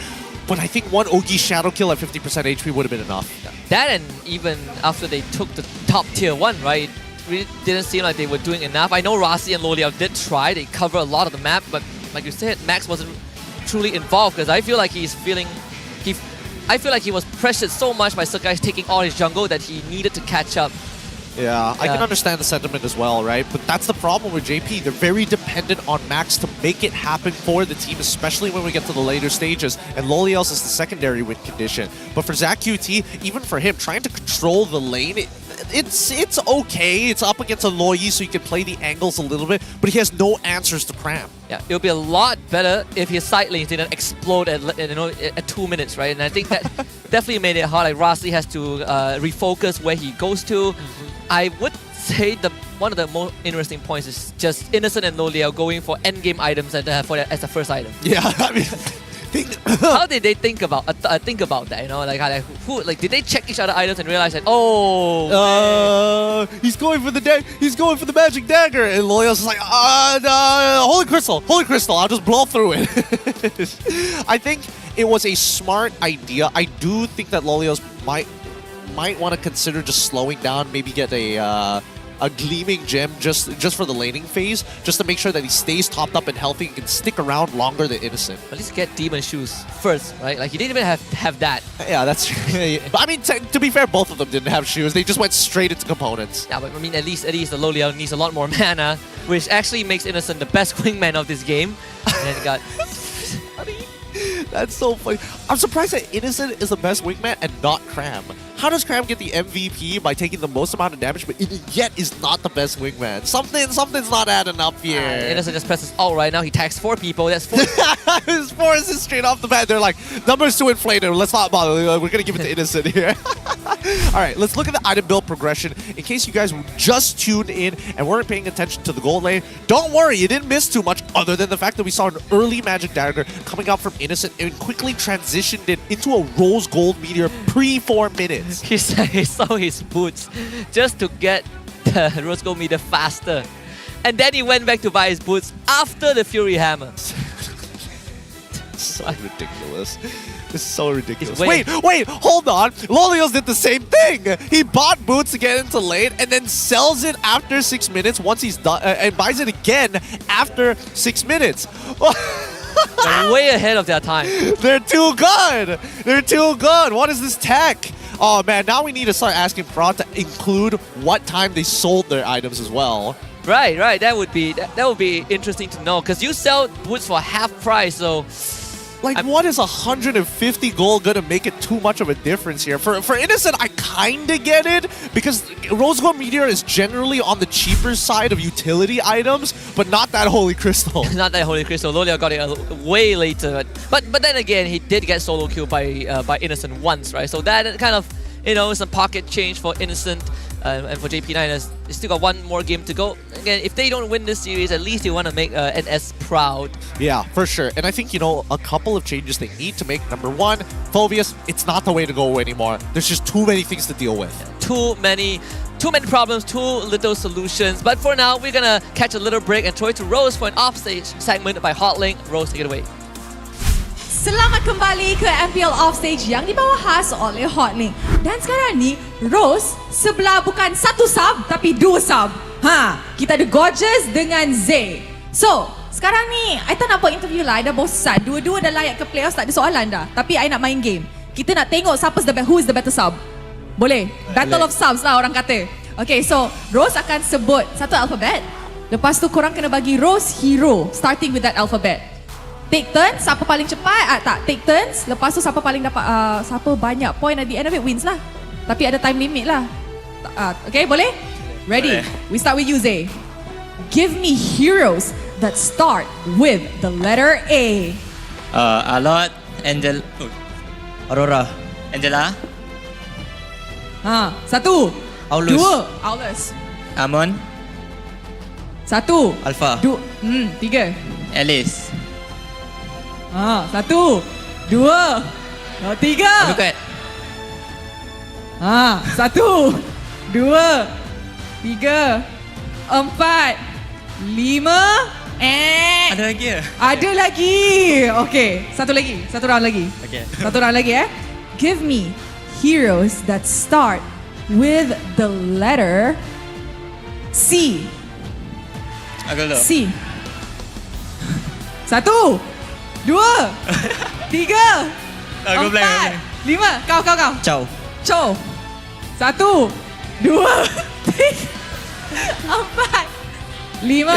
Sicilian. Chang'e. Satu. Dua.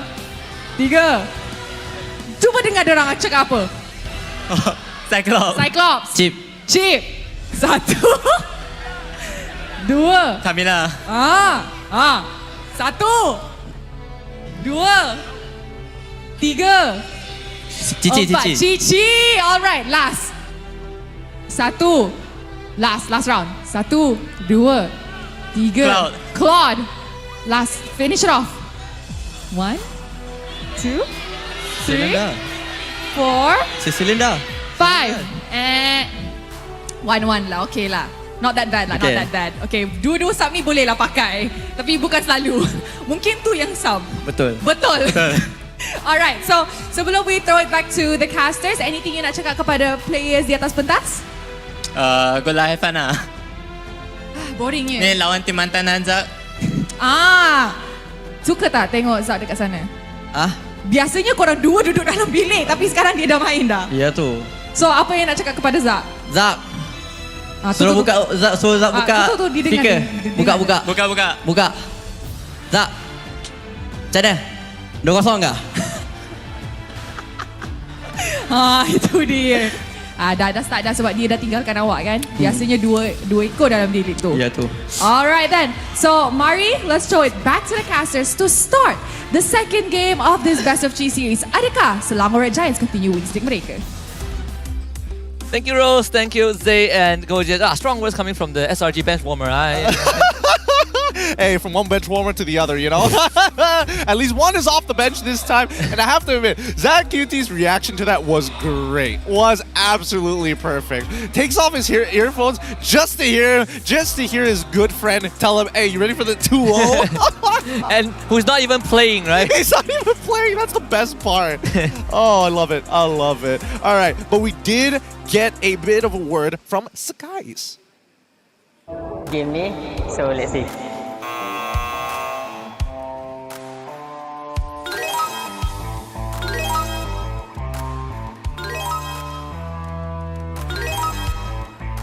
So guys, saya dah try. Saya cuma dapat 4. So korang macam mana?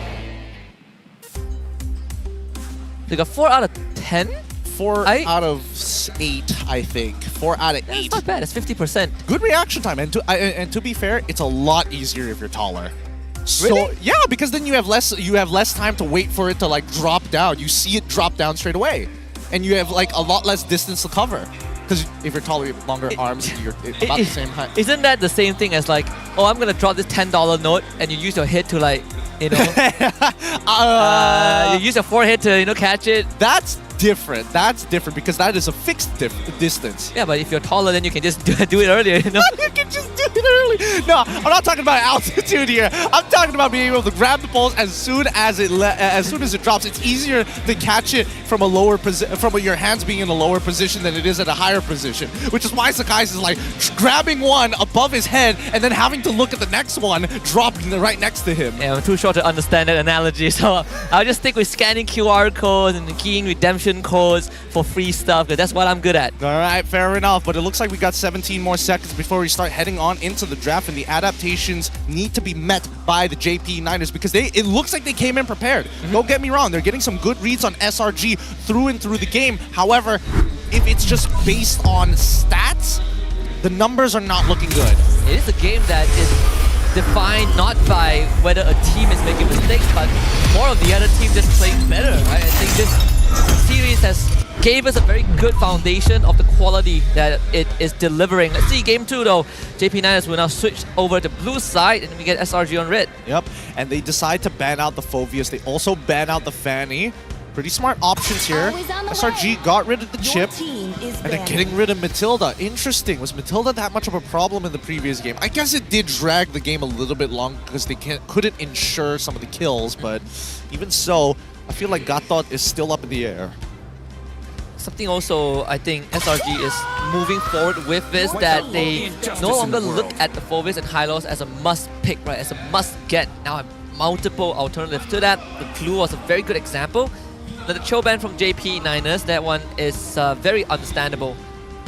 Oh, we got somebody from Malacca checking out, supporting JP Niners. All right, another one, another state off the list. That's 4. So we got Kelantan, we got Sarawak, we got Malacca, Johor. We have Johor, so that's 4 in total, right? I'm Pahang, so that's 5. Oh yeah, you're Pahang. I'm waiting for someone from Perlis to show up because that takes a lot. That's a long journey to Selangor. Yeah, that's a rough one. That's a really, really rough one. So I would hope that they stay at home because that trip ain't worth it.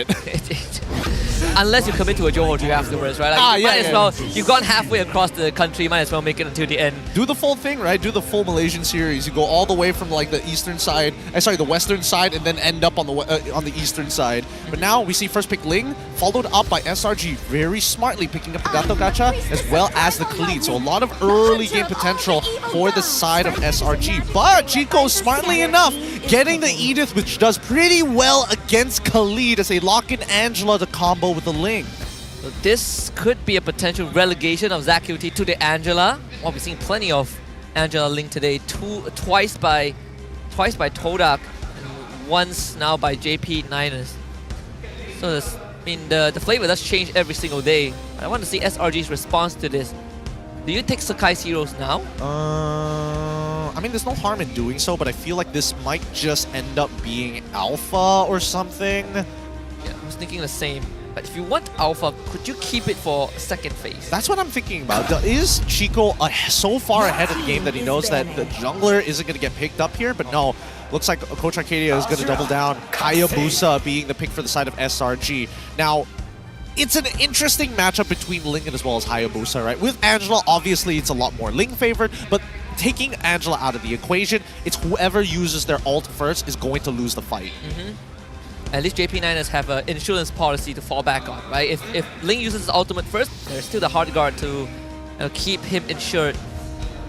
And Sakai is just trying to save the win rates of these junglers, right? There's bumped up Ling's one, now Hayabusa, all below 50%. Don't worry, I will bring back the win rate single-handedly. And they need when when the win race god needs him the most, he's here. He shows up. Ooh. Lunox, man. That's a lot of respect. That's a lot of respect here. I guess they understand that Lunox is really good against these dive style of compositions, especially with Sky Guardian Avatar and Raging Sandstorm ready to be unleashed. JP decide to get rid of the Moskov this time round. So going down to the gold lane bands. Another 2-0 for SRG.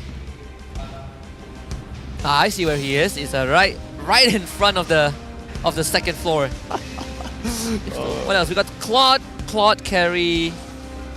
Claude unless he doesn't want to play Bruno or Brody again. Yeah, I don't think so. Harith is already gone, so you could go into Natan, but I don't think it's that fun to play against Ling anyways. Why did they just pay Roger for Innocent? I think it might, Is there a possibility? I think it's definitely a possibility, and I think since they're on red side, you might as well do so, because you've already got Gato Kacha as well as Khalid to kind of play an interchangeable flex role. So now they need to see the full lineup of JP before they decide on the gold. Still the Aurora, Vexana for SRG. If they still want to play Loyi, I don't see a problem with it. I think it's fine. I think if they want to go really, really safe, they can go for Farms as well. Yeah. That way it's a bit of a deterrent for but then 3. But then, okay, I was thinking of Yi, but then there's Ling, right? If they pick Eve here, then JP is gonna go Claude. Is gonna pick up Claude alongside everything else. Well, actually, now that I think about it, putting Loliels on Claude might not be a bad idea for SRG. Hey, he did win one game, right? Start respecting that Claude win. Hey man, I don't know. One game, I'm not convinced just yet. It takes a lot of resilience to finally win a game after losing for 5 seasons, maybe more. So they will go the safe route. That's a Faramis pick. Is to trick. Very, very really rubbing it into Zakuti's face, you know? Maybe maybe that, but it's also an interesting deterrent against Year 3 to pick up a glue. So now, this begs the question, what does JP do with this, right? You might as well go into Faramis at this point. Sorry, not Faramis, go into the Hylos at this point. Yeah, they did lock themselves in a pretty complicated spot, right? I mean, you have 2 flexes, but they don't feel good green flex anywhere, so they bring out the Alice. Might as well do it, Alice and Arlott. Okay, so Alice has a good amount of mobility, an insane amount of sustain, but is going to require a Winter Crown, probably a slightly earlier in her build, maybe even 3rd item rather than wait for 4th item, just so you can survive the initial attack from SRG with their big ultimates of the Raging Sandstorm and Sky Guardian's Avatar. So it's all about outlasting SRG in these extended fights, right? Like seems like both teams have tools to really drag out a battle. JP9, it comes down to the healing that Alice and the Alice have. Angela, the Alice have. But here's the annoying thing, right? I think it's really smart that Chico decided to double down on this Alice, because now that Faramis is being shown, SRG will have the natural tendency to kind of group up around the Faramis, and SRG say, you know what? You down to fight? I'm down to fight. Let's see who's gonna outlast who. Yeah, you want to fight early? Let's do it, right? Let's do it. Let's bring in a different kind of gold lane dynamics. It's not every day we see this.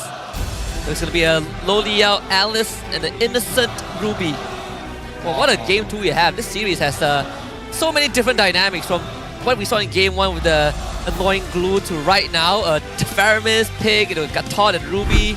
Man, it's an interesting take, right? That's why you saw Azoroveki looking over to Coach Arcadia. It's like, I don't know about this. This Alice might ruin us. And I think that Ruby might be a potential solution for it. We'll see how this is going to play out for Innocent in his lane. He's pretty much just going to chill, sustain. Same goes for Loliel. He's going to chill, sustain again until they can get into the late stages. Well, let's see what the first item would be for those 2 gold laners, because they have been cooking up something really, really nasty. Game 2 about to commence right now. Going to load onto the land of Dawn with JP9ers, this time finding themselves on blue side. Salang or Red Giants on red. Yep, keep in mind that Salang and Red Giants are currently on match point. They can 2-0 JP if they just win this game. Now it's both on orange side, so it's going to be on opposite sides of the map. I would only assume that Max wants to end up by gold based on the previous game, and Sakai's wants to end up on EXP, but that might have changed here. Yeah, looks like Link wants to show up towards EXP side. Man, the damage early on from using Stormy is really annoying to deal with. The entry once more getting bullied by Cram. I'm a heal in your face, boy. What are you gonna do about it? What are you gonna do?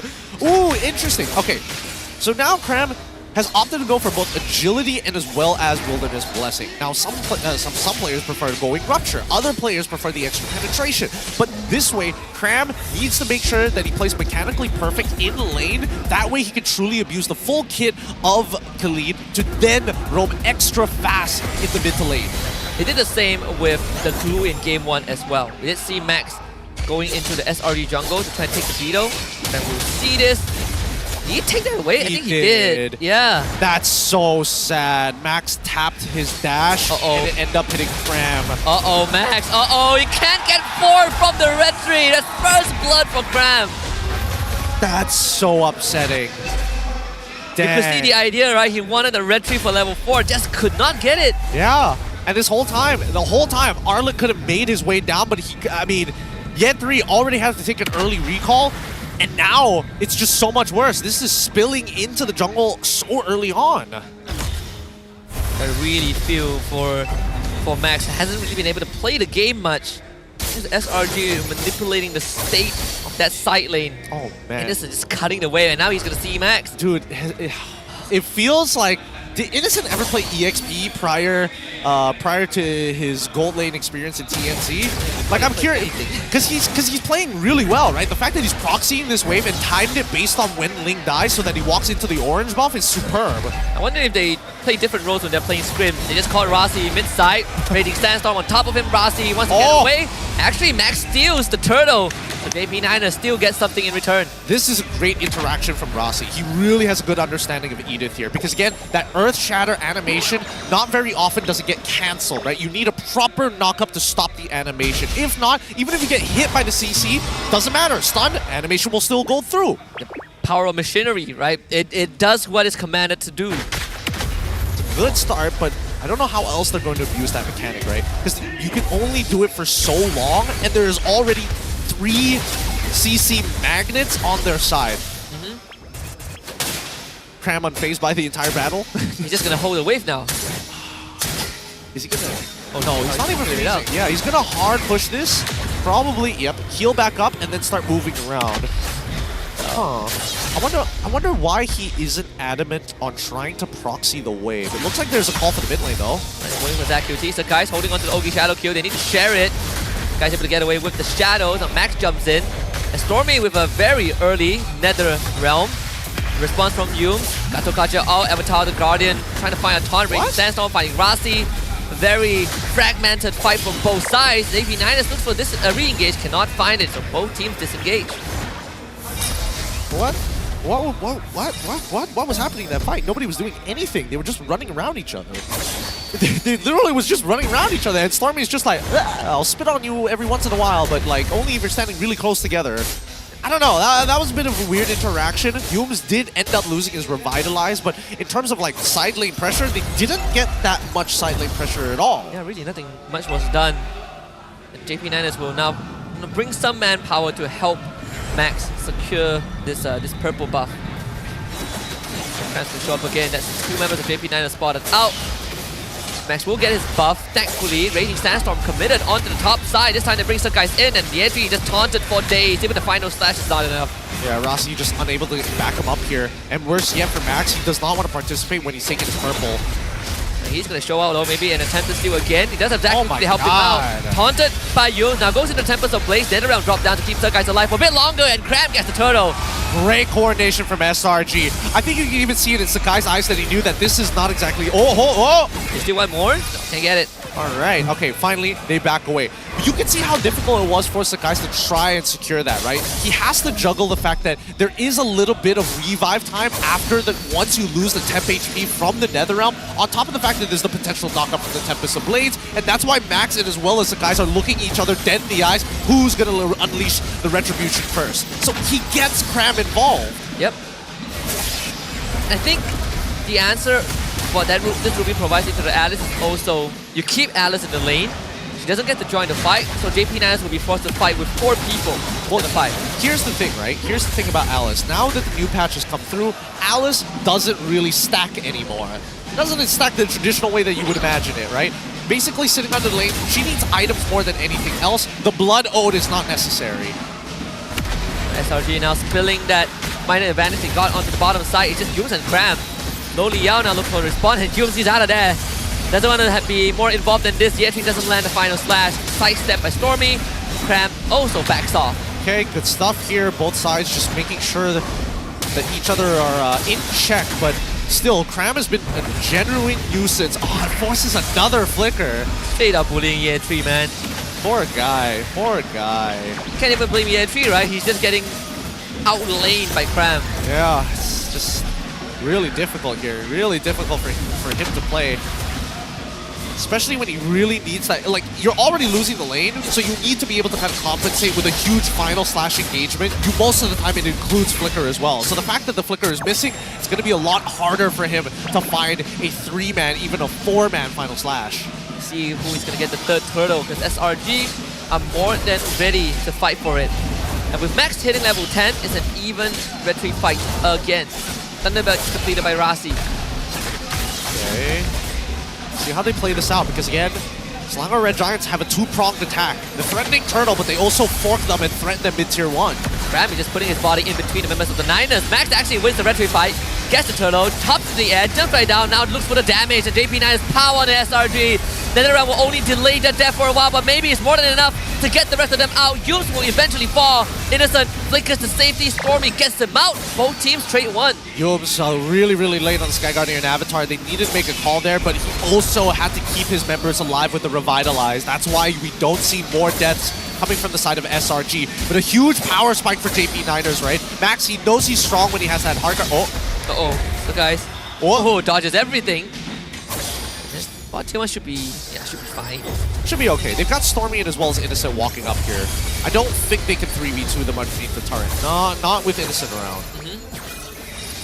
25 more seconds until we see the next objective actually spawn here. Since we're already 8 minutes into this game, the Selangor Red Giants have a... Oh, he did use the final slash, but thankfully he's under the Tier 1. No Ghostbusters coming in from Stormy to try and pull him out from turret range as well. It looks like SRG wants to unlock Innocent so they can make more plays in the enemy jungle. Because again, Cram has not been seen on top side for quite some time.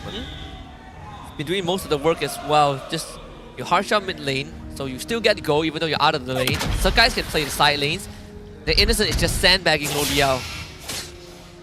There's Clock of Destiny and Starlin's sight done for Alice. Sea Halberd, War Axe, and a Fury Hammer on top for Innocent. Sakai's into Max. Shadow stuck on him. Sakai's take it. Realizes he cannot get the kill. Yeah, that's fine. As long as he can try and bait a reaction out of Max, it's worth his time. BOD going to be the second item purchase here from Sakai's. It's not going to compensate the fact that Max could probably outlast the ult with the Haas Claw and a singular tough minion that he can heal from.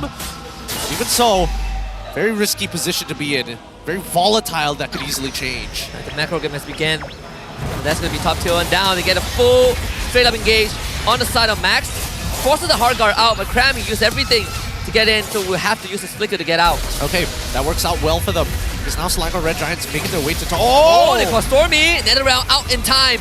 Stormy willingly joins back to fight. Sky Guardian Avatar forces reaction from Rasti, but Innocent wants a lot more. Rasti will be given away. Good stuff from Selangor Red Giants. This is why whenever an engagement comes through, JP Niners need to remember there's a lot of potential follow-up from the side of SRG, so they cannot be baited by the very first engagement. A lot of onions, a lot of layers like an onion. Lo Liao, way too deep. There's no chance of getting out from that one. Stormy now has a mega kill streak. Yep, Stormy looking, oh man. Oh no, they just found Zach. Max needs his Angela. He's gonna use his ultimate to try and get away. Does not. Max gets pulled back, just assassinated in front of the Lord as SRG exerts dominance and ownership over the objective. Oh, this is such a classic death ball composition. It's really hard to deal with. So much sustain. Now just muscling their way through into the mid-tier 1. And with that, it looks like Selangor Red Giants should be, with the jungle spawning as well, should be able to turn this into an 8k, if not a 9k gold lead. Straight up bulldozing it. JP Niners at this point. All outer tier turrets have just fell. Now purple buff under threat. SRG willing to stand there and just take everything. So guys, well, he's gonna get it. Now pushing into the tier 2s. Max looking to play on the bottom side, but the rest of the 4 members going to be playing through top side.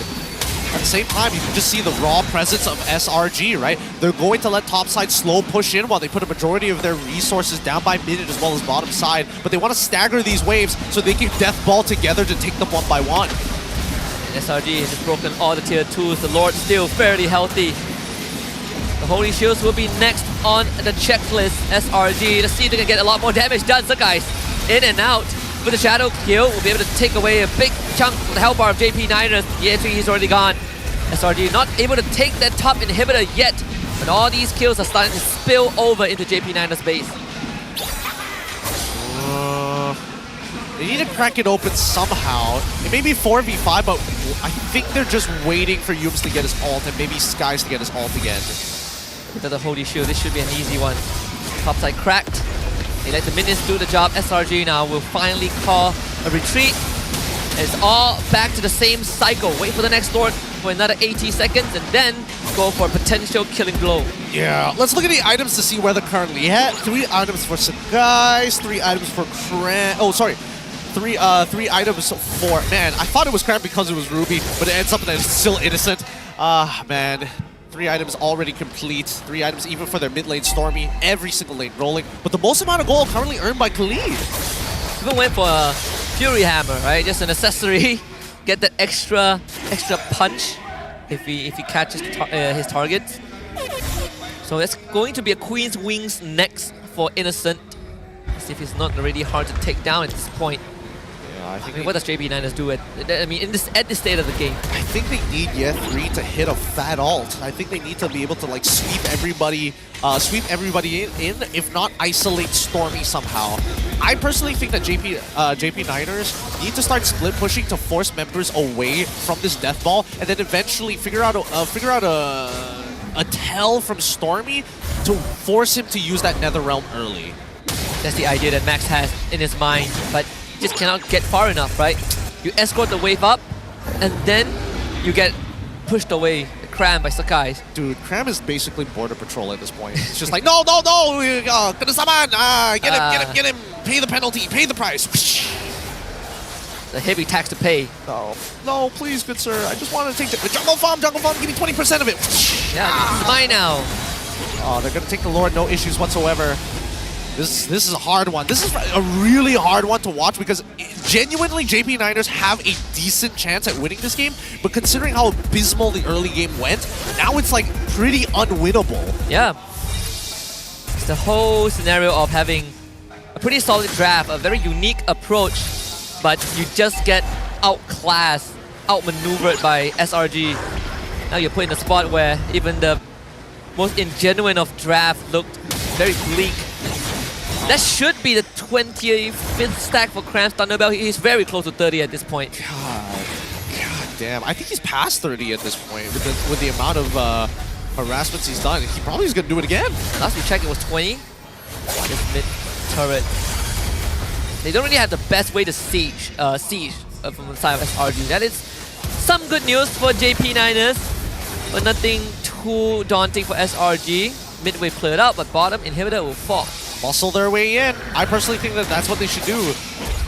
They've already got lower powered waves, and even for JP9ers, they don't have the greatest wave clear in the world. Man, Cram just took away Max's HP by 20%. Engaged from Yum just to cut off access to the back.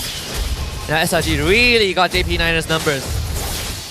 Same spot as game 1. Wow, SRG, really? Really? You're not going to greed out for this? Alright, fair enough. If they wanted to muscle their way in and just go straight for the crystal, they 100% could have done so. But still, we see that SRG going to really take their time with this and play discipline. We're not going to give JP9ers any opportunities to bounce back. They can hear the chants from the Selangorans once more. This time, as if they've won the World Cup. And I don't blame them, right? This is a complete domination. 9 total kills, 8 of them on the side of SRG, a 10k, 11k goal advantage. And just the raw discipline, very frustrating to deal with if you are JP9ers. Yeah, I am curious though what Loliel's currently has. Has he caught up? No Holy Crystal just yet. Now here's the thing. Here's the thing that I don't get about Gold Lane Alice. I know she has low cooldowns, but is the Starlium Sight necessary for the cooldowns, the empowered auto attack, and not to mention the mana regen? I personally don't interesting. So, right? See, looking more at the Clock, Destiny, Blood Wings, maybe Winter Crown and Holy Crystal, depending on the state of the game. But I feel like I have the same question with this Starlim Sign on Alice than like I have with Valentina buying that item. When do you weave it in? I don't think there's a reason to. If I want Spellweb, I go Concentrated Energy, right? Exactly. That's what I'm thinking as well. Like even an Ice Queen's Wand, right? Giving a little bit of a spell vamp of its own. So I think that or even a Lightning Truncheon is rather interesting because it gives you like a huge burst of movement speed when you try and get into these types of fights. It also helps out with the mana too. Oh, just got the Holy Crystal. All right. This is where I turn to the professionals in chat. Maybe they have the answer because I don't right now. Okay, at this point of time, it's really dangerous for JP9ers to walk out of their base. At any moment, SRG could maybe look for a backdoor angle with the Hayabusa. Even so, SRG are completely fine with how paranoid JP9ers are with the looming border patrol of Crab just walking around the Golem camp. Man is riding the waves. He's not even stand anymore. He has achieved a different level of enlightenment. So they will go on to him, but Crab, he's just going to just pressure Lo Liao. Stomp on him. There's 2 deaths for JP9ers. Just like that, Rossi wants to run away. And Innocent is soloing Max. Despite his split up, ZQD doesn't even have the time to use Hard Guard because he has a wave to deal with. SRG now, they don't need the Lord. They just walk into the base of JP9ers, get a pull onto Rossi, take him out. Innocent on the killing spree. And the State Derby for the 3rd time in a row will belong to Selangor Red Giants as Negeri Sembilan puts up their last stand, but they will eventually fall. SRG finds another 2-0. Woo! Oh man, that was a cold game from SRG. They wanted to try and make it as perfect as possible. And even then, they got the chokehold.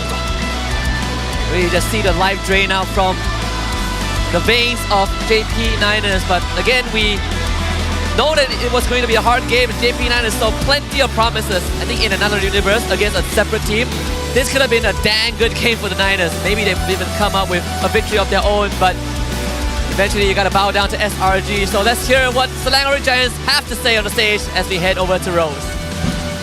2 berbalas 0-3 mata penuh untuk Selangor Red Giants. Dan atas kemenangan ini, upper bracket has officially been secured by Selangor Red Giants. Alright, upper bracket pertama kita untuk musim ini. Now, Yums, sekarang SRG satu-satunya pasukan di region MPL yang masih lagi memegang rekod tanpa kalah daripada musim lepas. Bukan satu season je, tapi 2 musim dah. Dan up to today, korang ada 19 win streak from last season. Now, adakah Yums rasa korang boleh go on with this win streak tanpa pecahkan rekod sampai Grand Finals dan juga sampai ke M6? First of all, Alhamdulillah, kita orang tak plan pun untuk jadi undefeated lagi sekali lagi. So, pasal M6 ni, insyaAllah kita orang akan bawa yang terbaik lah. Alright, so korang rasa ada extra moral boost tak kalau korang ada win streak sampai ke M6? Ada extra moral boost, ada buff tak kalau korang win streak sampai ke M6? Macam MSC? Ada. So hopefully ada lah kan? Ada. Alright, ini dia upper bracket kita. Now, Sekais. Okay. Adik, sini adik. I ada soalan. Tadi, game pertama, Lafel ada cakap. Ada orang public cakap awak beban. Betul ke? Cuba ceritakan sikit. I pun nak tahu ceritanya. Tak adalah, time tu saya main dengan viewer saya. And then main-main tu tiba saya matilah first blood. Lepas tu dia terus cakap saya beban. Saya apa lagi? Dia tak tahu ke dia main dengan Skies? Tak tahu kot. Tak tahu kot. So Untuk orang tu, I rasa cuba check dulu. Awak main dengan siapa, awak lawan siapa. Nanti awak cakap Skies beban, habis pula kan. Tapi terasa ke? Tak, saya suka orang cakap saya beban. Okay, awak beban. Okay, tak ada hal, awak beban. Okay guys, kita nampak game yang clean daripada Selangor Red Giants. Tapi siapa yang layak dapat MVP? Nak dengar sikit nama? Alright, mari kita tengok MVP perlawanan ini in 3, 2, 1. MVP jatuh kepada Ikram. Okay, Cram, here, dito. Hello. English, Tagalog. Any. You don't make me translate. The last time I asked this, dia suruh I ulang balik 3 kali. Okay, Cram. With 2 more matches to go and nothing to lose, if you could ask Coach Art to give you a hero you want to play in the EXP lane, what hero would it be? Actually, I want to play jungle. I want to replace Ade. You want to replace Adik? Nak gantikan Adik? What do you want to play in the jungle? Link and Hayabusa. Coach, next week, swap role. Oh, what does he really want to play? What he wants to play? Parami CSP. Farami's EXP. Naughty. Maybe next week kita boleh nampak. Wait, what, Cram? Anything you want to say to your girlfriend? Anything you want to say to your girlfriend? My girlfriend's not here. But she's watching. Thank you. I dah excited dah. I dah set up dah. Tapi tak apa. Thank you. Okay, thank you. Stormy. So lepas menang match ni, korang dah secure upper bracket dah. Tapi nak tanyalah, game 1 tu, Brody dengan Glue tu memang korang saja-saja pick ke atau memang nak main tu? It's part of the plan lah. Part of the plan. So korang memang main ni dekat scrim apa benda semua lah? Yeah. Oh, ingat saja-saja je? Tak. So semua game yang korang main memang 100% serious? Yeah, very 100%. Okay, I like that. Innocent? Wait, Innocent dulu. Before the game started, I see you giving high five to Zach. Anything you want to say to Zach Cutie? Hoi Zach! Hoi, tak boleh main Zach! Oh, Melayu terus dia bagi. Alright, last words from Becky. Okay, so saya ada announcement kat sini. So SRG kan, kita tengah planning nak buat future e-sport bootcamp tu untuk cari bakat-bakat muda lah. So dari October 25 to 27. So if you want to try to become a pro player and you minat nak jadi pro player, marilah and join and show your talents. We will guide you on the event. And then for Ancha, aku tak tahu you buat kerja ke apa, mungkin you boleh jugalah masuk try and join the bootcamp, so boleh belajar daripada coach akak dia macam mana nak buat kerja. Itu dia, bukan 1 tapi 2 kena call out daripada side JP9S. And with that, terima kasih kepada Selangor Red Giants. And once again, congratulations on securing the first upper bracket this playoffs. You guys may now go celebrate your win. 2 berbalas 0-3 mata penuh and our first upper bracket team this playoff. Tapi guys, kalau korang nak bagi rating kepada favorite player anda, jangan lupa to scan the QR code to rate their performance and how this game went. And with that, mari kita dengar mic check daripada pasukan Selangor Red Giants.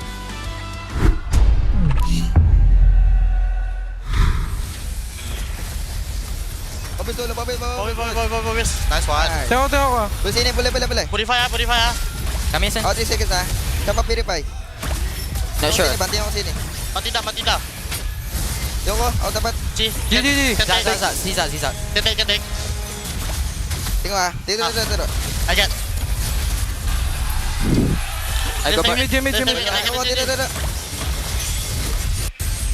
I second. Bye-bye. Sini guys. Sini. Stop. Low. Boleh. No shadow. Tengok kosak. Kuat dia. Aman. Iso. Oh nice. Oi, pull. Thank you monyet. Santai guys, santai. Low Babis low. Betul, nice one. Repeat dia. Joko. Aimo Si ada. Joko. Just kill dia. No Pindah. You see. Record Zach record there. Can grab. Let's try Zach. Go mid. No swipe. System. Yeah. RDF ni cok. They cannot win top. Ada no player. Sini. Nice one. Get. Ada no player. He did that blue. I canceling. Nice. Already go down. Sini. Talut no player. That's on. We can take mid guys. Pop.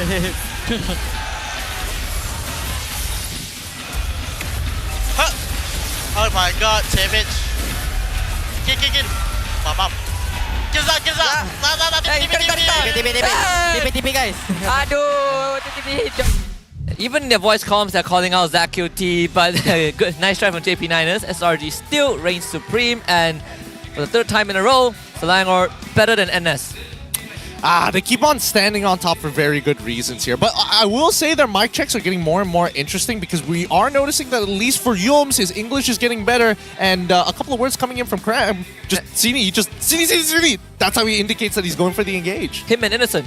Yeah. Right, we're trading languages. And so far, I think that the ideas coming out from SRG are great, but I love the way that Chico looks at the draft. I definitely think there was a lot of potential in that draft had the early game gone just a slight tad bit better. Yep. And I mean, I do wish that we would have a lot more time to look at them, right? Because we're nearing the tail end of the regular season, but it does set up expectation for playoffs. What else has Chico and Ancha left unanswered, hidden within their pockets? Because when you look at the highlight with Cram as the MVP, Game 1 on the glue, Game 2 as the Khalid, plays a completely different role, but efficient in both of them.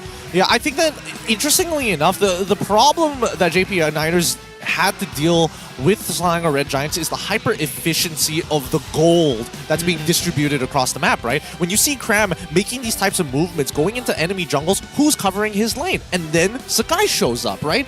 Every single step of the way, somebody is covering one of these lanes. There's no gold or EXP being wasted for free, and that's why they feel super fluid and they always seem to be on top of everything.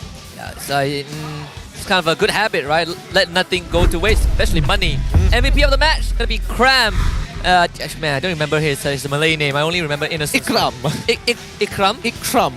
Ikram. Yeah. Okay. Easier to remember than it is. Way easier compared to Innocent's one. God, his. Well, hey, he has a good Nasi Lemak branch, right? No, that's fair. But you gotta give it to him. Like, Cram has played two really mean EXP lanes. Like, God, the glue was already a problem. But then when you thought, okay, at least he can't just sustain forever, he plays Khalid and he stacks up like a beast. Yeah, and he definitely gave. We thought that the highlight would be how is Lo Liao and Innocent going to interact. It wasn't. It was Cram and Year 3. He was just dumpstering Year 3 in his lane. Yeah, it's rough. I don't blame Year 3 for dying in game number 1, especially when you're up against Glue. But the second match was a lot harder because, again, he was given an even tougher hand and he's expected to do well while still not being too far away in terms of power spikes. Yeah, game 1 was two bulky guys just trying to put the posture themselves in front of each other. Game 2 was a mechanical matchup, and Year 3 really put in impossible situations at times, not able to really get the best of engages off. It doesn't really help when Zach QT is on the Angela and fully trying to support Max. Yeah, no, it really is, right? And even for Loliels, didn't exactly have the greatest time in the world. Like, yes, he was stacking up, and yes, he was able to get hit multiple people with his ult, but even so, just the raw CC, he's unable to escape from pretty easy scenarios, right? You get pulled in by the Amafenda, you get taunted up, and then you get pulled back sometimes, even when you pick up the guiding winds from Stormy with the Shadow Stampede. Yeah, and if you full commit, there's another realm. Yeah, keeps you alive. It's really so tough. It's really tough when SRG is ahead. I would love to see these two compositions fight against each other at equal gold. I think that would really. It would be really interesting to see how they interact with each other, especially how Stormy might just play a little differently. It's like you don't just blow up when the fight starts, right? Like exactly. You don't even get the chance to kind of show what the draft is actually capable of. Oh, it's a 13-1 game, SRG. Again, another landslide victory. This time, 12k goal lead. All the objectives, all structures is just in their favor. With 0 towers for JP9ers. Yeah, they weren't able to get too much here. Then again, they don't have strong tower busters. Loliels isn't, on Alice of all things, not exactly the greatest when it comes down to taking structures. Same goes for Zach QT, Rossi. Max is probably the only exception to this rule, but you saw the coverage, right? Khalid basically just follows him in the jungle, and if he sees Max, he's definitely going to take a swing at him. I mean, if I see someone hopping walls to cross the border, I would keep my tail on him as well. So yeah, you can let this guy enter illegally, right? Those watchtowers, they need money to be built. I don't know. It's starting to sound like you own a Make America Great Again cap somewhere hidden there, but I'm Chinese, counterfeited. It's counterfeited. Bootleg that stuff. It's just bootleg. Sorry, I wasn't expecting that one. But yeah, dominating victory coming out from SRG. Nothing I can really say about this other than the fact that my commendations goes over to Chico for what he came up with the draft, despite having it pretty set in stone in the first 3 picks. But I love the adjustment. Yeah, it definitely felt a bit more constricting when he revealed the Angela and the Edith, but again, right, able to make amends at the very end just to patch up a couple of holes. I would say for people who just tune in and just purely looked at the results of the game, I still implore you to watch the game because I think there's a lot of things that you can take away, even from JP9 aside. Yeah, it's definitely not a Haq versus Reds esports scenario at all. Definitely, this is way more technical, and I think even for like game number 1 as well, when Skies was using Lo Yi, very short distance ult. It's not like the full cross map ult, but even so, it really benefits the positioning of SRG. So every single stat that you could possibly take off, or attribute as some may call it, just 10 out of 10 for SRG. Yeah, even in terms of damage taken, you can see that Max is just having a rough time this game, right? Yeah. I would say most of the damage he took was thanks to Cram, because he shows up in lane and Cram just beats him, and now he has to run. And it doesn't help that he sort of got first blood, right, before he hit level 4. That is true. I mean, Cram did have to commit a flicker for it. Honestly, I don't think he needed to, but even so, Max, he was really pushing it to the edge. Really pushing it to the edge. Yeah, he's reliable. You shut him down. Let's see how he performs. I mean, even from behind, you can see the movements from Max, what he wants to achieve. But again, just locked out of all of those options. So many options in a matter Poor of fact. dude. I don't know. I feel like in a different universe, like this could have been a banger game to watch overall, because this is one of the few comps that you don't get to see very often. We look now over to our Hall of Famers. The rich guy going over to Sakai, 706. Considering how long the game dragged out, they set up checkmate angle but didn't greed out for it. Sure, I guess it makes sense. Damage dealt to heroes going over to Cram as the carry. Not too surprised there. Sandbag going over to Yen3 and Best Wingman going over to Yums. Everything going according to plan. So SRG, the first team to also lock in our upper bracket. Getting the bye, don't have to worry about the single elimination bracket. You skip straight to that BO5. Same position that they were in last season. Yeah, I think they're repeating history all over again. I don't think there's many teams right now in MPL MY that really can deal with how polished they are. Even Team Vamos, as we saw previously, got swept under the rug dealing with SRG because they're adaptable even from behind. And does it feel like, I mean, is it fair to say that SRG now with the perfect run thus far, you compare it to last season, but it's a lot more refined? It's so much more refined. Like last season, you can definitely see a couple of like chemistry problems. Like, this ult came out just slightly too early. Those things are easy to fix. But now it just feels like, hey, go in. If you miss, we've got a backup plan. If you hit, we have a follow-up plan. Oh boy. Not really liking what the playoffs are going to look like, especially when SRG is involved. But hey, right, history is in the making still. Especially that whole fairy tale about the golden road that, you know, almost got completed by Onyx Indonesia. Maybe it's gonna be our turn.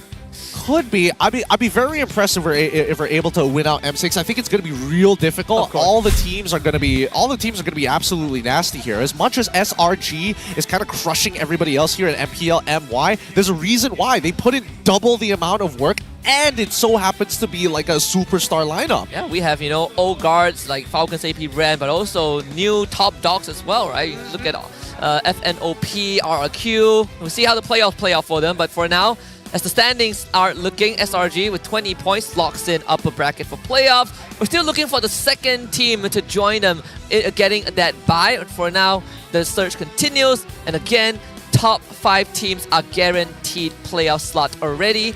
Monster Vicious is the closest to secure the last slot, and they are going to be playing Team Haq in the next best of 3. And the conditions are very simple. They don't even need to win the series. They just need one game. One game. I mean, you can tell by the aggregate points alone that, like, as long as you're in the positive, you're in a good spot. But generally speaking, Monster Vicious has set up the goalposts that everybody else needs to kind of beat. So 11 points is going to be that mark.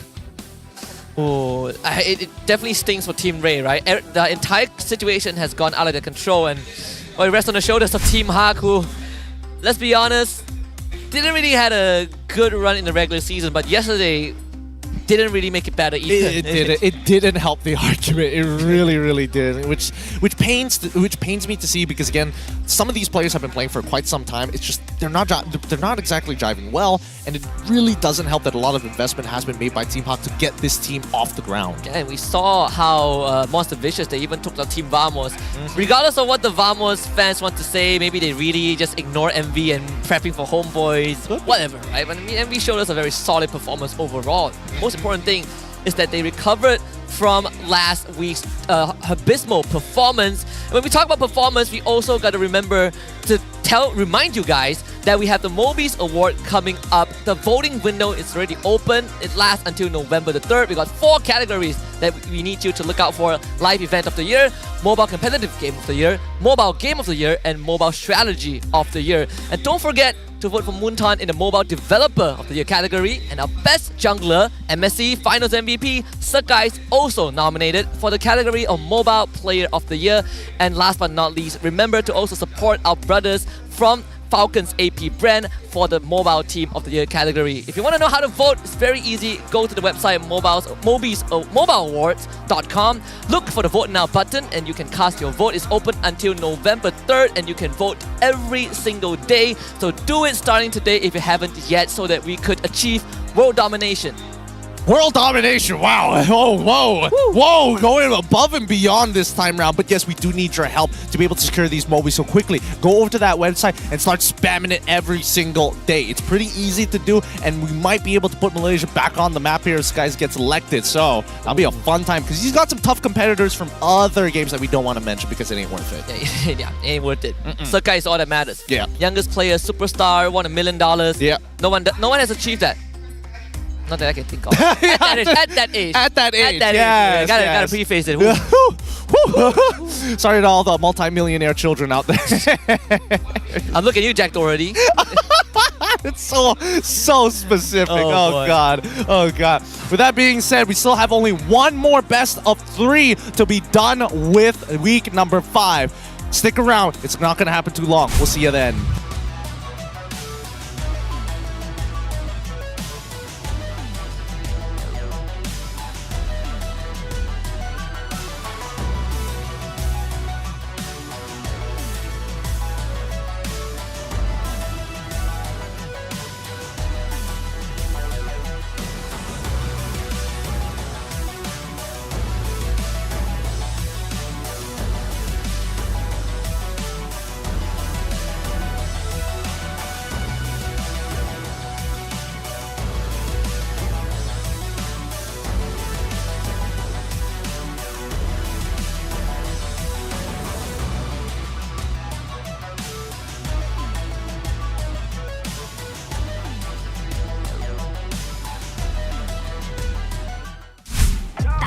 Jago sukan apa jua? Jagokan lagi dengan rangkaian 5G termantap dan tanpa lag. Gaming sepantas kilat. Menang di Land of Dawn. Tukar ke Holling Prepaid 5G sekarang.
Aku kenapa ni? Aduh, 5 lagi, gatal sangat. Gunalah Head and Shoulders. 100% keyakinan, kelumamu dan kegatalan. Wiped out. Unstoppable.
Welcome to the land of God.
Panas.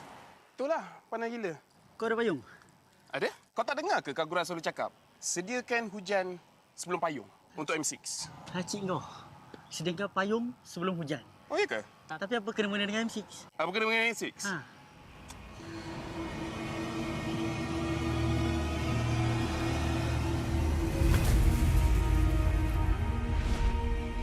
Apa itu hujan emas? Hujan emas adalah satu matlamat, satu impian terunggul untuk setiap pasukan. Setiap musim, apakah kenangan yang istimewa? Ia adalah ketika juara menjulang piala di bawah hujan emas. Ia juga menjulang dan membanggakan nama Malaysia di persada dunia. Seperti cuaca, musim baru datang dan pergi. Ia persis dengan MPL MY. Setiap pasukan dan pemain yang pernah menjejak kaki di MPL MY, mereka tidak pernah berputus asa. Setiap musim ada permulaannya. Juga permulaan baru untuk matlamat dan impian bagi pemain kita. Musim cuaca datang dan pergi, tapi ia tidak akan mengubah sejarah pemain kita. Dengan harapan musim hadapan yang cerah adalah satu pemangkin semangat bagi pasukan yang bertarung. Komposisi musim lalu tidak penting. Yang penting adalah kesetiaan kepada permainan. Tiada guna mengerti hujan emas dan berjuang demi Malaysia kalau kita tidak dapat merealisasikannya di M6.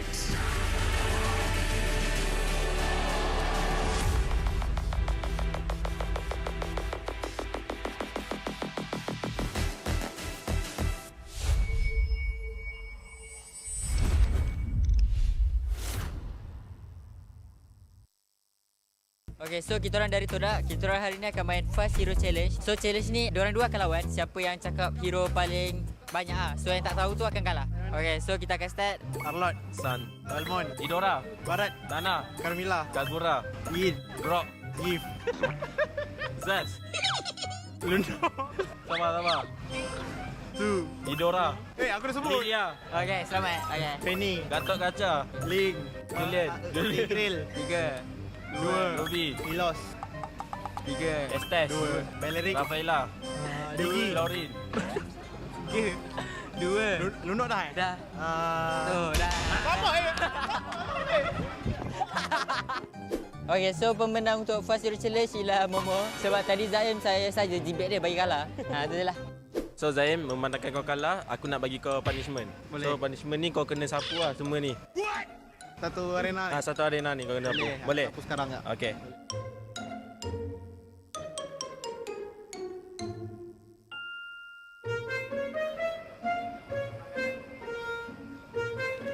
Zaim, kau pilih Zaim. Satu.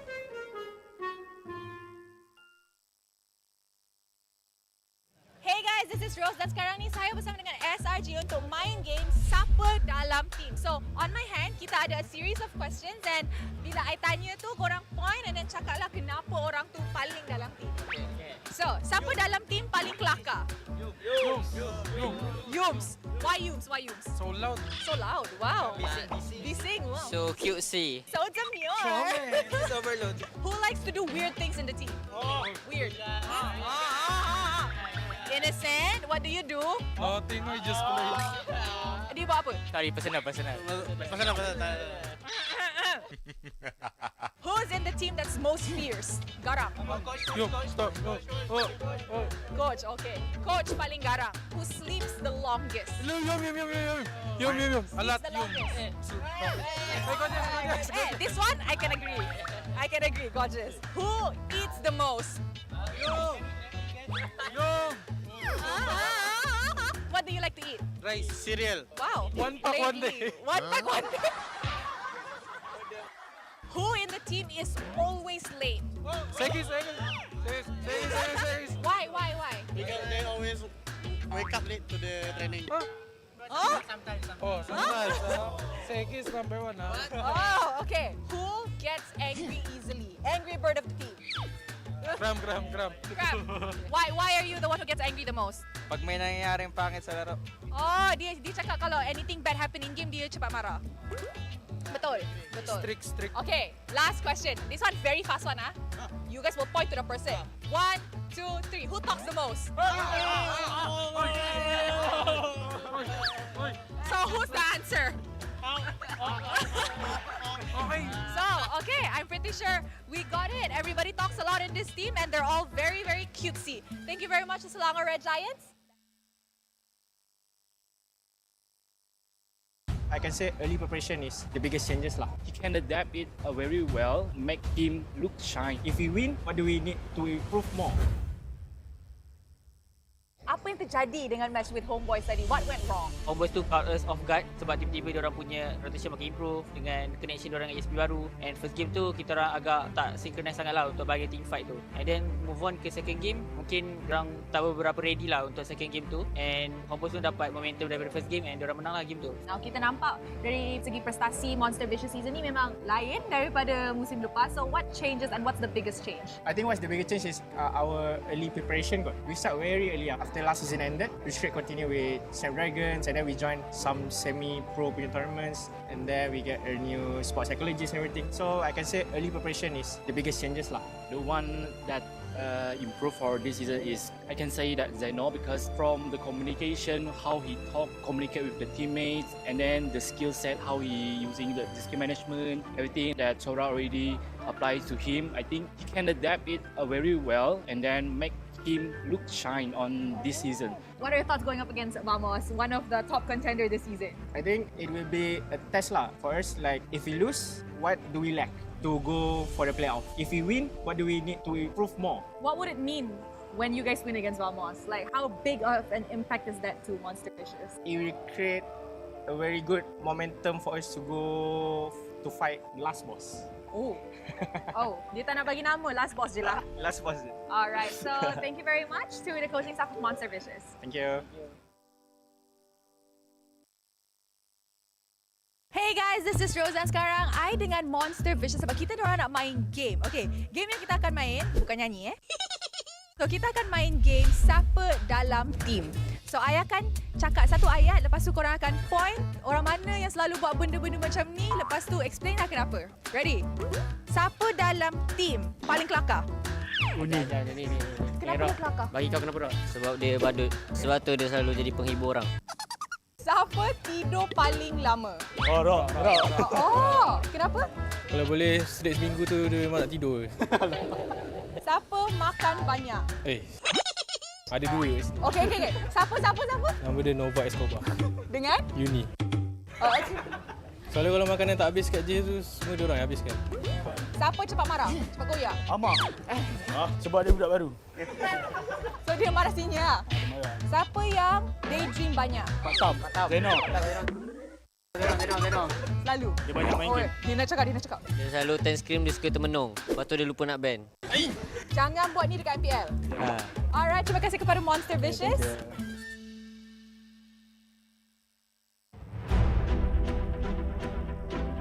Semua orang boleh menyarung jersey kebangsaan. Jadi once you pakai menyarung jersey kebangsaan, you rasa sangat-sangat berbangga you dipilih atau diberi tanggungjawab untuk mewakili negara. Perasaan bangga tu you tak terangkan dekat semua orang.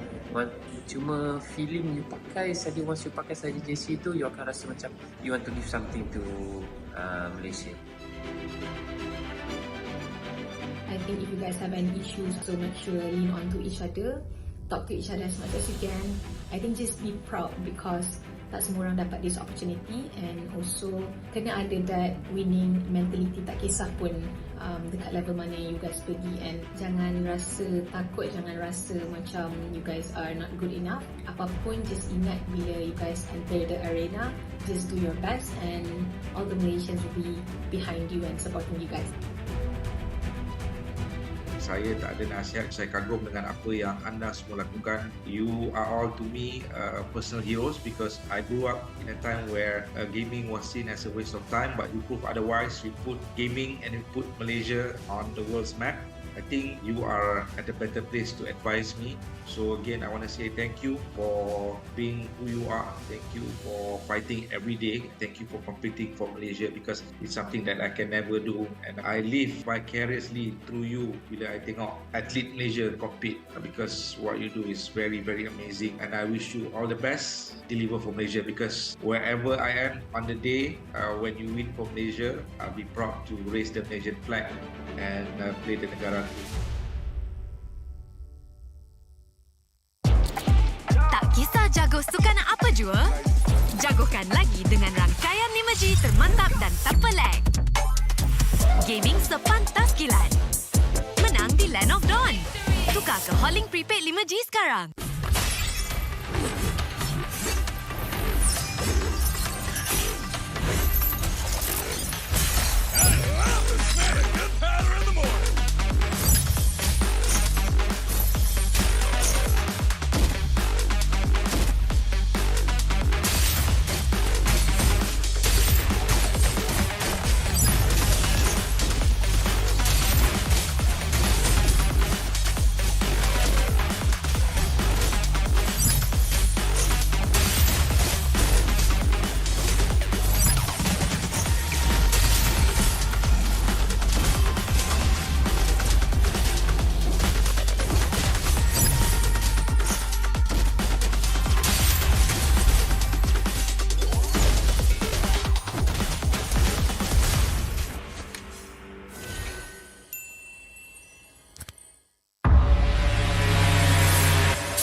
Tangan aku kenapa ni? Aduh, 5 lagi gatal sangat. Gunalah Head and Shoulders. 100% keyakinan, keluarmu dan kegatalan. White out. Unstoppable.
Welcome to the land of God.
Panas.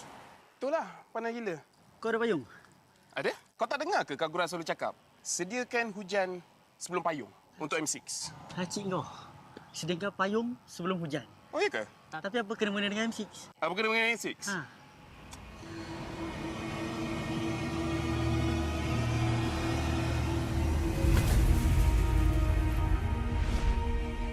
Apa itu hujan emas? Hujan emas adalah satu matlamat, satu impian terunggul untuk setiap pasukan. Setiap musim, apakah kenangan yang istimewa?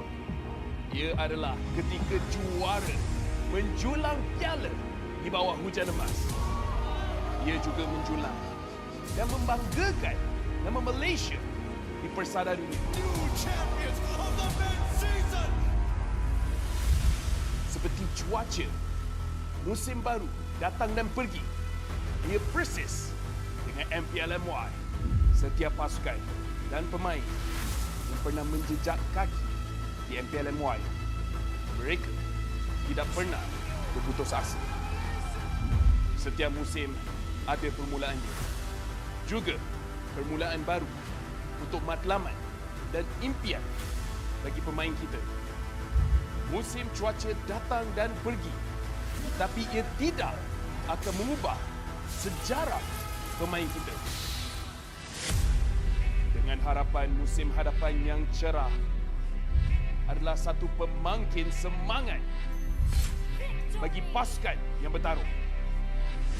Komposisi musim lalu tidak penting. Yang penting adalah kesetiaan kepada permainan. Tiada guna mengerti hujan emas dan berjuang demi Malaysia kalau kita tidak dapat merealisasikannya di M6.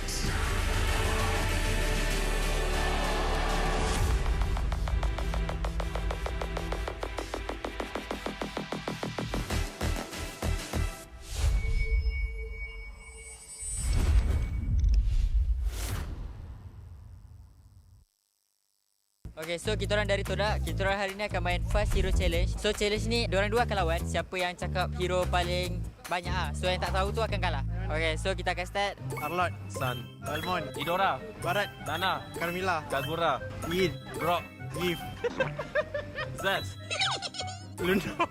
Sama.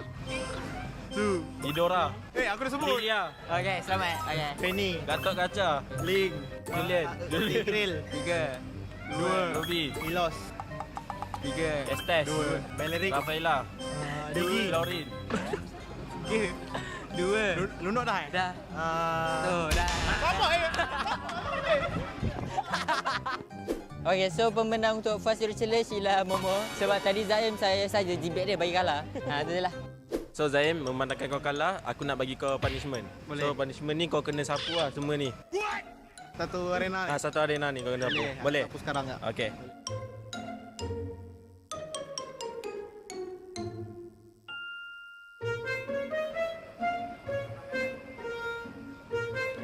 Zaim, kau pilih Zaim. Satu.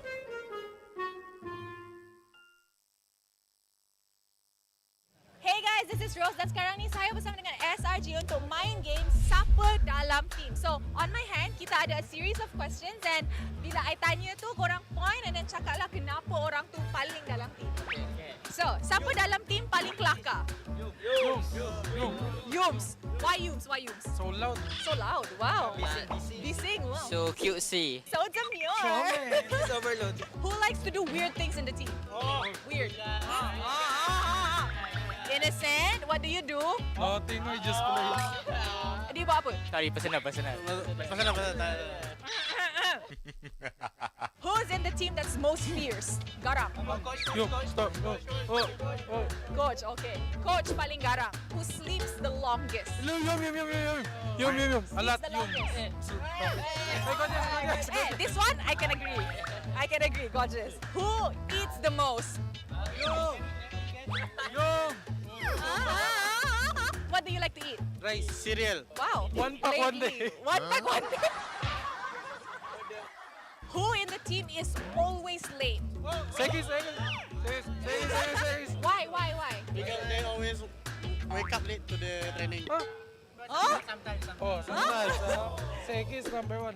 Oh, okay. Who gets angry easily? Angry bird of the team. Gram. Crap. Why are you the one who gets angry the most? Pag may nangyayaring pangit sa laro. Oh, dia cakap kalau anything bad happen in game, dia cepat marah. Betul. Strict. Okay, last question. This one very fast one, ah. You guys will point to the person. 1, 2, 3. Who talks the most? So who's the answer? So, okay, I'm pretty sure we got it. Everybody talks a lot in this team and they're all very, very cutesy. Thank you very much to Selangor Red Giants. I can say early preparation is the biggest changes lah. He can adapt it very well, make him look shine. If we win, what do we need to improve more? Apa yang terjadi dengan match with Homeboys tadi? What went wrong? Homeboys tu caught us off guard sebab tiba-tiba diorang punya rotation makin improve dengan connection diorang dengan ESP baru. And first game tu kita orang agak tak synchronize sangat lah untuk bagi team fight tu. And then move on ke second game, mungkin diorang tak berapa ready lah untuk second game tu. And Homeboys tu dapat momentum daripada first game and diorang menang lah game tu. Now, kita nampak dari segi prestasi Monster Vicious season ni memang lain daripada musim lepas. So what changes and what's the biggest change? I think what's the biggest change is our early preparation. We start very early after last season ended. We straight continue with Snapdragons and then we join some semi-pro tournaments and then we get a new sports psychologist and everything. So I can say early preparation is the biggest changes lah. The one that improved for this season is, I can say that Zeno, because from the communication, how he communicate with the teammates, and then the skill set, how he using the skill management, everything that Todak already applies to him, I think he can adapt it very well and then make him look shine on this season. What are your thoughts going up against Vamos, one of the top contender this season? I think it will be a test lah for us. Like if we lose, what do we lack to go for the playoff? If we win, what do we need to improve more? What would it mean when you guys win against Vamos? Like how big of an impact is that to Monster Vicious? It will create a very good momentum for us to go to fight last boss. Oh. Dia tak nak bagi nama, last boss je lah. Last boss je. Alright, so thank you very much to the coaching staff of Monster Vicious. Thank you. Hey guys, this is Rose dan sekarang I dengan Monster Vicious sebab kita diorang nak main game. Okay, game yang kita akan main, bukan nyanyi So kita akan main game siapa dalam team. So I akan cakap satu ayat, lepas tu korang akan point orang mana yang selalu buat benda-benda macam ni, lepas tu explain lah kenapa. Ready? Siapa dalam team paling kelakar? Ni. Kenapa dia kelakar? Bagi kau kenapa tak? Sebab dia badut. Sebab tu dia selalu jadi penghibur orang. Siapa tidur paling lama? Rok. Oh, kenapa? Kalau boleh straight seminggu tu dia memang nak tidur. Siapa makan banyak? Ada dua. Okay. Siapa? Nama dia Nova Escobar.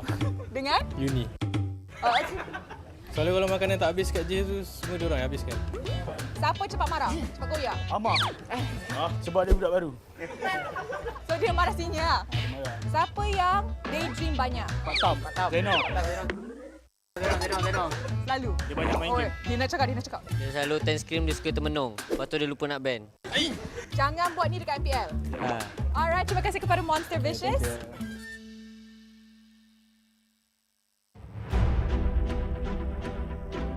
Semua orang boleh menyarung jersey kebangsaan. Jadi once you pakai menyarung jersey kebangsaan, you rasa sangat-sangat berbangga, you dipilih atau diberi tanggungjawab untuk mewakili negara.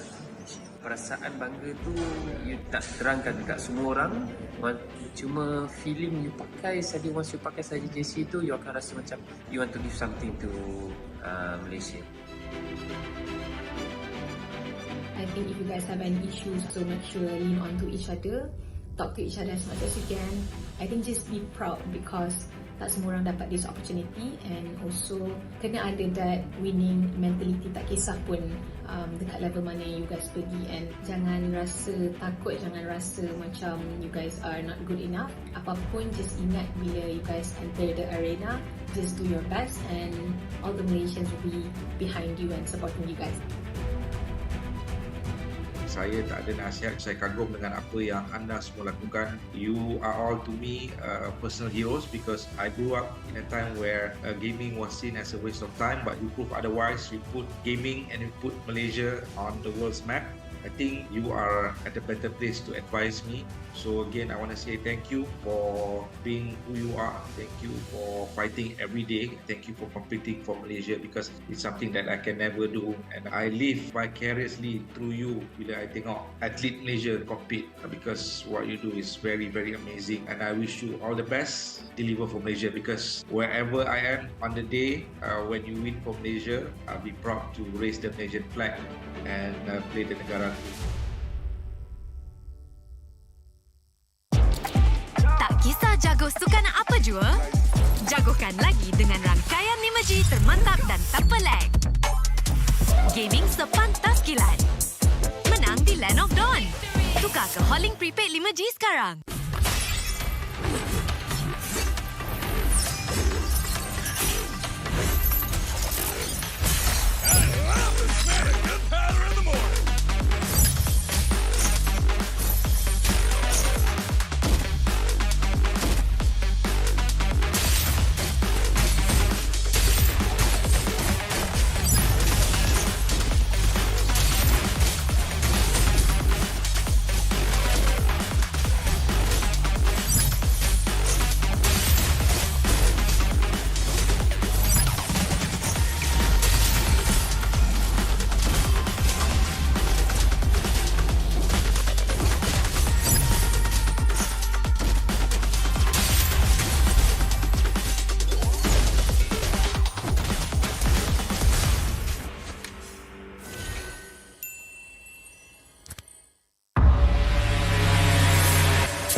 kenapa ni? Aduh, lemu lagi gatal sangat. Gunalah Head and Shoulders.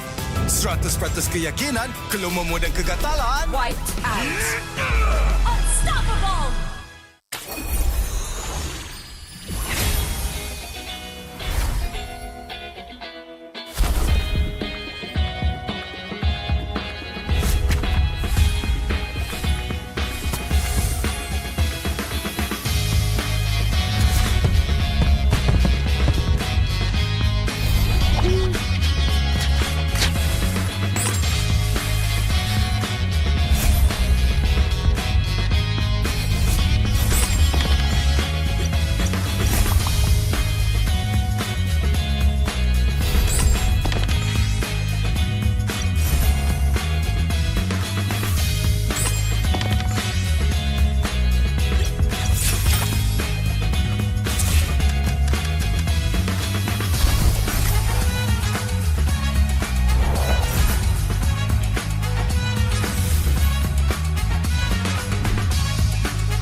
Welcome to the land of God.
I'm a rock star. Yeah, rock star. Ay, ay, ay. I'm a rock star, baby. I'm a rock star. I'm a rock star. I'm a rock star. I'm a rock star. Panggil aku rock star. Ini kejohanan kita semua orang rock star. Kita rock star, kita buat saja gaya kita. Makin panas apinya sudah membara. Macam mana pun kau menempuh segala. Demi negara kau buat semua bangga. Step into my world, you know I'm always in my zone. You know I got my team, no I'm never alone. Bring out my best, buat yang terbaik. Jadi juara perlahan kita naik. Aku nak push, naik-naik jadi lebih bagus. Jadi hero, ku ada skill. Berapa banyak musuh aku dah kill. Ramai cuba mencapai, cause they envy me. Tiap game aku pasti jadi MVP. I'm a rock star, baby.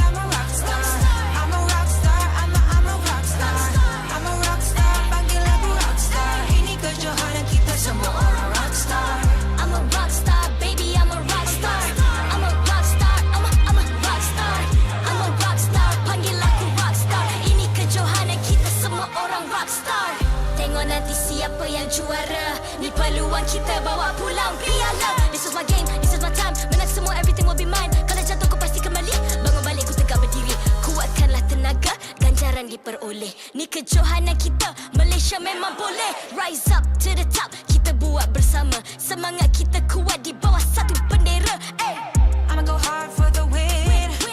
On the battlefield till the end. I'm trying to beat the greatest anyone has ever seen. Stand by, I'm coming in for the win. I'm a rock star, baby, I'm a rock star. I'm a rock star, I'm a rock star. I'm a rock star, panggil aku rock star. Ini kejohanan kita semua orang rock star. I'm a rock star, baby, I'm a rock star. I'm a rock star, I'm a rock star. I'm a rock star, panggil aku rock star. Ini kejohanan kita semua orang rock star.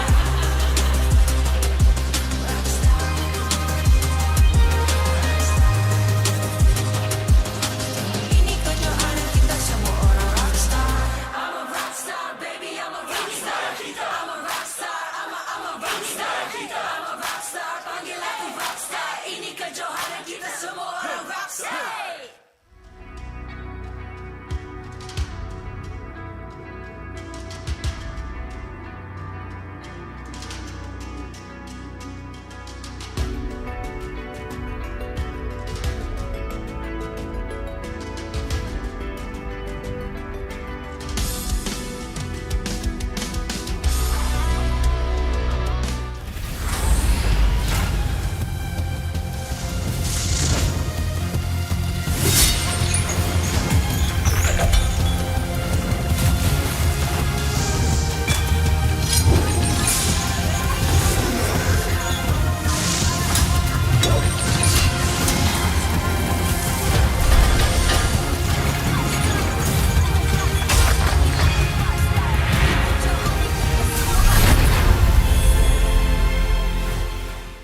MPL MY Season 14 is powered by Moonton, KPRG, and MSNJ.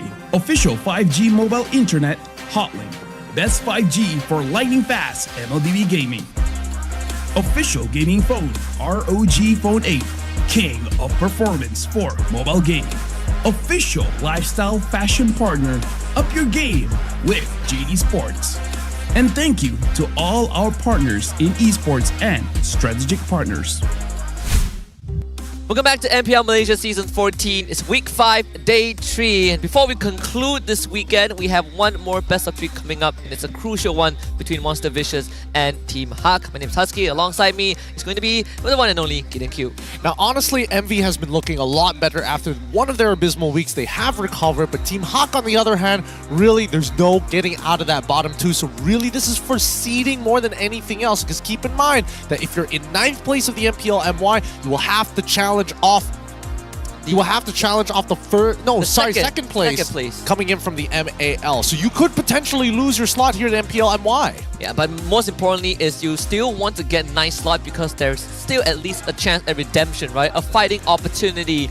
Just like how you could always score your chance with the public opinion, with public appeal with JD. Style your games with JD. Make sure that you look good in and out of the game. It's just a simple way to step up your own game. So really, there's no downside to heading over to JD. You get yourself a new pair of kicks, if anything. Now, we still have 12 minutes to actually discuss about this upcoming game here. So far, as we mentioned before, MV has been looking really, really good. And even for Team Haq, might be a little tough for them. For better visual help, here is today's current standings, just to keep you guys in the loop about the current points. Yeah, especially with Team Haq now in the 10th spot. This would be their 8th series of the regular season. After this, they have one more best of 3 to play and try to keep themselves out of bottom 2 if possible, but if not, then at least make it to 9th spot. For Monster Vicious, they are in a very comfortable situation, and the only thing they need to do is to win one game. One extra point will lock them in as the 6th and final team into playoffs and essentially cement the top 6 and leave the bottom 4 to their own devices. Yeah, so mathematic-wise for MV, it's important for them to just win the series. Just winning a single round is good enough. For the side of Team Haq, a 2-0 is the most ideal scenario for them to keep themselves competitive in 9th spot. Yeah, so a lot of elements are at stake, but of course, I think if you're in Team Haq, you're a lot more worried whether this would truly be the last ride in the season, right? To end on this note, definitely not what they want, but thankfully, they still have 2 more series to do it. This is one of it. Yeah. Hopefully it's going to be enough, right? Because if we really start to compare the points, if Team Haq is able to get a 2-0, that puts them at 8 points, which is similar to Homeboys. And then at that point, they have to see whether or not any of these teams do well. But our first team here today to be playing up on stage is Monster Vicious with Martizi, Zeno, Uni, Nova X Kobar, as well as Ruff. And they have demonstrated plenty of improvement, taking down Team Vamos 2-0 in a very solid fashion, right? Martizi in particular, ever since being promoted from the MAL Todak Legion into MV, and is the only new addition to this roster for Season 14, has been performing out of his mind. He's been doing a very good job playing as the anchor for the team, but not only that, is able to kind of create some interesting opportunities for Uni to take advantage of. Same goes for Ruff as well, right? Uni, luckily this is his patch, plays plenty of the assassins that are currently in the meta, generally does well throughout the majority of the games we've seen thus far, but that's on the exception if Zeno finds that engagement. Yeah, special shout out to Zeno also, right? First of all, removing Maut from his IGN, but also stepping up his gameplay, something that I think Haru and Sora gave him a lot of praises for in one of the interviews that we saw. And he's been getting some pretty dang impressive engages to help set MV up for success. But on the other end of the aisle, we have Team Haq that has been struggling from start until end, and even replacing that mid lane by putting Lisa back on the analyst role and having Dennis step up from MAL to Red Esports and now to Team Haq. Yeah, it seems that Team Haq, what they do find successful is if they get an early snowball. Generally, they have a rough idea of how they actually want to progress with the snowball, but at the same time, right, we've seen the opposite side of that same argument. Oh, you're expected to be hyper-aggressive, you're expected to kind of extend your leads, but then they start playing passive. So really, it really boils down to, is everybody on the same page with how to play the game? Do they have the same fundamentals? And also, what's the limitation of Team Haq, right? Is it truly the glass ceiling? Because yesterday when they were up against JP9ers, there was a good chance we would go to a game 3, but Team Haq, the most crucial moment, botched a lead that they earned after fighting tooth and nail against JP9ers. And hopefully they didn't have to sleep on it too much, because again, today is still a fighting chance for Team Haq, if not playoffs, at least a slot for the next season. Yep. But we gotta talk about specifically MV. For you, yay or nay, MV is an inconsistent team. Ooh, tough call, it's right? A tough call. I think, I mean, if we base it off from a 5-week observation, not really. I think it's more of a, they're on a rising trend and they were dipping. Sure, they had a very horrible week 4. If you put that aside, I think MV is still getting all of the right notes. Well, I do think that they are consistent in game generally. If we're talking about like their average score, the average scores of play, the overall quality of it, I would say it's pretty good. I do think that they definitely have their ups and downs, which I would only imagine that every team is facing. Some days you come in feeling really, really good, really confident. Other days you're like, I'm just not there. My fingers are a little stiff. I think it comes down to the dynamics between Zeno and Nova Escobar, who has shown time and time again they like to play together, and once they engage, it's a full commitment. Maybe that's where people will start to pick up some inconsistencies, which I do agree, right? Sometimes they do make those movements just to force an issue, which even though it doesn't benefit them, but at least from the series against Team Vamos, that was not the case. Yeah, I think that even when they were up against Vamos, right, a couple of things need to go right for them. And I think that mainly, once the laning phase is kind of finished, really, how is Uni going to extend the leads, or at the very least, unlock some of the side laners? Because most of the time, if you are looking for these engagements, your mid-trio is strong. And I'll give it to MV. Their mid-trio has been very solid for this team, which is what's carrying a lot of their momentum. But at the same time, we do see times where Zeno either whiffs an engagement, Nova X Kobar is disconnected with the team, and even so, they can depend on their gold laner. If he survives the laning phase. If he survives the laning phase. Yeah. He has been put in some pretty tough situation, but that is where Martizi comes in, right? Because he has been he's like the super glue, right? Keeps everything together. He's the repairman, the mechanic, and you give him his Aurora, he reigns chaos. And I think that could be a hero that Team Haq needs to look at. I was thinking whether or not they wanted to go with the approach of attacking the jungle sector of things. I do feel that at the very least that might be one way of doing it. We've seen teams try 5 jungle bans even towards Uni's side. Yeah. But I do think it's really going to boil down to pretty much the same as we expected in the previous series. How exactly do they plan on answering both Hylos and as well as Phoveus? That, and also I'm not too worried about Box in the jungle. I'm more worried about how is Miko going to interact with Dinish in that mid lane control. But for now, I think the teams are ready, so it's time to bring them up to the stage. Let us all welcome Monster Vicious and Team Haq.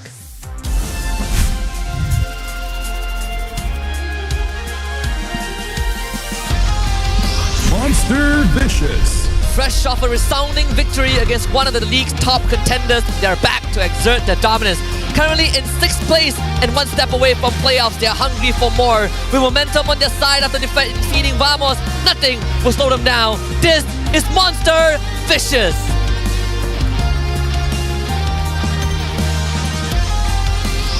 Team Haq. At the bottom of the standing, but far from defeated, they are battling for survival. Their playoff chances may be slim, but a win today could spark a miraculous comeback. It is all on the line, and it is their moment to reignite their campaign and keep the last ride alive. Let's rally behind Team Haq!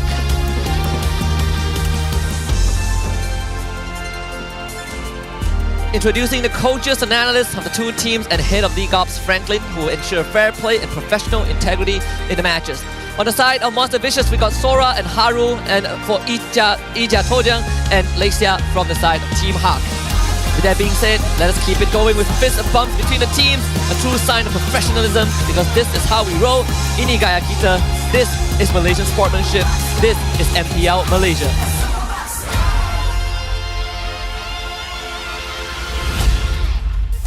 Good luck to both of our competitors up on the stage here today. I think for Team Haq, definitely they're coming in with the mentality of we got nothing left to lose. Honestly, it's about putting on the best performance possible, and what team to go up against other than Envy, a full local lineup. Yeah, and Envy's really keeping that local dream alive, right? What felt like a fever dream a few seasons ago now is starting to really manifest itself, and it could also be the very first time in this organization's history that they make playoffs, and that itself is already a big boost from last season. But we also got to talk to Sora, one of the technical staff, and we asked him what did the coaches say to help the team recover, especially when we look at week 4 and after the game against Homeboys and RSG. We just said, why feel pressured from the previous win streak? And even if we lose to Vamos, even if we didn't get into playoffs, it's okay as long as we put in the effort. Very realistic approach, very Sora-like, right? He likes to take a very soft approach to a lot of the way he talks to people, and more importantly, the way his coaching style as well, very catered towards his players. And I understand why. They're very young, they're very malleable, they're not stuck in their ways just yet. Yeah, that's why you have a very interesting dynamic, right? Between Sora and Haru in MV's side, you have a commander and then you have a counselor to kind of, you know, weather the storm if things get a bit heated. On the side of Team Haq, they are in a slightly different predicament, getting Ija Tojang coming in and kind of at the last lap for Team Haq. Good to see that their spirits are still up, but once more, this is not the best spot to be in. It really isn't the best spot to be in. We can already see that some of our fans are sticking around for the next game here just to see how Envy and Team Haq are going to start playing out, even getting a couple of selfies with some of their favorite players. So come on down to MBSJ when you have the chance, just to have a cool time, just to chill, just to relax. If you're from Johor, don't worry, we're heading to you guys in just a couple of weeks at Stadium Edu City. If you haven't seen the announcement just yet, just take a look at the team comparison though, because in terms of numbers, Team Haq and Envy, the only difference between them so far in terms of games is that Envy has played 2 lesser games compared to Team Haq. But in terms of total damage dealt and first blood rate, Team Haq significantly ahead of Envy. I will say that we have to preface this that Envy has played 15 games compared to Team Haq, who's played 17 games, so it's a 2-game difference between it, and even so, total damage dealt not too far away for the side of Envy, but the shocking one is the percentile for first blood rate. I wouldn't have imagined that Team Haq would be that high up. Me too. I think a lot of these games, Team Haq once more has always find themselves in a decent early game. It's like not the most solid, but sure, they get the ball rolling. But the mid to late game is where it gets very, very hairy, right? They don't know how to close it out properly. And we got a rough fan there in the crowd as well.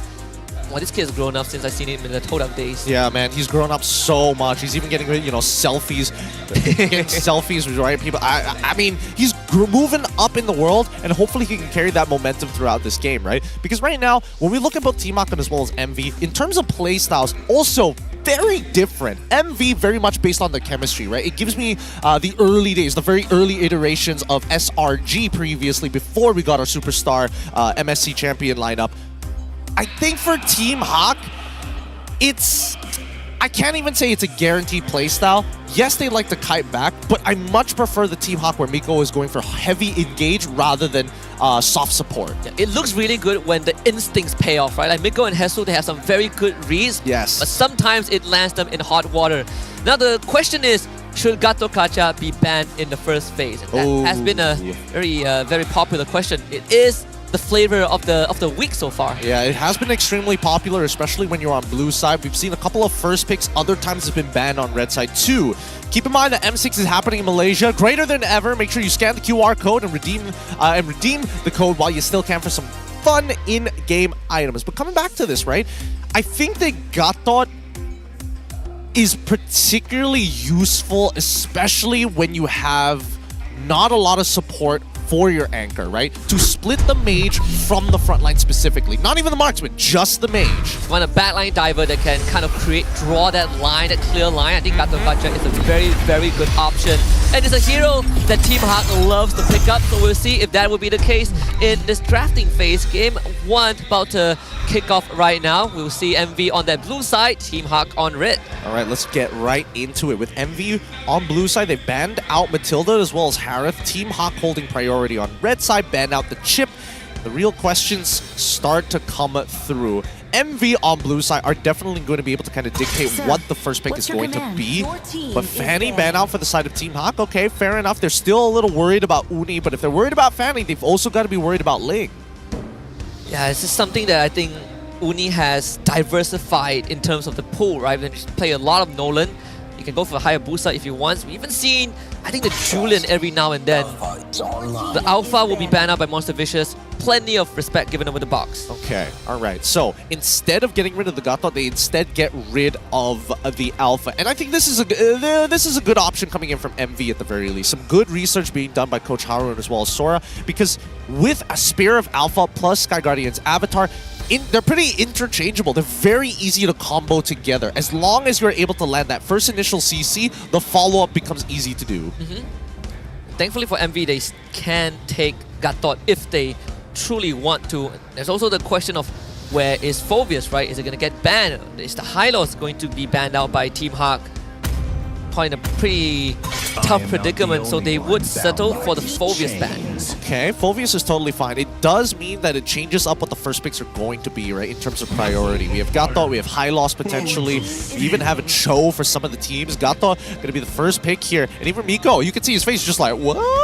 No way! Oh my god, I didn't know they could play Gatot. That's crazy! There is a Miko Cho, but the Gatot does discourage these kind of picks because you don't want to go into the Gato Gacha. Yep. So you'll settle for the Hylos Khalid. Very honest opening. Yeah, I like this. I like the Khalid. It definitely disincentivizes Uni from actually picking up traditional assassins, knowing that it's going to be like a lot of early pressure. I think that even MV might even want to consider picking up the Cho for themselves. At least then they might have some pick-off potential and allows Uni to actually breathe in the early game. You take Hayabusa just because you not only deny box from it, but also it has easier ways to tools to escape from the Hylos and the Khalid. Oh, I don't know. If we're going that far, you might as well just play Julian or Nolan, right? And we do see the Nolan get locked in here. Currently 53% win rate in MPL MY with a follow-up in Aurora, the classic way to deal with Hylos, especially with the I was about to say highway to hell. That's not right at all. My brain. Glorious pathway. The glorious pathway. Hayabusa, the final pick for Team Haq in the first phase. So Box gets his signature pick. It's also a hero that kind of established his return to MPL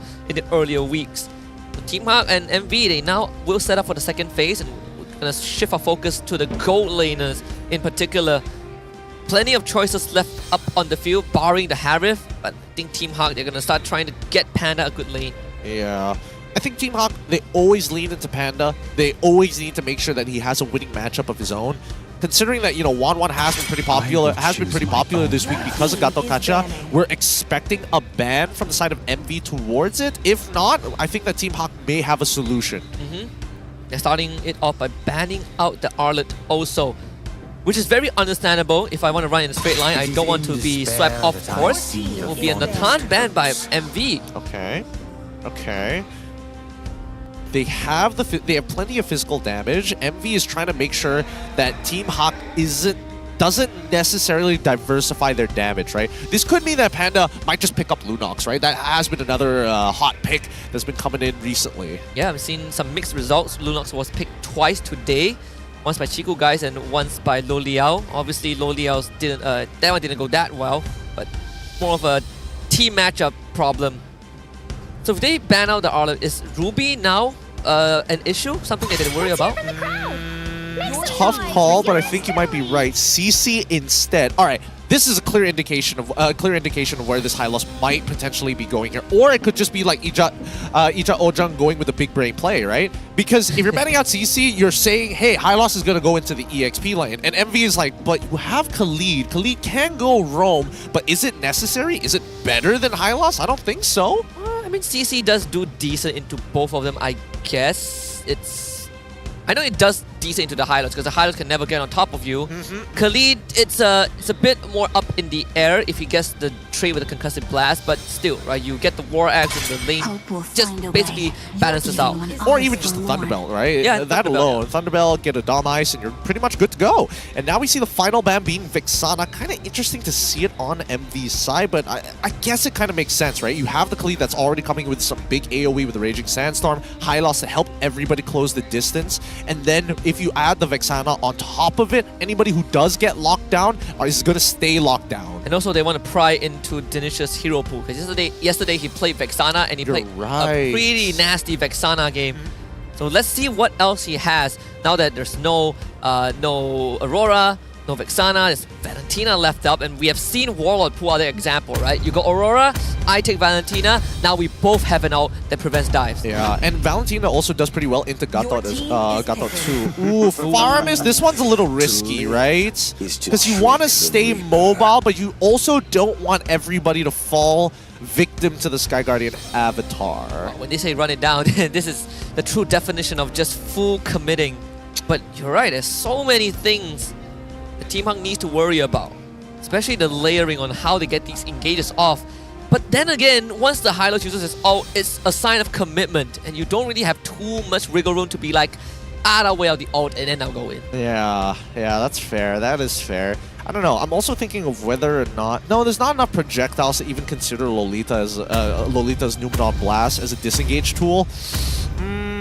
So what does that leave you, right? It leaves gold, it leaves potential EXP pick, and it looks like they go for the Claude as well as the Edith. Okay, fair enough, right? You have a means to an end to try and break the temp HP as early as possible. I thought maybe Aurora and Gato might just be enough, but having the Edith too to kind of pair up in the early game with sorry, not Nova, but Uni on this Nolan might give him some early game pressure.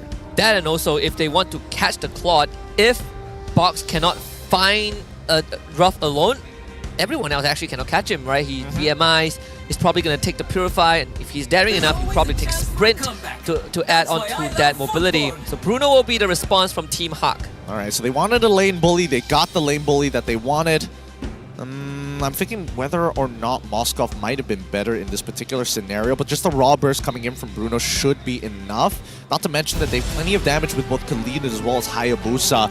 Even if the game does, even if the fight does drag long enough, with a single Berserker's Fury, you should see results coming out from this Bruno.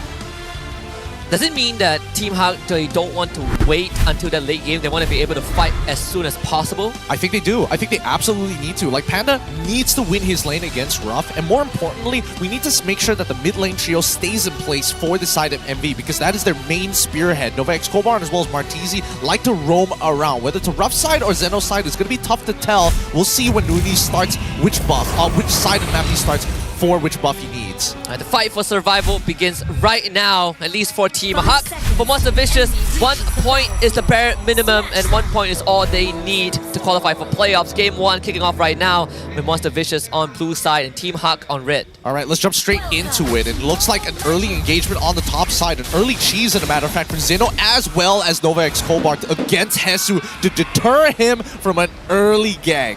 Yeah, read that like a boat. Teams really need to start considering these multiple possibilities, right? We've seen it from SRG first, and now teams are starting to replicate it. Team Ray also brought up the same strat.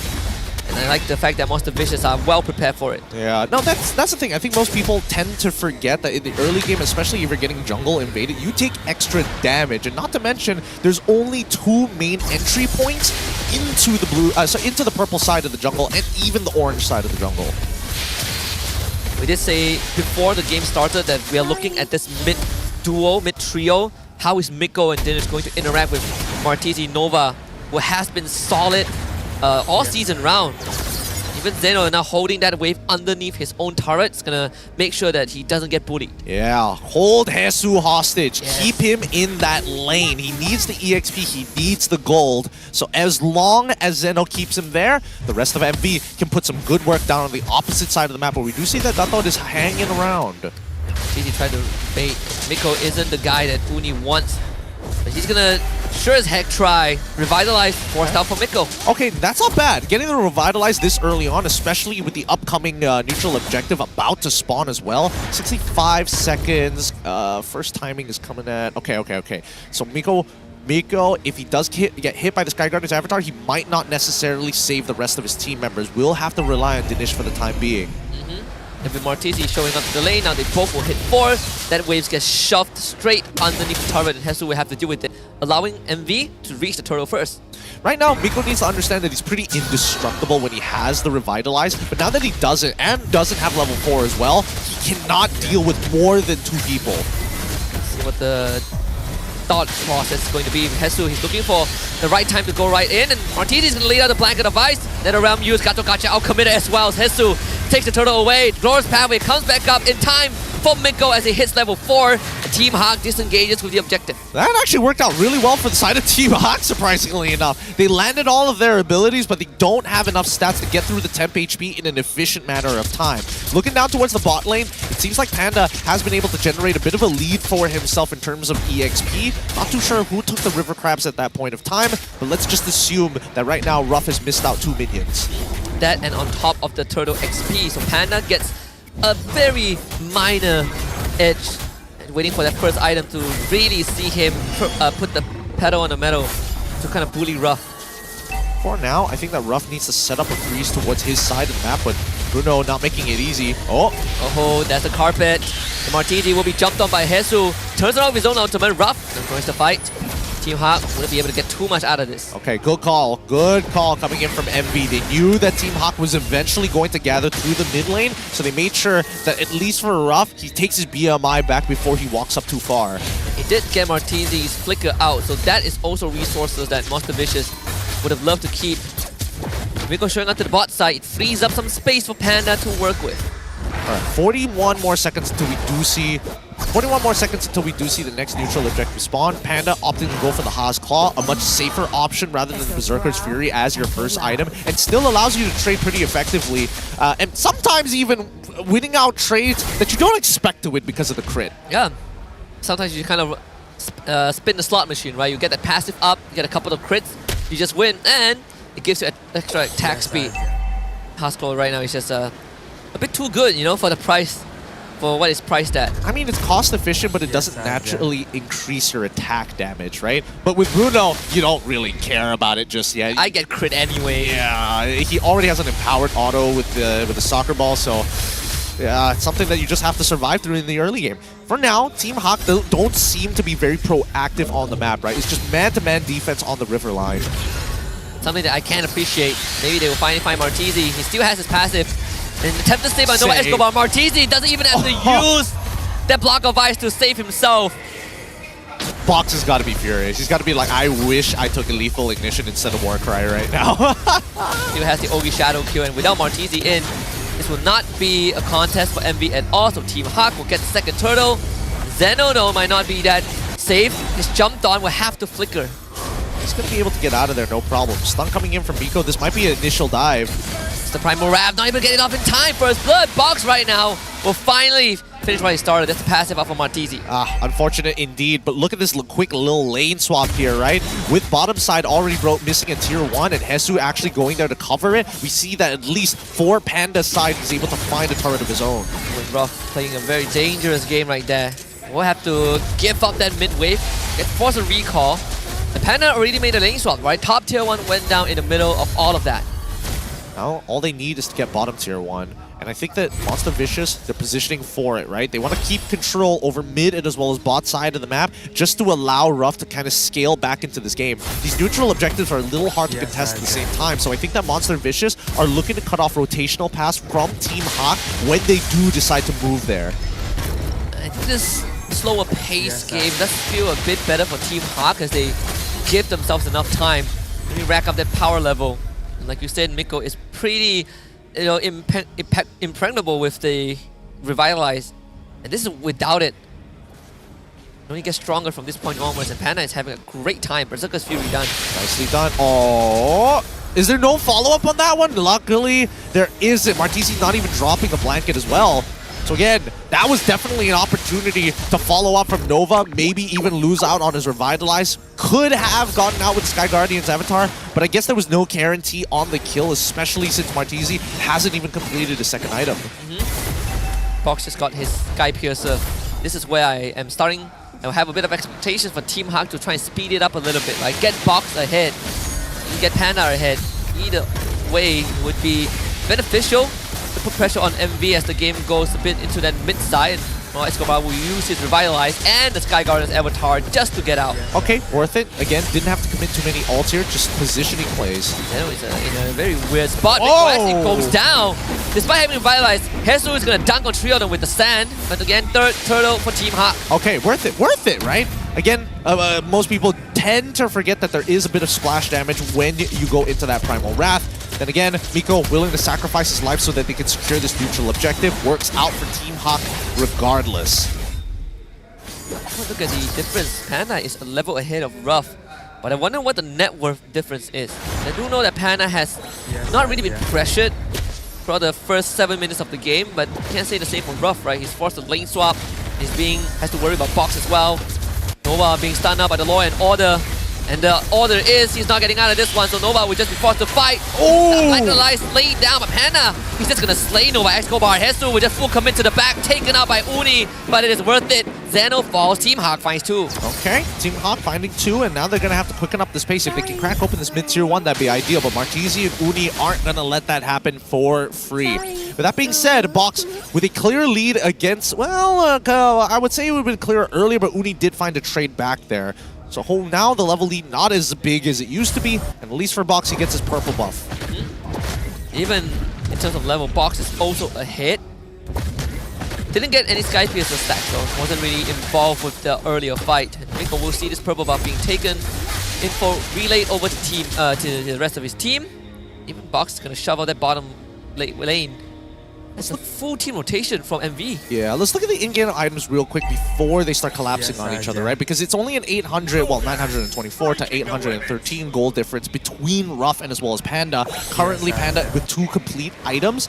Looks like he might... Oh, he also has some... Oh, what did he buy the leather jerkin for? Is he planning on building some pants? I think just to survive? Just get extra resistance? I don't know. He's already got the tier 2 boots, so I don't see any other reason for it. I'll give it some time. Maybe we'll see something happen. Ruff even almost got solo killed by Box. Thankfully, the minion wave was there to catch some of the shadow strikes. Zeno gets the flip off onto Miko. He's in place. The Revitalize is going to time up pretty soon, so Miko lays out the carpet. Make sure that he heals back up, cuts off the battle line. Primal Rev used by Zeno. Nova Escobar wants to hit the back, but the Lord is really secured by Team Haq. Monster Vision is just late to the party. Okay. Still works out in MV's favor because they now take the tier 1 from Team Haq. Now they have to play a little defensively. Team Haq need to break open and take all the outer turrets at this point of time. It's been a very low kill count game, mainly because both sides don't really have an engage angle that is guaranteed. Just casually using the quick send guard. So this mid turret will stay up for longer than what Team Haq wanted, but I mean, MV just a pretty good wave clear, and Ruff, that position, very dangerous. He can still heal off the Lord, but this might just signal Team Haq to actually initiate this dive. Instead, they're just going to keep walking with the Lord. Oh! Uni! That's the fracture. So Dinesh comes back, doesn't have Netherrealm actually. Glorious Pathway dropped by Miko. They really want this mid tier 1, and Box finds the backline now. Shadow kill. They will try to shatter Burden. Martisi's passive procs, but still they lose Uni. The Team Haq breaking the game open bit by bit. That's a Sky Piercer diff there. Even when Uni thought that he was safe, as long as you take damage, that Sky Piercer is going to trigger. Right now, Panda having the time of his life sitting between turrets and cutting the wave while still having plenty of superpowered minions walking to the inhibitors of Monster Vicious. It's starting to get very scary. How do you get to him? How do you get through the Nether Realm? How do you even bait it out? Woohoo! Getting caught, BMI's away. Nova Escobar is just trying to help clear the way, but Panda is so strong right now. He's manhandling them. Every person who walks into his range, he gets a free crit. Now that Team Haq now solid in the lead with 3k worth of gold, 11 minutes into this, but still with a kill score of 3-4 in favor of Team Haq. I think the only way that they're going to crack this open is if maybe Box throws his body in, but no, he still has Sky Piercer, right? He probably still wants to be last. They're probably going to still throw Hesu into the fire and get Miko to save it. Or you could use Dinesh as well, right? And Miko lays down his ult, Hesu goes in, and Dinesh is there to back them up. Miko is going to lay out his ult right now, Dinesh follows up, tries to go on the pull on the Zeno, who flickers to safety. MV, are they going to make any response to this? Doesn't seem like there will be one. Box almost explodes. Lethal Ignition, not enough to take him out. But he will survive, and that's the most important part, right? He's double checking what camps are still left for the enemy jungle before he heads on back. Now, with 26 more seconds left on the clock, this game is not looking too good for Monster Vicious. Plenty of structures unobtained, but if they're able to win out on this next upcoming Lord fight, they should be able to bounce back. Oh my goodness, Panda, that's a lot of damage. Hesu also zoning out Uni. Fight splitting up, happening on different parts of the map. Lord is spawning bottom side. So Panda will set up a top wave first, hard shove that out, and Monster Vicious forced into a very reactive motion. Oh, let's see the reaction from Team Haq. He's going to Zeno. An attempt to go to it. Box sees an opportunity. Nova Escobar peeling back to keep his backline alive, but they're all getting dragged back. Uni tries to escape, and that's the Nova Escobar re-engage with the ultimate. They do lose Zeno, Martizi, Nova Escobar, three of them fall at the cost of just one. Team Haq winning that out. Ruff goes in with the BMI, Voice of Nature. The damage not enough. Box sticks the shadow onto him at the very end. And that's 4 for Team Haq. Oh, they clutched it. Their life is so low. So many at lethal hit, and Uni could not close the distance. Ran out of energy. The BOD already purchased for Panda. The snowball is starting to get out of hand. Monster Vicious having to play from behind with a 4.3k deficit and a potential Lord cracking down onto their base. Things are starting to heat up here between the two. See Team Haq in the lead before, and now it's all about closing it out. Fighting chance in this regular season. And those team fights have been going incredibly well from Team Haq. The MO very straightforward. You see a glorious pathway, Hesu engages with the Raging Sandstorm, and Dinesh bails him out with the Nether Realm. Monster Vicious just does not have enough resources to outlast Team Haq. They've got Revitalize from Nova Escobar, Revitalize from Miko. If you stand too close together, you still have to deal with the Nether Realm, but then you've tried to force the Nether Realm. Maybe it's like, maybe the engagement from MV is if Zeno can get like a flicker onward, but who does he go for is what I can't figure out. I would want to say first Dinesh, but he has Purify, right? So that's out of the equation. Panda as well is also a pretty good target, but here we go, Glorious Pathway. Trying to break the bottom inhibitor first. Lord easily takes care of that. If Team Haq can break all inhibitors in one fell swoop, that would be just enormous. MV having to be on the back foot. Zeno used that Primal Wrath, and Uni desperately clearing out the cannon in the top side. So they lose 2 structures. You know, the last one standing will be on top lane. Well, at least for the side of Team Haq, for the side of Monster Vicious, looks like they are recovering. They're about to hit the 42k mark in just a bit. But they're walking out of base, which is making my stomach churn. You never know when Miko might just walk up, or maybe even Dinesh with the Shadow Stampede is able to yoink somebody back. Yeah, and also Box, right? We see him kind of plaster his shadow onto a target. No matter where you go, he follows you. As the Sky Guardian Avatar to zone Panda away. They even use the Nether Realm very early on. That minion wave should be able to be cleared out. MV continues to maintain control of their only structure. For MV, there's no point to actually keep up with the fight, right? Giving away purple buff, not the biggest deal in the world. Nolan still is able to transverse around the map, just not as quickly. But I still think that Zeno we're waiting on his timing for that flicker, because as much as Martisi can jump on in, the counter engage from Team Haq seems to be giving them a lot of troubles, right? Especially when they can't get past the Law and Order from Miko. Panda is able to knock them back and also reposition himself with the slide tackle. And Hesu, with these hard flicker engages with the Raging Sandstorm, has caused a lot of problems for both Uni and as well as Ruff. Even Martisi to a certain extent, because he is not allowed to get on multiple rotations of his abilities, right? That's his job. He wants to be able to zone out Team Haq. So far, this hard engage from Team Haq has making it nearly impossible. 20 seconds until the next Lord spawns. Team Haq looking to potentially close this out if we get the next one. Now, Ruff just bought that Malefic Roar, and this is a huge buy because now Miko is going to start melting. Same goes for people like Hesu as well, who I would only assume is building full tank. But with 6 seconds left on the clock, Team Haq just have to play this macro-wise, right? 2 missing inhibitors for the side of MV. They can just wait this out. If there's anything they learned yesterday against JP9 is that they have the advantage. Monster Vicious are the one pressured to make the first move. The minion wave will take out the mid side.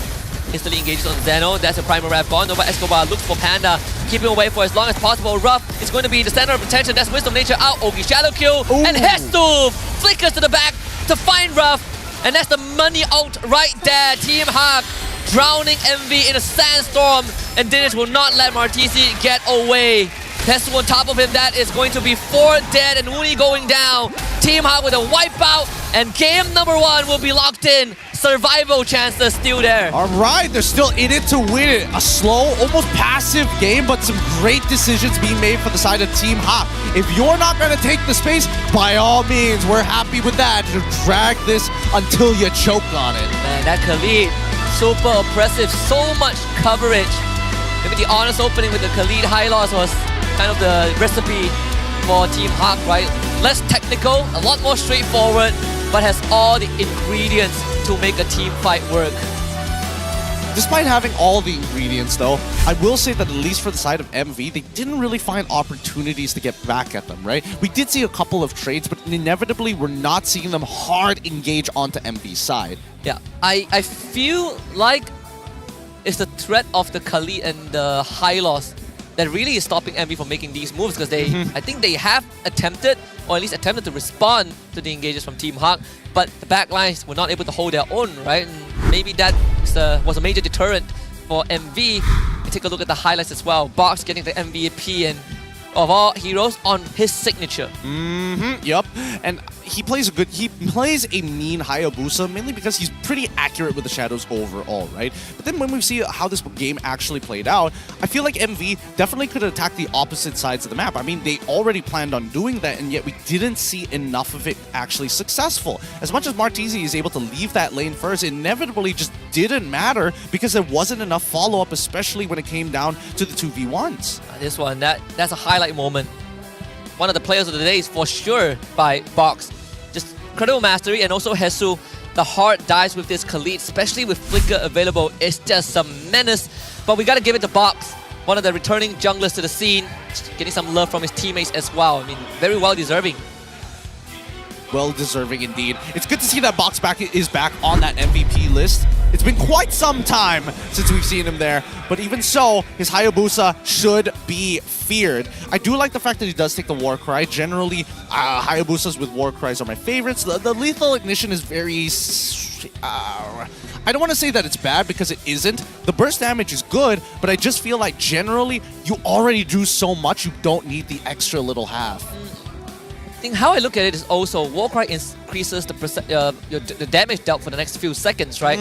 And that extends into your Ogi Shadow Kill. Maybe the collective damage is what really makes it more beneficial than the Lethal Ignition. That's kind of how I see it. Yeah, I mean, it definitely goes to show that there are still many different playstyles, right? There's a lot of hit and run tactics going around with Lethal Ignition, but Warcry is the general go-to for a majority of the players we've seen so far on Hayabusa. And I think even then, at least with Warcry, it makes you a legitimate threat even before you use that ult, right? Just hitting the shurikens alone, you can pretty much get a free Warcry proc that you can start beating people down. Yeah, even if you stick your shadow onto someone, that counts as one proc. Exactly. Deals damage. Yeah. 13-4 in this game. It's, again, pretty more dragged out one. If you look at the bigger picture, Team Haq basically had control of the entire game for a majority of it. Yeah, which begs the question, what exactly was MV trying to do? Like, I know Nova X Kobar was hovering around, but he was hovering around a little too much. And even when the lane swaps started to occur, was MV rattled by it after their top tier 1 collapsed under Panda because they were late on tempo? Because it felt like Team Haq basically held the tempo, was never really wrestling for the tempo in the first place. It really also feels like MV were very scared to walk up. I mean, they were relying a lot on Nova and Zeno, but a lot of times if Zeno walks up, he is forced to use his ulti to get away. Uni wants to find a kind of a flank angle, can't get it, and Martizi was made very uncomfortable in this game, right? You're getting hard dove, your usual anti-dive abilities just don't work as well against Team Haq. Yeah, just not a great game coming in from MV. Even though it was very technical, I think they need a draft that they can play proactive on. Because again, the tempo breakers for the tempo breakers really is just Nova X Kobar, and that's on the assumption that Haq even engages in the first place, which is what we saw for the first 6 minutes, right? Both sides are looking at each other like, who's gonna launch the first nuke? Yeah, I think, but towards the late game, the focus from Nova is, I will go to the back line, I'm gonna die, but before I do, make sure you kill that front line. And unfortunately, I think Ruff and Martizi just didn't have the space, right? Because every time Nova dives, Zeno is backing off, and then you have this Kali just jumping onto your backline. It's a tough spot to be in. Yeah, pretty tough spot to be in, but I do want to see a couple of changes from MV's side, right? They need a winning side lane. As much as they wanted Martizi to be able to walk away from the lane as quickly as possible, unfortunately, Nova X Kobar plus Martizi ain't competing against Miko on Hylos and Dinesh on this Farmers when it comes down to the pushing game. So I wonder if MV wants to transition more to a mid-game draft. Because this one, they want to wait late, get Ruff going, and put a lot of the responsibility on Uni to get early to mid. But then you have Panda, you have Hesu. They just want to fight as soon as they get the first 2 items. MV just didn't have the time. Well, I think even worse, not just having the time, but not exactly having the right tools in their composition to pull it off, right? As much as I would like to believe that Uni is able to get to his destination faster than a majority of the junglers in the current meta, I still think that Team Haq, they played it well in terms of once they got that small lead, how exactly are we going to zone off MV? And both sides kind of played attack the supply lines, right? Oh, I want to get this turret. How do we do it? We proxy the wave, we keep an enemy hero underneath that tower, and if somebody decides to join to bring in reinforcements, we can actually just back off while letting Uni on the opposite side of the map get a push of his own. We did see the Arla being banned out by Team Haq, and that I think was a very smart ban as well, right? I feel like Zeno could have easily got the net hero and completely changed the dynamics of those team fights, but this Edith not really delivering on that. Sure, you control the lane, but the team fights is just not easy to play out. Yeah, especially since there's already Netherrealm to worry about, right? Now finding an onward target that's worthwhile without accidentally inting your team at the same time, it's tough choices. I feel like if most people were in Zeno's position, you're just looking for the most effective Earth Shatter possible, and even when you do get out of the into the Primal Wrath form, if Dinesh is alive, if he still has Netherrealm, then it's useless. You're wasting ults for ults. It's like, are you ready to die, right? Like, you have to be willing to die for the team and put your faith in your carries. This game didn't work out for MV. Rich Guy and the carry for Panda. Of course, best wingman goes over to Miko, and Nova X Kobar as the standback. No surprises there. Panda was playing a strong laning phase and really carried that momentum once he got out of it. I think at the very least, MV needs to take note of 2 things. Team Haq generally want to have a powerful jungler that can get across the map and play for the earlier stages of the game, and then they need Panda on a winning gold lane matchup. And I think if MV can kind of back them into those corners to find counter matchups for both, that would be the most ideal. I was thinking the same as well, right? You shut down Panda. If not, you need to find a way to dismantle Hesu, because he's been given way too much room to operate in this game. I agree, and I think that maybe the Khalid first pick might just be the option for MV if they do decide to go back to blue once more. Phovius was banned out. Hylos was left open. I'm trying to recall the previous, the current draft, but first let's hop on over to the item build progression. If I'm not wrong here, let me just take a quick look-see. Trinity build already came out from Rough. Inclusive max items, that's totally fine. Panda opted to go for like a heavy burst-centric build, even with the BOD to double down on that damage. Even so, looks like Martese, oh, okay. Decides to go for Wishing Lantern's second item and then Holy Glaive as his third. I know he's been doing that pretty often. He does it pretty often, but is it worthwhile in this case, right? Because really, the Wishing Lantern is particularly useful against Netherrealm, especially in the later stages, because dealing 800 damage is so easy to do. But when you get the extra bit, the extra tick, it could basically break you out of the temp HP or break the Netherrealm in general. But do you take Lightning Truncheon, like, or even just a Blood Wings, right? I think he would have been better off with the Blood Wings in particular, but even so, the motions of when he died, I don't even think the Blood Wings would have saved him from Box. Yeah, I don't think so too. If he goes into his passive, Box just gets transferred to his teammates if they're nearby. Complicated interactions. Yeah, no, it's tough. It's tough. On a technical level, there's just a lot more tools for Team Haq to play around, especially when they have a lead in comparison to Envy when they're playing from behind. Because even high ground is a bit of a difficult scenario for them, right? You're backed up at your inhibitors, you want to clear up these waves. Even if you do have the stats for it, it's way too dangerous to walk up. Also not enough room for Ruff to really deal damage. I wonder how much Thunderbelt stacks he had. That's a good point. Even at one point he not only took dire hit in enhancement for his boots, but also went for straight up blade armor. So Ruff just cannot hit him. I don't know. Tough game. It feels like Team Haq came extremely prepared here. A lot of this was predetermined by the draft because I don't think mechanically we saw too many mistakes. But let's have a quick look at how Haru generally goes with his picks and bans, right? Most picked is going to be Aurora, Hylos, and as well as Natan. Most banned is Edith, Matilda, and as well as Phovius. And then based on his opponents, a majority of them got rid of the Fanny, worried about Uni. Same goes for Zeno on whether he is playing Hylos or even the Phovius. Fanny is definitely the highlight here, right? Plenty of respect given over to Uni. Coach Haru himself having an all-time win rate of 60%, which, you know, in statistic-wise is incredibly high. But I think it's more of like how is the team going to function with the tools that they're given. I think maybe in Game 1 it's just a lack of those equipments. In Game 2, I'm looking to see if MV's coaching staff will start really giving paying a lot more attention to the Khalid. I think they will. And I'm not sure whether they have a direct answer to Khalid, and that's the problem, right? Because if they have a direct answer, they're most likely going to go back. They're going to go to red side. If they don't have an answer, I think they're going to pick it up on blue, if not ban it out on blue. Yeah. I'm thinking the same thing as well, because it's not just Team Haq that's been picking it, right? A lot of teams have been taking Khalid. Most of the teams have found success, and even if a Khalid loses that game, it's not a very one-sided loss, right? He puts up a pretty hard fight. Yeah, sometimes it's not even his fault to begin with, right? Because the early game is where you expect Khalid to really start to dominate, and the later stages of the game are solely based on how well you played in the early. So with that in mind, hopefully we do get to see MV on that blue side once again to give you a little bit of hope. But it looks like, hey, we had a couple of messages specifically from Team Haq's Lexia. We asked him, do you find this season's mid lane role harder to adapt? And his reply is, for me, mid is a bit harder this season. Last season, most mid lane heroes could clear the lane quickly. Now mids are victims of the situation. You have to be aware of the enemy jungler's timings and rotate quickly. The victim mindset.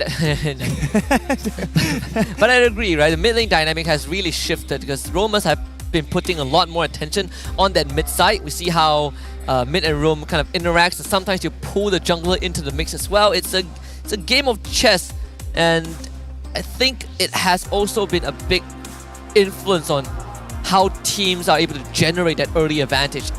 Does your mid lane get out of that lane early? Well, see, that's the thing, right? In terms of meta, if you look at like the history of what the meta is, generally when we see assassins come into place, artillery mages move away. And artillery mages are usually the ones that have like insane wave clear, able to zone off your opponents. And maybe you have like some sub-archetypes like Lilia, for an example, who is kind of an artillery mage and at the same time really isn't, more to peeling backwards, similar to Kagura, for an example.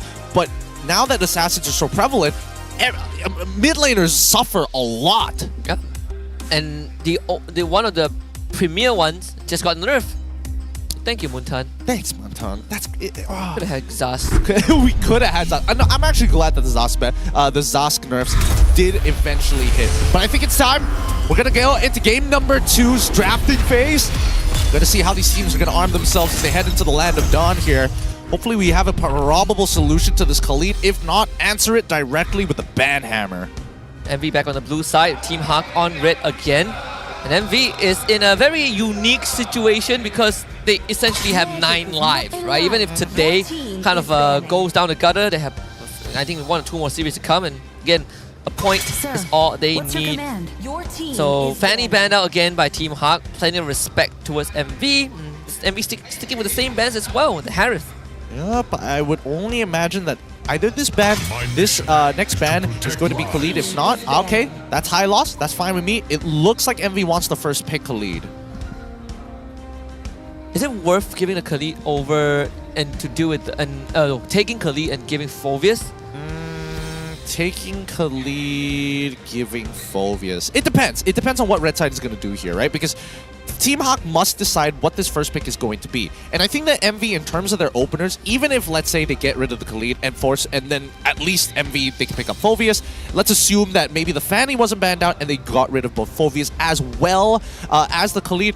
Even so, I think that MV aren't really too affected by it. It's more for the game of rock, paper, scissors. Let's see. So Phoveus banned out. Yep. Khalid is now open, but there's also the Gatot. So see if MV wants to do a run it back with the Gatot or give Khalid a chance in their lineup. Nope, they're gonna run it back, so Gatot Kacha first pick again. Okay, that's totally fine. Hopefully, Haru has a potential answer to this. I'm thinking of Xeno's hero pool. What else does he have that could deal with the Khalid? Khalid locked in as expected, but also the Hayabusa. Looks like a bit of a repeat of the last game's draft. He could play Thamos. Thamos is interesting though. Full tank Thamos never feels that great. Yeah, I mean, really, it's all for the sake of Thunderbelt. If that's the case, I'm looking at the Roamer side. Can Kaja be considered? I think Kaja can be considered here. If you're MV, right? Like, sure, you're on blue side. It's not the best side to open the Kaja on the second phase, but I think it's worth considering. I think they might even want to consider picking up what's his face, Cho as well. Oh, there it is. Ling and as well as Cho going to get locked in for the side of MV. Okay, not bad. I think that at least with Ling, it's a much better matchup into Hayabusa than Nolan is, because as soon as Hayabusa is going to Oki Shadow Kill on top of the Nolan, you better pray there's like a little camp nearby to try and de-aggro yourself from the Shadow Kill. At least with Ling, it's just one button and you're out of there. That and plenty of ways to knock the Khalid out of the Quicksand Guard too. But Team Haq, the mid lane is still open for business. I know that they picked the Roam and XP in that first phase. So let's assume that this Khalid goes with the Hesu. What does Miko get? Especially when the show has been taken out of the equation. So they'll take Dinish's Vexana first. Okay, so they're gonna wait on what the Roam pick is going to be first. And I think that's a good idea, because when you see Gatot, you're thinking about what are other ways I could punish my opponents? Am I able to get a lock in a nasty combo of Hanabi as well as Lolita, which again, very short-lived meta, before we started to see the Angel Ling pop back up. No, we won't get it for this game, thankfully. Angela banned out once more. There is the Ruby for Team Haq. I know Miko plays a pretty mean Ruby as well. If you want someone to kind of catch the Ling or especially disrupt the movements of the Cho, the Ruby is always up there as an option. The time ban out again by MV. Here's the thing that I'm worried about if we do see Team Haq lock in for the Ruby, right? it just means that Envy is just going to target the Ruby instead. If Ruby is going to deny us from getting access to Vexana and even Panda on the gold lane, then you might as well get rid of the problem entirely just by targeting him by Cho. Way of the Dragon alone plus Ling should be more than enough to be able to handle a singular Ruby. But now we see same band still. We are from blue side. We do see the Tan, but from Haq, they get rid of the Aurora and as well as the Angela, just to ensure Angeline combo doesn't go through. But most importantly, that Martizi is going to be a potential target for this Hayabusa. So what else is left for MV that... Can they take Faramis? They can take Faramis if they wanted to. They're de-incentivized because of the Khalid, but even so, I still think that if they just time it right, they probably can. Not really much choice left in the mid pool. There's still the... They can still go for Lilia if they really wanted to. Valentina is not that bad, right? I mean, there's still the Eternal Guard 2. That's fair. That's fair. Yves, I guess. Yves is probably the worst one amongst them. Actually, no. Yves is actually not that bad considering that you have Gatot and as well as Cho to be able to combo with. I don't know, because if you do pick Yves on blue side for MV, I would only imagine that Team Haq is going to like pick up Claude. They're eventually... Oh, no, wait a minute. Bruno. Okay. So they're saving the Khalid as a potential flex? Yeah. I don't know about that choice, but I think that MV, I'm starting to like your Yves idea now. There's so much coverage, right? That essentially you set up a kill box. It's not just Yi, but Gatot, Cho pick off, Ling, Tempest of Blades. MV, they do have to reveal the full comp. I want to see what Ruff gets. I wouldn't mind if you go for the Claude again, and Lunos wouldn't do too bad. So they go for the carry and the Zask. It is back in action. Okay, alright. That's fair enough, fair enough. I think that Zask also, as long as you are not dying to the Hayabusa, you're doing your job. You can even protect yourself from the hard engages coming in from the side of Team Haq. But does that mean that they're going to start pivoting, right? They're going to give Khalid over to Hesu. Are they going to take something like Jawhead, maybe even an Edith this time around? I'm just double-checking the bans just in case. Yeah, they could go for an Edith. They could go for a Jawhead here to maybe deal with the raw aggression of Cho and as well as Zask. Maybe even have... Oh, I mean, they could go for Arlet as well. Oh, yeah, there's also Arlet. Yeah, you're right. Many different options here. I think it's up to Miko's preference. So they're going to go for the Edith at the very end. So really falling back to a more straightforward hero, right? Great single target control, plenty of damage. In that ROM room as well, you can get some pretty surprising engages. Yeah. What does worry me is, how is this Edith? I mean, there's only that very little space for Edith to move around, right? Like, yeah. Todd is a Cho XP, by the way. You really don't want to catch a Zaz because you'll never catch him. How is Miko going to play this? I think it's all about peeling, right? You want to force Uni to maybe use a Bladed Tempest super early on. You're looking for opportunities that Ruff oversteps his boundaries and maybe get into a 1v1 against him in that Primal Wrath form. Because generally, Miko knows that he can survive a large amount of damage at the end of the day. But considering that this is a very similar composition, well, except for the Khalid, I would say that Miko and Dinesh should be enough to catch people off guard, right? Just go straight for the knees, kick them under, sweep them. Game 2 will now be underway. We will have Monster Visions on the blue side, Team Haq on the red. Let's see if Team Haq can bounce back and find the second series victory in the regular season. And MV again, they just gotta hang on for one game. Just one. That's all they need. Just the one to be able to qualify. Now we're going to see Uni on his orange buff, and it's going to be purple buff start for Box. Novax Wolbarf does find the information here, but Box doesn't want to waste too much time with it. Yeah, just going to prioritize on the clear mid-side. Martizi will be the ones taking the punishment. Let's have the Nightmare spawn. Yeah, despite the nerf early on, it's not affected. Hesu against Zeno, meantime, it's just a wet noodle fight. Yeah, pretty much a wet noodle fight, but I think that Zeno needs to be careful because his health is a very important resource. Always be saving that third hit of Jiku note in case he decides to go for the Quicksand Guard. Inevitably, we should expect Hesu to actually walk out of that lane healthier in general. He just has better sustain. Oh, Miko. Wow, what a daring attempt. Very daring. And even Martizi, right? Flickering as well. Ooh. Oh, we're just going to open it up for Box, right? Yeah. First blood. Good stuff. Very free. Oh, wow, Box! Wow, okay. All right, so Dinesh has some good reaction times. I like this. I like this. Let's keep this up here. Keep up the energy for the side of Team Haq right now. Zeno just has to take his time here, right? As long as he walks out of this lane healthy and hits level 4 on time, he's already doing a good job. Even for Zeno to go for a recall. No, not the start that Monster Vicious wants. Objective spawns, of course. Uni probably will want to wait for the orange buff before he goes in. So let's start orange at level 1. Okay. Alright, looks like in terms of like laning phases, Panda doesn't seem to be getting too many good trades against Ruff. I don't see any difference in the EXP just yet. Zeno hitting level 4 on time and is healthy, so that's already a green light for me. Hesu seems as always going to be able to out-sustain. Now, if they can get Dinesh, that would be a pretty huge pick for Monster Vicious. It will be. Without Nova at level 4, it's probably going to be a tougher task.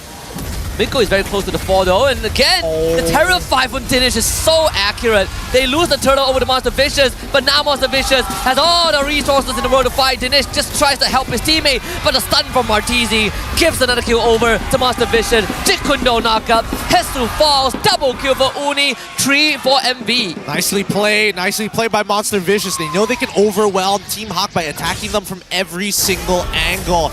The timing of that was kind of ridiculous. Zeno was posturing to get a Way of the Dragon onto Box, but as he does the third hit of the Jikundo flicker, Shunpo third hit into flicker, Box jumps with the quad shadow into the middle of the fight. Oh yeah. I think Dinesh was on damage control mode the whole fight. Really wish he had a lot more items to work with. But that is essentially Monster Vicious generating a 1.5 goal lead. Way better start than they had in game 1. Much better. Much better. A majority of that gold going over to Uni, of course. Same goes for Martizi. At least even if he goes down, he's able to get a trade back for the gold's sake. But look at Ruff, right? He's confident in this matchup against Panda. Every single time he has his light wheel, as long as Panda doesn't, slide tackle into it, he's fine. They even bring Nova and Martizi to the bottom side. In terms of experience, Panda is losing out to Ruff just by a little bit.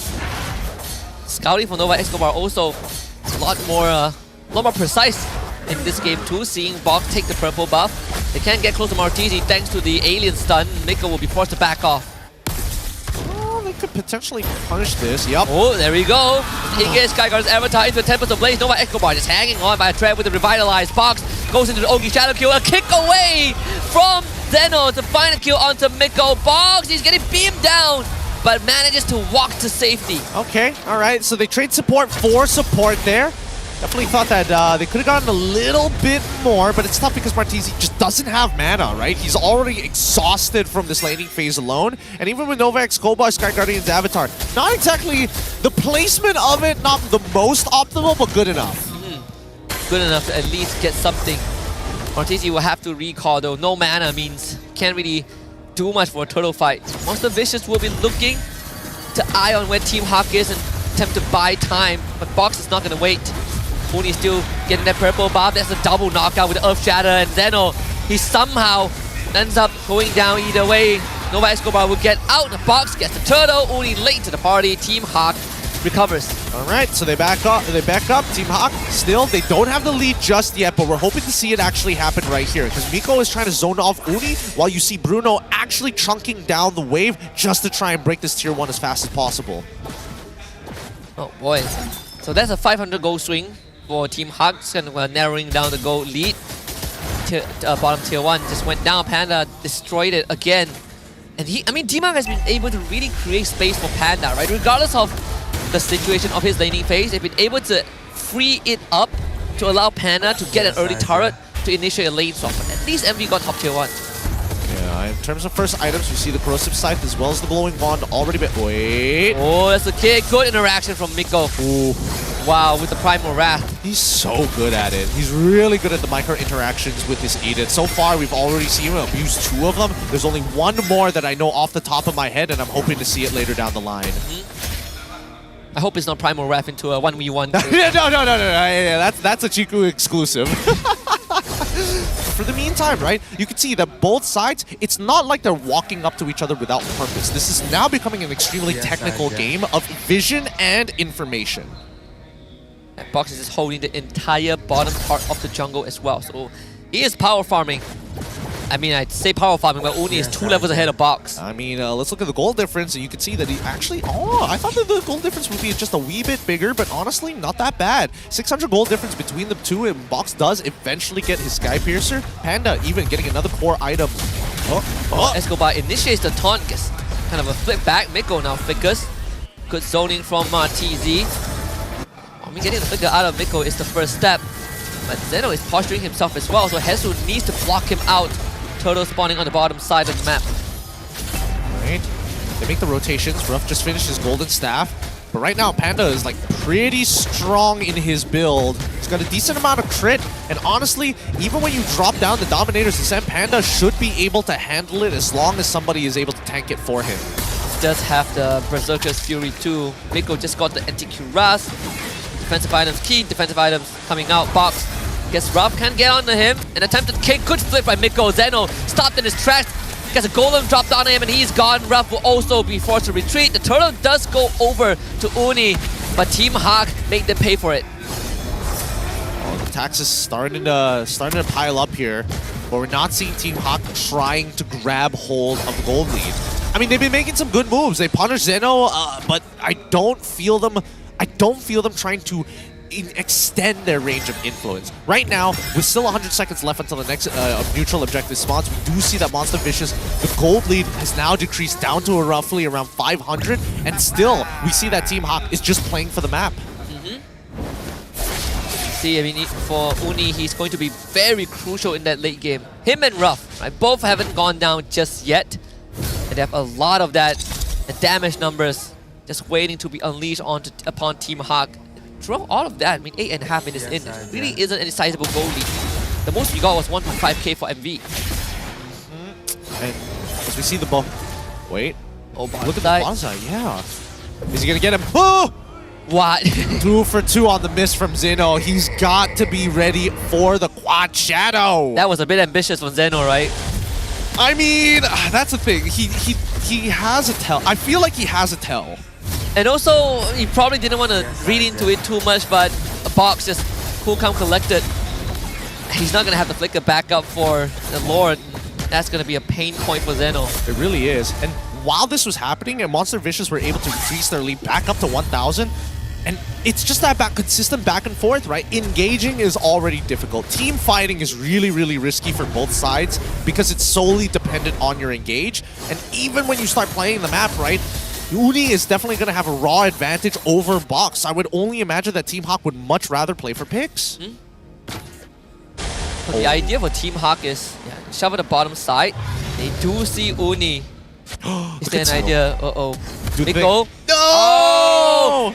The Roman engages in this game so far has been pretty hard. I don't know. There's a lot of whiffs happening. A lot of whiffs, but very good ideas if they do connect. But it's time to contest for the Lord here. As you can see that Ruff, he's very strong. Miko is going to find out on Nova Escobar. Probably the worst possible target. A free kick for Zeno, and that is a kill. Absolutely melted. Ruff has got the Trinity build up and running, and now you can see that Monster Vicious are more proactive, right? Taking a lot of good space here in No Man's Land. Wait. Do they know where Hesu is? They have no idea, do they? They know where Box is, and they don't know where Hesu is. It's heating up. Wait, what the? What? Hesu is going to show up. They're going to split the battle lines. Hesu You're kidding! How? Is that even a possible outcome? And Nova Escobar goes down in the process. No way. No way. I see the man quicksand guarding in the L-bush, walks out, ults in front of Uni's face, and he misses retreat. Zeno, and well, now it's a lifesaver, but that was practically free for MV. I don't know. I don't know. I think that miss execution. I guess it's kind of tough to say. I feel like even if we did look at a replay. Oh, maybe this one's gonna be redemption. Yeah, get rid of Panda. That's the one. That's the money right there. Double for Uni. Not really happy with the earlier steal. At least they make Team Haq pay. Okay, fair enough, fair enough. I will hold back on my statement, but in the meantime, Box is caught up pretty significantly against Uni, right? Despite Uni being able to get those 2 kills, pushing him up to 4-0 and 3. Box is 1-1 and 3 at level 14, considering that he was 2 levels down. Oh, another interaction that Zeno just could not get past. That is a pretty tough. It's not easy. It's not easy to pull off. Zeno just has to react just a wee bit faster. Not even with the Way of the Dragon. He just needs to be calmer on his Shinpo. Oh, this is it's a lot closer than I thought it would be. It's very close, in a matter of fact. Like, I understand why both sides don't really want to engage. Some of these plays, yes, they look free, but at the same time, if you whiff, big cost. Oh, that Shunpo got him out of the knockout, and that's a good start. Attempted follow-up engaged, and Nova Escobar completely missed that one, and Box almost gets the kill. Thank goodness Nova survived, allowing Uni to get rid of Miko. Now Zeno walks forward, has to get stunned up. They cannot follow up, but at least MV able to get one. Okay, good reason for fighting, right? Getting in there, they got the pick off of Miko, and better yet, they also denied Box from that purple buff. That being said, hopefully they're able to protect this mid-tier 1. They should be able to. Hesu almost threw his life away, and Panda takes out Zeno, and Ruff goes down a Box. Are we not going to capitalize on this? Is nobody going to... Okay, looks like, I guess Uni doesn't have his Finch Poise up and ready. It's a little too late because they lost vision of the low members from the side of Team Haq, but he does get a bot tier 1 in the meantime, right? If we look at the items, we can see the clear gold lead is, again, a majority, actually all the gold lead, in a matter of fact, coming in from Uni against Box here at 1.634. Whoa, whoa, whoa, whoa, whoa, whoa, what? Yep, and that's why you don't mess with the best. Wow, the fact that Box tried to fight that one. Again, without his ult. That's the thing, right? Whoever ults first loses. And especially if you're going to go without your ult, which is a majority of Hayabusa's damage, I don't know what he was hoping for. Wishful thinking, right? Like, man, at least he tried. Okay, now, this is going to allow MV to establish control at the Lord Pit. Surely, Hesu is not going to steal it a second time, right? I mean, we say that. You see him go into the bush. Come on, that's the kick. That's Miko down for sure. He jumped on by Zeno. Uni is godlike. And Hesu will have no chance to steal. The clean Lord take for MV. All right, that's what you want to see from MV's side. They're going to start backing away from this. Unironically, these zoning ults for Nova X Kobar is really dampening his accuracy. I think he's like, what, 5% hit rate with his ult? Depends on what you want to achieve, right? Do I want to knock out my enemies? Or do I want to keep them away? Well, 100% on the keeping the way, 5% for the I caught somebody. Not the worst, you know. Not the worst. We've seen others. But for the meantime, I think that especially for Team Haq, the goal lead is so very close. Both teams are going to hit their item power spikes at roughly Monster Vicious first, and then Team Haq like a minute later. The fact that most of the net worth is on Uni really says a lot about the state of the game, right? Like, Uni is going to be the most important member. If he goes down, it's an even fight. It's about catching him that is the hard part. Mid-tier 2 falls, the floor on top side. Let's see if Monster Vicious can crack some structures. I think at this point, yep, just hold it in front of the base. Do not let that Lord charge. Ruff is playing a dangerous game here. Yeah, he is. Hesu is going to use his Hell Bar as a resource. That's the engage. Nova only catches one Eternal Guard as a response from Dinesh. But they will not be able to keep the structure up. Uni even engages into it, takes out Panda in the process. And he wants for more. Gets Terrified again. Dinesh is just accurate on the Terrify. Oh my god, he pre-fired it as well. But this could be it. This is enough to keep Team Haq in the running. Zeno finds the kick onto Box. Follow up, drag out the crowd control. Box forced back to the base. But Monster Vicious, they don't have the minion wave to end the game just yet. Ruff is going to melt through Hesu's health bar. 60 more seconds for Panda. Miko throws his life. That's immortality. Box clears out the cannon, but it is just too much for Box to handle. Monster Vicious unravels and finally locks in the final slot in playoffs with this win. They've done it. They've locked the final slot here. Oh my goodness. Equalizing this game 1-1. MV needed this win, and they've got nothing else to fear from this point onwards. Nothing else to lose. It's all about seeding from this point onwards. And whether they know it or not, it is a relief for those who have been following. And also congratulations, right? 2 seasons in, and a big improvement in the second season. They've already qualified to playoffs with minor changes in the lineup and a whole lot of improvements as well. now it's about closing out the series. I mean, it's huge. It's huge for them, and maybe that's why they were playing so passively, so technical throughout the entire game, understanding the weight of the game, especially once they've dropped that first one against Haq. It could be, but for Team Haq, there is still a chance to kind of play for it. Play for as much points as possible. Sure, no more clean 3-point potential, but if they can still get 2-1, it does put the question of, is MV inconsistent back into the spotlight? But for now, let's shine it on our MVP. It's going to be Uni on the link. Yep, no surprises there. Again, holding the majority of the gold lead for his team single-handedly, but you can just see how quick he is when it comes down to just reaping these kills across the map, right? This is the very beginning when he got that initial double kill, but it speeds up. However, I will say that teams have become really well adjusted to managing Ling, especially knowing that when the Tempest of Blades does fall, the character model actually, his hitbox becomes available as soon as it connects to the ground. So you can actually pre-fire a lot of your abilities if you time it well. And the value of the Vexana in this game is really understated. If not for Monster Vicious getting the win, I think Dinesh would have easily taken the MVP for the amount of interruption that he has been able to deliver. Yeah, it's so ridiculous. See, this is the pre-fire one, right? Yeah, look at that. So well done. So well done. But that being said, Uni, our MVP of this game. Show it off. Show off the sweats. Show off the jersey, too, while you're at it. I have to admit, I do quite like their simplistic design. Yeah, I do like it as well. Although I would say that the other variation, always makes me read it as Team MU. And I do not like it.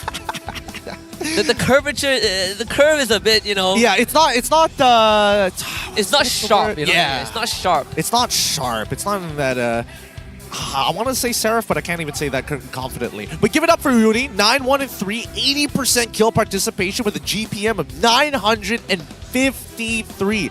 This man was at full build for so long. Yeah, you can see how strong he was, right? 3-shotting Panda, 1v1 into Hayabusa, although that one was kind of on box. But overall, he got so strong to a point that even after he went down, he has done most of the work for his team. Yeah. Man, he is absolute beast on this lane. I don't know, with Malaysians as well as the way that they play Assassins, you get two sides of it, right? You get people who have clearly been playing these Assassins all their life, like Uni, for an example, of how quick he is on that lane. And then you have people like Bucks who are like, who's effective at what they do and is limited only by the skill expression of the hero that he's given. And now I want to see what the Clippers feel about this. Is it enough to match up against King Kong? Ooh, maybe?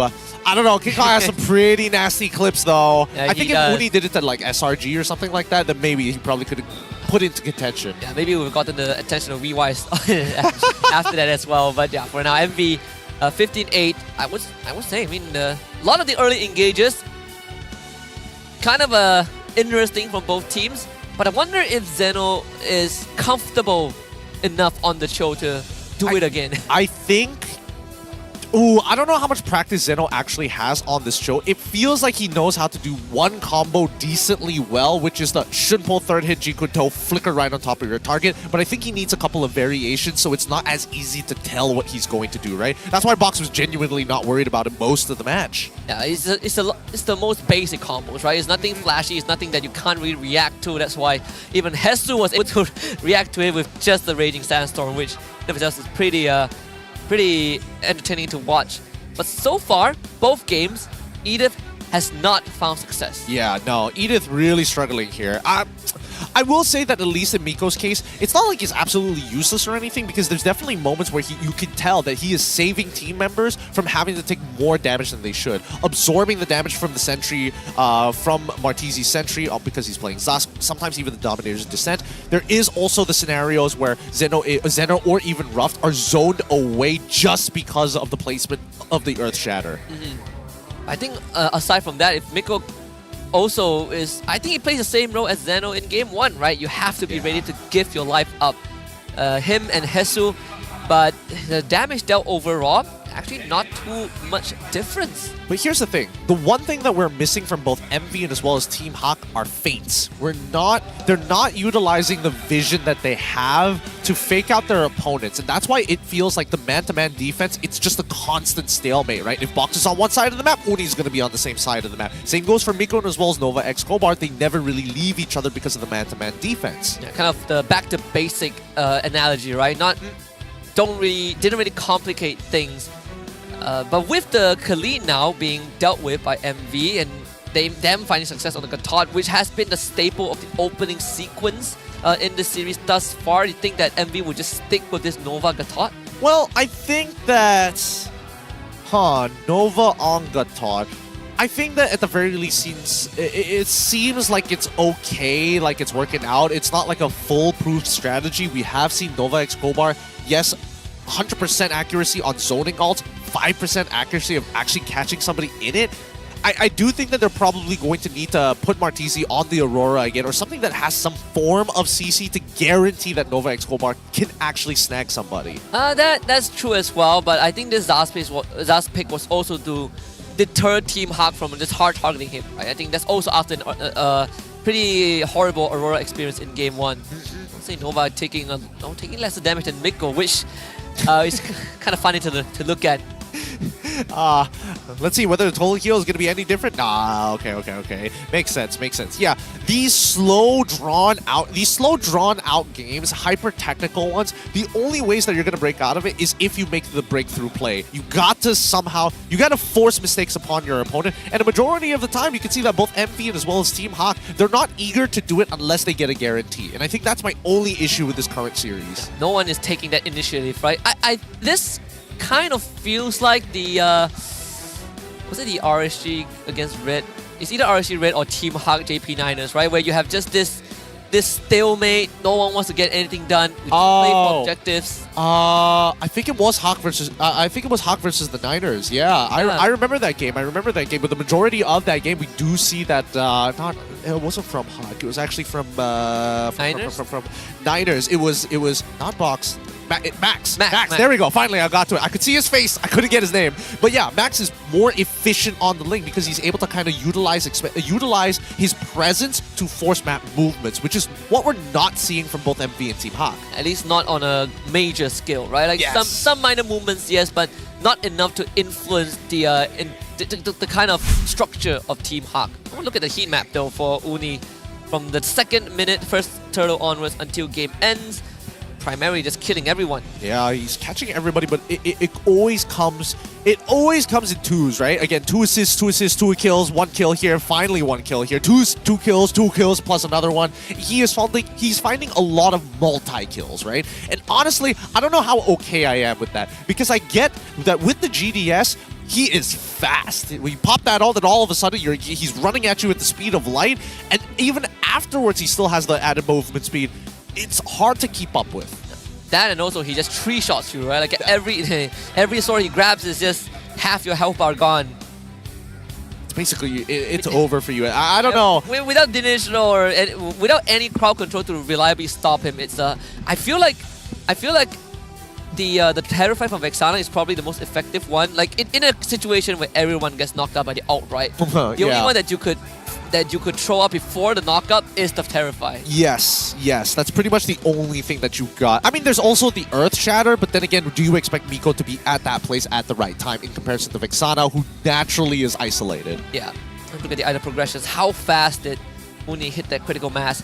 I mean, he did speed up. Like he sped up after the 8th minute mark. Yeah, because once you get the Haas Claw and you have that added attack speed, clearing camps becomes so easy to do. Plus, you have like, as long as you maintain your energy at 100%, you basically have like 100% crit, and you're just absolutely just destroying these camps. We look on the opposite side. The item progression pretty slow for Dinesh overall. Actually sacrificing a lot of gold, right? 3 items completed by the end of this game. Even Panda going straight for the Berserker's Fury, Haas Claw Berserker's Fury, then only getting the boots. Considering how it's a bit more expensive, I am pretty impressed that he hit the Winds of Nature just slightly before Ruff. Yeah, keeping up with Ruff's pace. Not bad. In terms of laning, at least Ruff has learned his lesson, right? Yeah. First game, he was just like, oh boy, wait, Panda actually knows what he's doing. And now it's like, I will give you the respect, I will farm slowly, but when I hit critical mass, you better watch out, boy. Watch out, I have a link this time. I have a link this time to one-shot you. Brother Uni in. About Uni, please save me, my guy. Now, we have 3 minutes and 17 seconds to talk about the upcoming game. What are some of the adaptations? Because again, these are very painfully technical matches, and it's a little bit of a gamble, I'm not gonna lie. It's a bit of a gamble, and it can start to wear on the players also, right? Because if you want to make sure that every single move is perfect, that's where not having a resource like having to blow a flicker or getting a failed gank off, it's gonna really start kind of impacting how you look at the rest of the game, right? You lose a flicker, that's 2 minutes, right? You lose an ultimate, that's 40 seconds. Play head to head in terms of the junglers though, it's a pretty neck and neck. Box against Uni, Box having a slightly higher average turtle percentage. Yeah, honestly, not too bad. I would have imagined that Box would probably be losing out on that KDA, but that rough week from MV probably really hampered Uni's stats overall. In terms of average GPM, no surprises that Uni has it a little higher, but average turtle rate, considering that Team Haq initially in the very beginning, at the very beginning of the season, generally was playing towards the earlier stages of the game, does make sense. And also, they do like extended objective dance, right? Turtle maybe not so easy, but Lord Dancers, they love it a lot. That's kind of been what's been allowing Box to get in on that neutral objective, but I suppose this also is a byproduct of him getting a lot of Hayabusa in the earlier weeks. Yeah, that's also true, you know? Playing that Hayabusa to be able to kind of like to sneak over walls, depending on our Hayabusa player experts out there. For those who don't play Hayabusa, those quad shadows very, very deceiving. If you have a wall long enough, you can actually launch your shadow so much further than you should be able to. That, and also, even if there is no wall, your shadow actually travels slightly further than the edge, than the indicator. The indicator, right? Yep. Like, a lot of times I get a shadow stuck onto me and I was like, my shadow doesn't go that far. Exactly, but how? But keep in mind, the end position of the shadow, if there is a piece of environment, like untraversible environment, like a wall, like a turret, for an example, it will go further than it, right? In that same direction. So you get distance no matter what. I think Hayabusa is probably the first complex assassin that I started learning. I tried Lancelot. Oh, that one! That one was a blowout. So never again. I mean, you saw how the previous game went when we were playing ranked earlier. Yeah, we pulled through. Yeah, we lost to a Bauman Angela, so that one is excusable. Look, we pulled through at the very end, but it doesn't mean that it wasn't a poor performance, right? In terms of raw execution, I think that Lancelot is definitely up there in terms of mechanics. I think even for Ling, honestly, it really is just being able to consistently like hit the 4-sword combo, right? Being able to go off and around in the circle and absolutely demolish everybody is always a good time. Yeah, always a good time. Shout out to that cosplay right there. I think I know who that is. Yeah, coming in with one of the non-meta heroes here. Hey, but it's a meta cosplay. You know what would be really funny? It would be funny if Munten sets the precedent to all cosplayers. You can only come into the event if you're in a cosplay of meta heroes. If you're of a certain rank. Oh man, that's so dirty. That'd be too dirty. Wait, we had a whole cosplay gala last season, right? I wonder if they bring it to Johor this time. That's actually a good. I didn't think of that. If we don't have that, I'm writing a complaint. I will submit my feedback for the first time in 3 seasons. Where are my cosplayers? Hey, look, even if there aren't any in Johor at that time, Singaporeans out there, come on over. Come on over. And we'll pay you with good food. The traditional answer.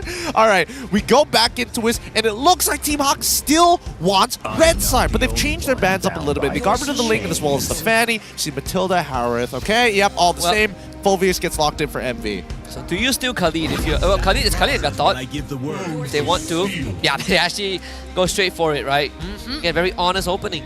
Very, very honest opening. And Khalid actually does pretty well into Phoveus at level 1, which I think a lot of heroes just struggle, right? Because Phoveus has basically no mana to work with and infinite source of damage. Just pokes you out for the majority of the game. Depends on what the Phoveus takes, though. There have been 2 variations. The Concussive Blast and the Brave Smite. I think in this case, I prefer Brave Smite a lot more. I think I prefer Brave Smite a lot more. Concussive Blast sounds like a good idea, but then once you reach like the later half of the game, it's like, oh wow, it triggers once. And plus, like, tank emblems generally don't really matter on Phoveus as much because it's more from your raw spell vamp than anything else. The Thunder Belt, right? Doesn't really compute as much. So Zask and Alpha great tank busters. At the same time, plenty of sustained damage.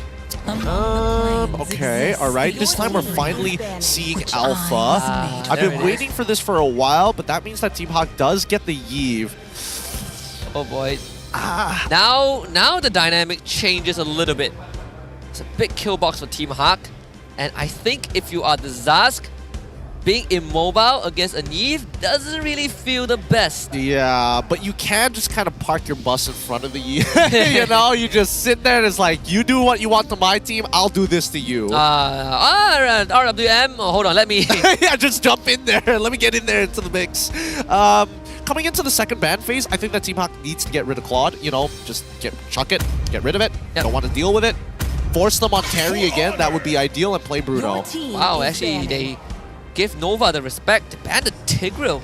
I mean, it's a good idea. Both Khalid as well as Gato Kacha are going to try and at least engage as hard as they can against MV. So if the backline gets slowed down by Implosion or even the Sacred Hammer, then they'd be having more issues. But it does indicate that Team Haq does want to lean into a more attack damage heavy composition.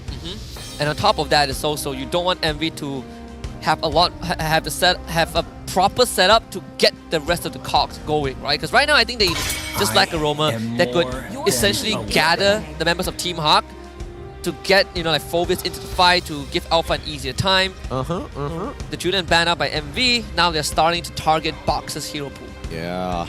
And it's a good idea to target Box's hero pool, right? Get rid of the... Now that Julian is away... Good call. Very good call coming in from Tojang. MV, final, what are they worried about? Do you still ban the Haya? I mean, might as well, right? Might as well, right? Yeah. Might as well just get rid of it. Get him on Nolan. So much easier to deal with, right? You have a Phobius, you have a Zask. True. I'm thinking, is there any other devastating pick to what MV is trying to do? Gatot is already an issue if Phobius wants to keep moving forward. So I think that MV need to consider what would speed up the rest of the composition.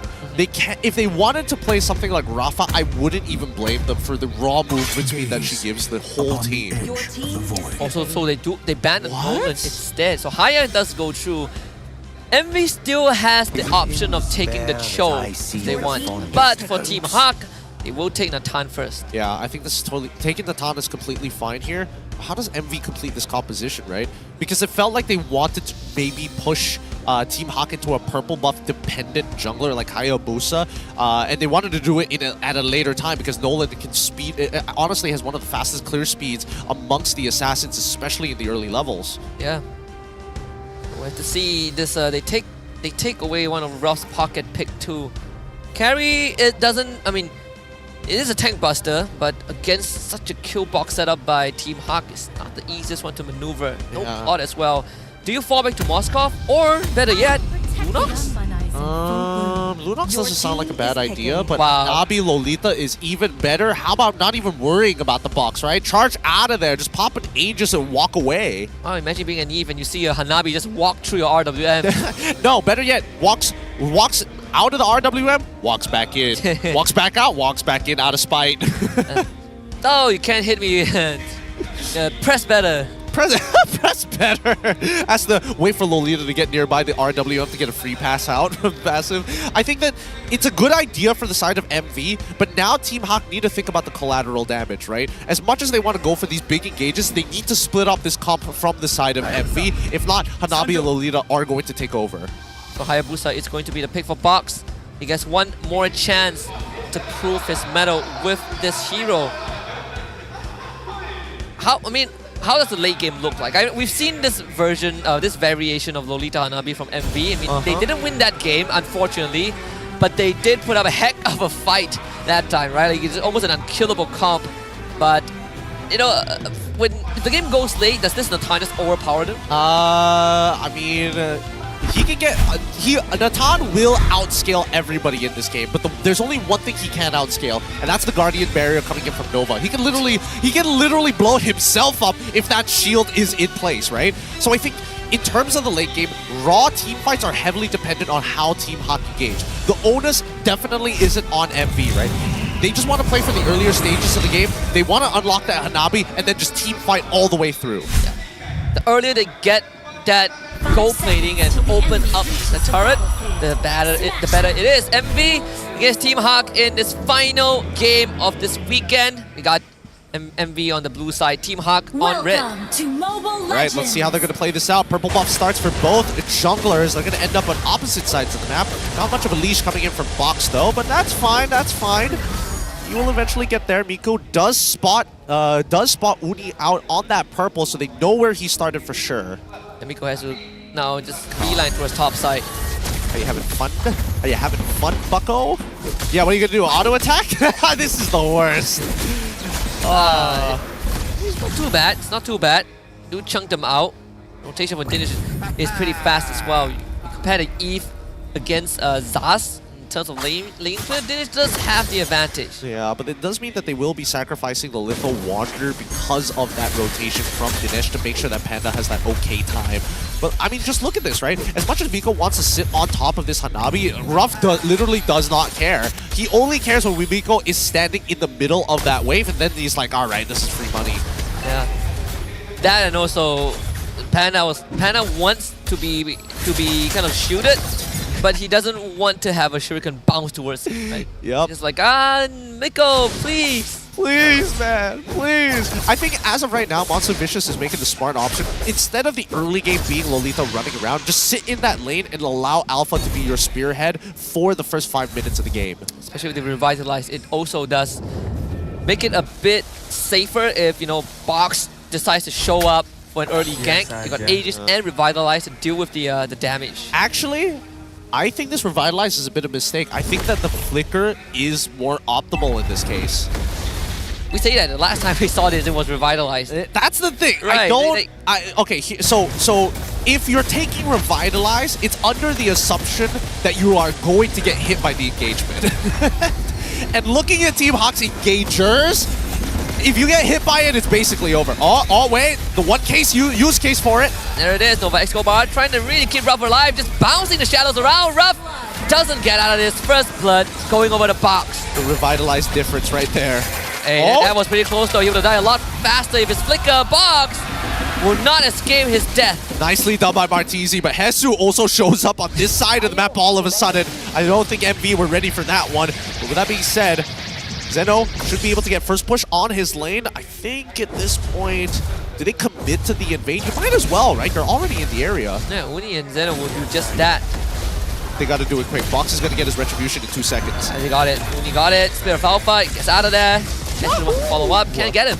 Nicely done for the side of Monster Vicious and as well as Team Haq. Again, both finding success in very little ways, but Monster Vicious, that's like Gold League coming in for Uri. It's going to help a lot. Now Hesu is going to start feeling the heat. Heals up first with the Quicksand Guard and make sure that he doesn't open himself up to a gank. How much of the gold shavings is it? How much of the gold plating is shaved off, I wonder? That's roughly 10%. Oh wait, I can see it on the map. Yeah. I was trying to look at the screen and like, how much was it? It was gone. Oh. Man, these mini icons are so tiny. The real thing stands right in front of you. What are you talking about, brother? I look at maps, right? Okay, now we see the Panda already getting it. Feather of Heaven already complete. Martizi, unfortunately, is up because Nova is so stuck to the... Oh, what? Wow, it's a blind all in, but the read was correct. They found Uni. Uni turns around the Spirit of Alpha. Doesn't get out. Miko most likely will be sacrificed. They're buying time. No one on Blast even committed as Martizi redirects his ultimate over to Hesu. Miko surviving for longer than he should have, but still ends up going down. I think he did see him. I think he saw... Oh! That's the follow-up combo. Very well set up by Dinish. 2 more for Team Haq. Disgusting. Hesu is nasty on this Khalid right now. He's doing such a good job at just harassing his opponents, but honestly, you can see the MV, they remember him. They see Hesu walking up, they're like, oh boy, he's coming. He's gonna get one of us. And ends up getting 2, thanks to Dinish. Oh. It's a way better outcome than I think what Team Haq expected. Lane saw for Panda. Give him space. Yep. Honestly, it was a really good call for Miko to actually commit the Sky Guardian's avatar towards Uni, because I'm pretty sure he saw maybe just the edge of the Spear Alpha when it like shoots the laser towards the ground, and it was probably making particle effects. Hesu is now hovering around. And Monster Vicious, they don't want to be a part of this. Not at all. as much as there's Revitalize and a Lolita constantly sticking to Rough, the amount of dive of Team Haq could blow through that shield very quickly. Speaking of which, that's a Thunderbelt already completed by Hesu. Even Box finding his first item already complete. However, I don't think Monster Vicious can really contest this, right? It's hard to stick as five, especially in the early game. Yeah, I don't think so either. Most they could do is buy time for this Hanabi Lolita to open up the bottom side. Oh no, let's go over to the side of Team Haq, and unfortunately for Zeno, he just stayed too long, so he'll be taken out by Box. No reason for him to stick longer than he should. This bottom tier one was going to fall regardless, and now they're going to end up trading another Tarim for no reason. Very unfortunate. That's going to cause a problem for Uni, who thankfully did clear out his top side jungle, so he doesn't lose much. But in the grand scheme of things, Monster Vicious would rather have more map control than Team Haq. Of course, of course. And I think luckily, as long as the mid-tier 1 stays alive, because right now Martizi, he is on housekeeping duty. He's making sure that even though he cannot contest and push this lane as fast as Dinesh, that he clears it up as cleanly as possible before he leaves it. Sky Piercer for Box, 6 minutes in. Trying to protect the purple buff, not making sure the Monster Vicious doesn't do a drive-by again. So obnoxious to deal with. How do you get close to Team Haq? I think you have to bait Team Haq into a full engagement, right? Because at the end of the day, Monster Vicious, what their composition is really strong at is counter-engaging. As much as you want to believe that Nova X Goldbar could be very aggressive in the Numenon Blast, he's never going to use it until he sees that Sky Guardian avatar, or maybe even an RWM. I would say a 50-50 on the RWM, but 100% for the Gato ult. Yeah. Or maybe even a Raging Sandstorm, right? Since you cannot cancel Numenon Blast, technically it still goes through regardless. It will cancel it earlier, right? Any kind of CC in the middle of that channeling will force you to use it straight away. Oh, wait, hold on. This is an interesting angle here, but I don't think they can follow it up unless Panda walks up closer. Now with Hesu there, he didn't have Quicksand Guard, so had to use the Raging Sandstorm to get away. Good card wave pullback. Now there's the Avatar to guard into the back, RWM as well. The fight completely split by Team Haq. Nova X Goldbar and Ruff both go down, and Zeno finds himself all alone. They have vision of him, and Hesu will just jump forward, spins his blade, flickers to avoid Uni. Oh my god. So Team Haq finds 3. Oh, I'm surprised that Hesu didn't try and dive Martizi while still having that Quicksand Guard, but it still works out in Team Haq's favor here. Right now, Monster Vicious, I don't understand why they want to fight without Uni. Like, Uni is literally the strongest member on their team currently, and just recently bought a Queen's Wing, so no reason not to, right? But in such a weird spot as well, right? Without knowing where the key members of Team Haq are at, all because they got baited by Hesu. And now Box being incredibly confident, just take the fight, so just a little bit, you know, no need to rush. Not like he could have committed the shadow kill, but choose not to. I think it was the timing of when he used that. Oh, here he comes. Nico, do it all over again. Dude, Nova is getting hit by every single ult now. It's just like, I don't have Flicker, guys. Sometimes I don't have charge. I'm going to get hit by every single Sky Guardian avatar, man. Just have to eat it. Just got to eat it. Now we do see the rotations coming in for at least for the side of Team Haq, right? If you're in Team Haq's position, I feel like camping down on the bottom side probably isn't going to be worth your time. Contesting for this purple buff probably could get you some results, but that's under the assumption that you have bot side pushing. See, even for Monster Vicious, it's not the end of the world just yet. They're behind, they're down 3.5k. The Lord spawning in half a minute. Dinesh just got Wishing Lantern. Oh. Eve is starting to become a bigger and bigger threat. Box got BOD, 9 minutes. Yeah, Ruff is in a lot of trouble here. As much as Nova X Goldbar can protect him against Panda, he cannot protect him against Dinesh as well as Box. Yeah, no way. How are they gonna have to do this? I feel like Uni needs to catch Dinesh and then force Miko to do something crazy. Miko could ult the tower right now, and it wouldn't be a bad move, but they want to save it for the Lord fight. Yeah, 10 more seconds till we actually see it. Do see the Demon Hunter sword purchase coming in from Ruff at the very least. As much as Hesu has been giving plenty of information, Team Haq, honestly, yeah, just sit by this tier 2. Yeah, I'm gonna just chew through the shield that you have, Ruff. Slowly but surely. They've already got the split done. Monster Vicious suspicious of it. They do send Zeno out. Uni still power farming in the meantime here. Yeah, this neutral objective is so dangerous for both sides. It's a lot more dangerous for Team Haq because Panda is still there, right? Still at the top lane. Yep. Hesu set up bottom side. They could hold Monster Vicious hostage here. And look at Hesu. Just menacingly coming in from the back. They're gonna jump on him, try to burst him down. Good move from Monster Vicious. Take out the tip of the spear, or at least a part of it.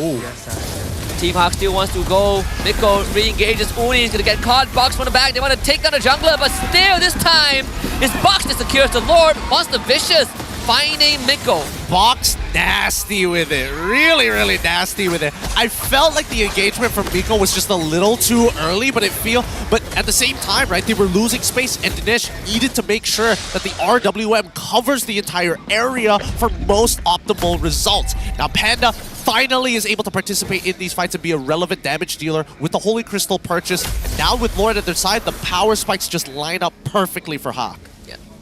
Great steal by Box. Again, extended Lord fight, something that Team Haq will not mind doing over and over again. But at least we know Monster Vicious have plenty of damage to just eat through Hesu.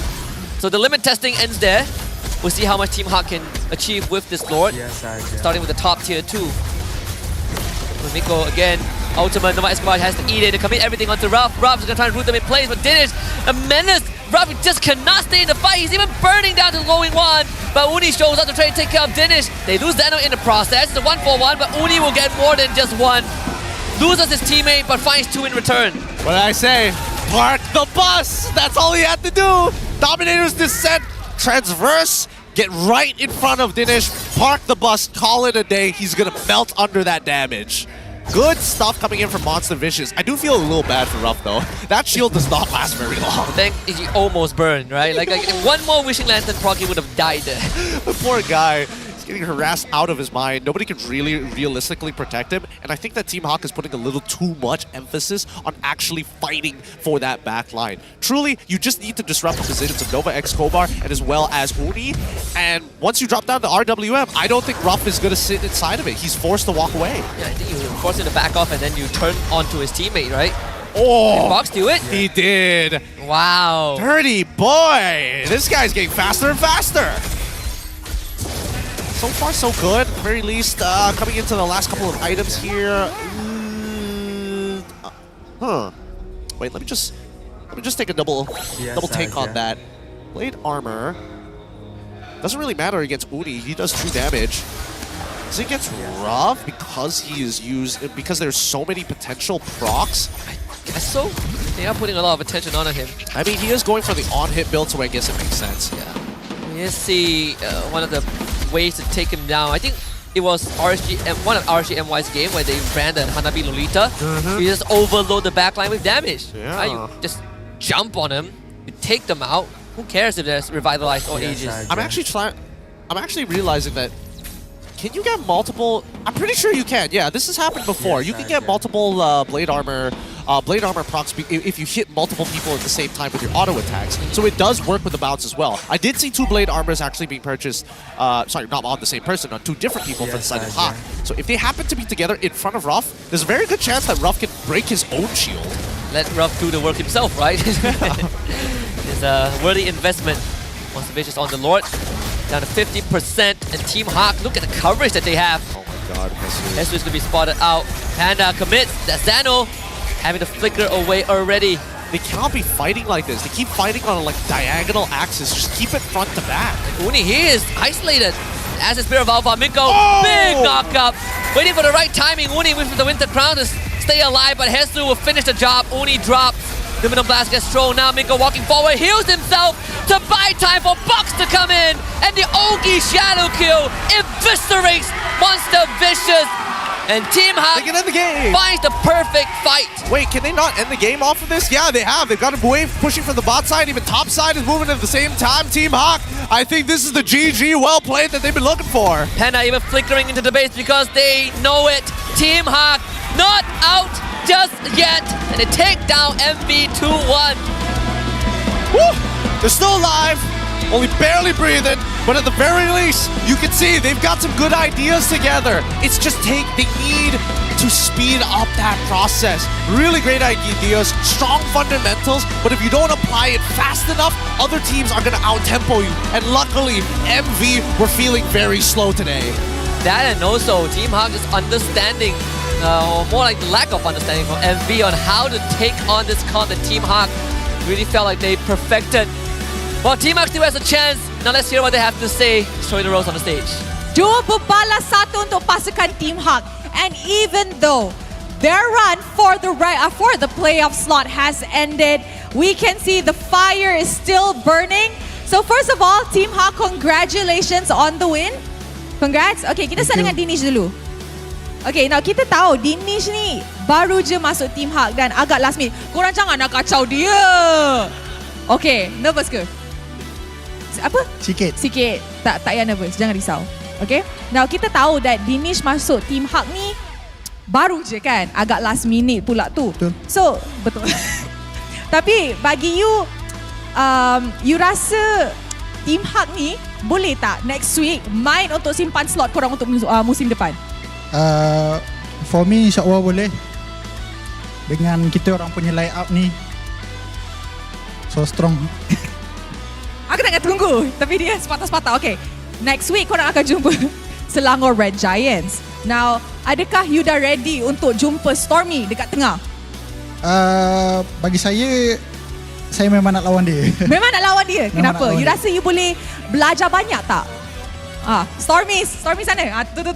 You rasa you boleh belajar banyak tak dari Stormy? Boleh, sebab dia punya landing phase memang kuat. Jadi saya nak lawan dia. You rasa you boleh tak stop win streak dorang? InsyaAllah boleh. Wow! Alright, next. Can we please pass the mic to siapa Kita belum tanya. Miko, come here Miko. Come Miko. Hello. Miko, I only have one question for you. Every time MVP camera, why do you like to kiss people? What? Why do you like to kiss people so much? You kiss Box. You kiss love Hesu. language. Love language is kissing. Box. Tadi, I see ada gambar dia kiss Yums. Dia peluk Yums. My brother. Your brother. Why your brother? Big brother is sports. Big brother is sports. Bad. Behave. Okay guys, now kita nampak perlawanan yang menarik. So korang rasa siapa yang sepatutnya jadi MVP? Any names? Ija. Who do you think is the MVP? Danish. Mari kita tengok MVP perlawanan ini in 3, 2, 1. MVP jatuh kepada Hesu. Alright, Hesu. I think he wants to dance. Later. Okay, Hesu. Hello. Now, we can see that you have a lot of improvements this season. But once again, luck is not on your side, unfortunately. How about Hesu tell us what's in store for you? Any future plans? Do you still plan on continuing being a pro player? And if so, given the opportunity, would you like to play in MPL MY again next season? Yes, absolutely. And I'm so thankful for Team Haq for the opportunity also. And I hope as a pro player, I will improve more and maybe give more to the scene and be a champion one day. Yeah. One day. Do you love Malaysia? Yeah, I love Malaysia. What's your favorite Malaysian food? Favorite Malaysian food? Nasi goreng daging. Oh, okay, alright. Ay, dah risau dah. Kenapa semua orang? No. Miko, behave. Please. Favorite drink? No. Milo Ice. I takut. Serius, I takut. Almost. Panda, tolong selamatkan Mike. Tolong. I takut lah Panda. Betul, orang yang tengok live Miko korang tahu apa yang dia akan cakap kan? Okay, Panda. Now, dengan kemenangan 2-1 ni, even though the race to playoffs is over, tapi Panda rasa happy tak main dengan tim ni, dengan prestasi yang korang keluarkan, ataupun maybe the next season Team Haq will show a better performance? Saya rasa happy lah sebab dapat menang kan. Tapi saya yakin kalau line up ni dari season week 1 kita orang lepas playoff. Oh, okay. Box. Miko want to say something. What? What? Ay guys, wait, sorry tayo. Guys, visit our booth there in Yes, of course. Yes, of course. Box. Okay. Box, I dah penat dah dengar dah. Tolong, apa yang Box nak cakap kepada fans Team Haq yang datang sokong korang daripada minggu pertama sampai sekarang? Anything? Thank you yang mana yang datang daripada week 1 sampai sekarang. Harapkan terus support kita orang untuk minggu depan lah untuk. Thank you so much guys. Alright, terima kasih kepada Team Haq. You guys may now go celebrate your victory. Congratulations on that win. Alright, please walk. Miko, go. I cannot. Bila Miko pegang mic dan dia dah start suruh orang cakap Melayu, I dah risau. Sebab orang yang tengok live dia akan tahu semua benda yang dia cakap. And with that, minggu kelima comes to an end. Tapi sebelum we wrap up our day, mari let's show it to the mic check to hear how Team Haq communicated and got this win.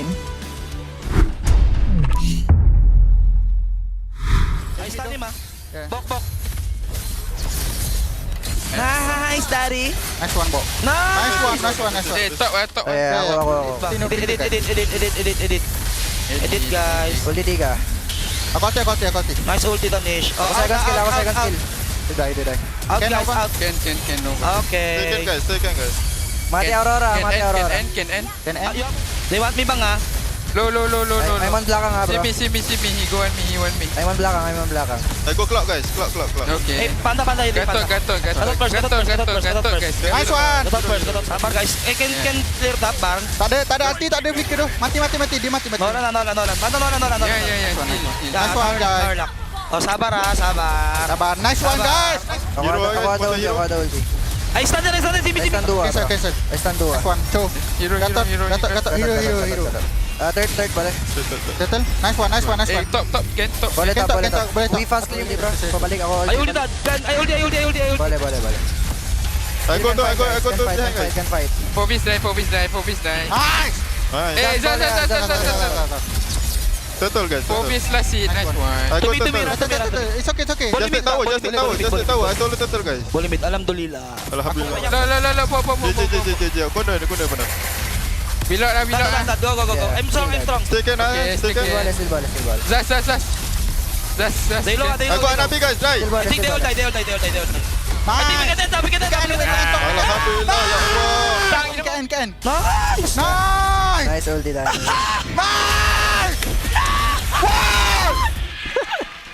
Alhamdulillah.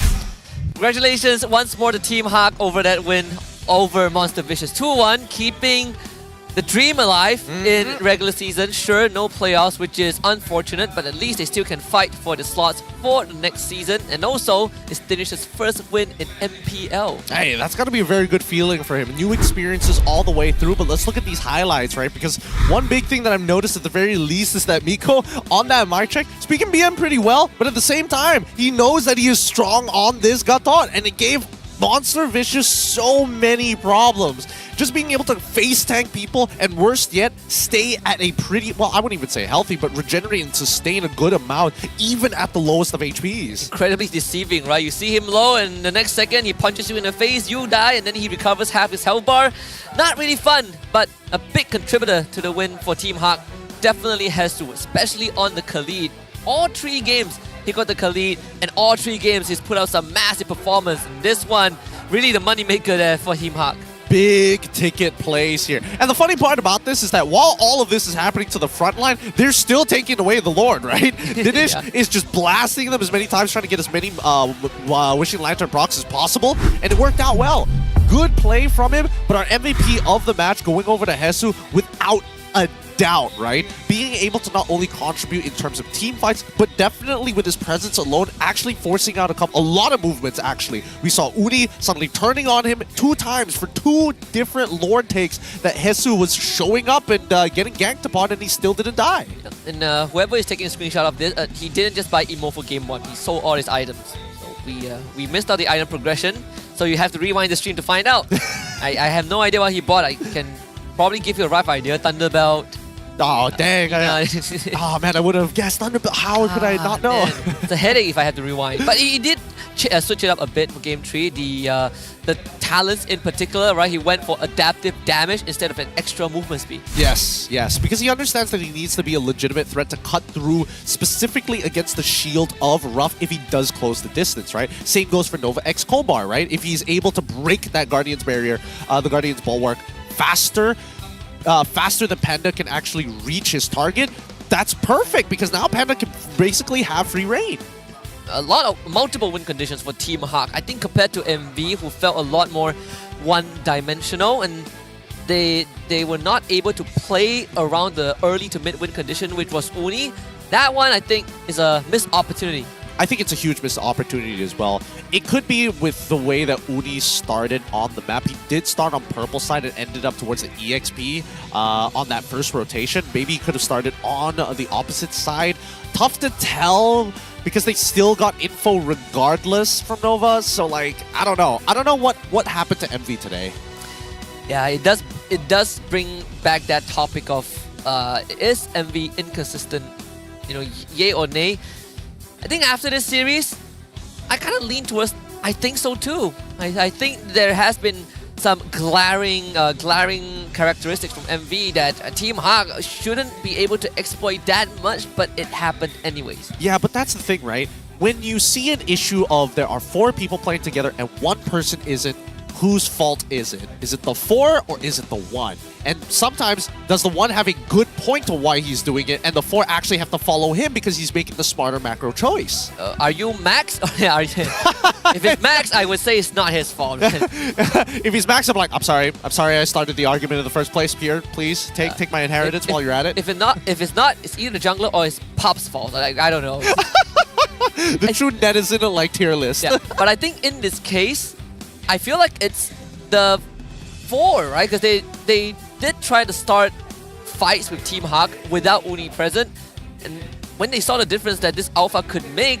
they've already missed the window to snowball. Well, look, I think that there should have been an adjustment when you see Dinesh specifically head up to the gold lane for the second time. Oh, right? yeah. The level 2 one was like, all right, sure, all right, okay, you can be annoying. The second time he shows up, this is a pattern because no mage should be showing up to the gold lane that often pre-level 4. And then they bring Box with them. Yeah, and then they brought Box with him when he was level 4. I think that's when Yuri should have known, hey, I need to protect this side of the map. If not, I need to protect that river line specifically. Make the Dinesh's rotation much longer than it has to be. And I think that's perhaps also a double-edged sword. Sure, the Lolita sticks with the Hanabi, but that means map coverage now lies, the responsibility lies with the jungler or the XP lane.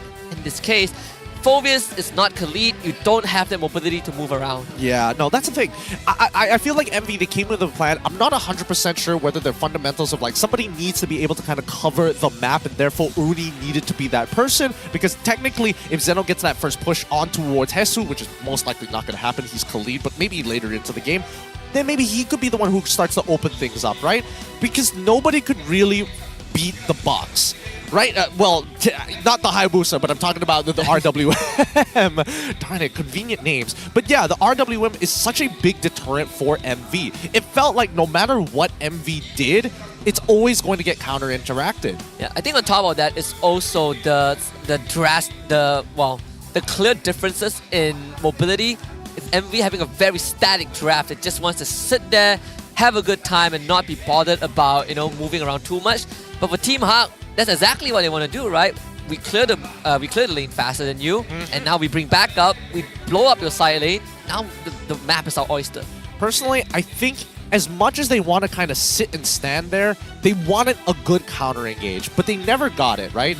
You saw time and time again, specifically Nova X Kobar. He's in a bush, he's starting to charge the new on blast, gets cancelled straight away, just clapped every single time, whether it be by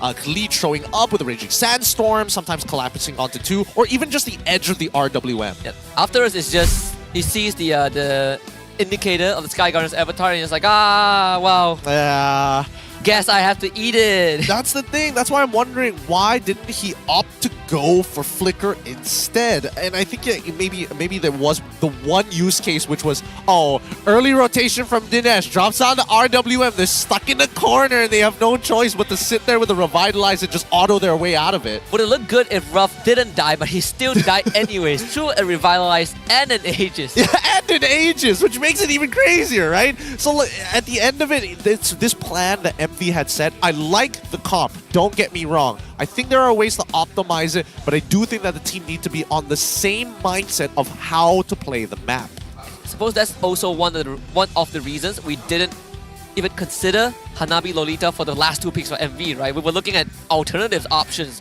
Well, I mean, I thought maybe in the first phase just to kind of shake things up, maybe not the last phase, but hey, you know, it works out at the end of the day, right? Panda basically had not much of a laning phase until he got support. If he was just left with Ruff and Nova X Kobar, Tier 1 turret was basically gone. The plating would have been shredded way faster as well. There's pretty much no way for Panda to play the game. Yeah, Miko first item even go for the Dom Ice, so Ruff is just unintentionally slowing himself down, right? Every time Miko enters a fight, it doesn't really matter what he does.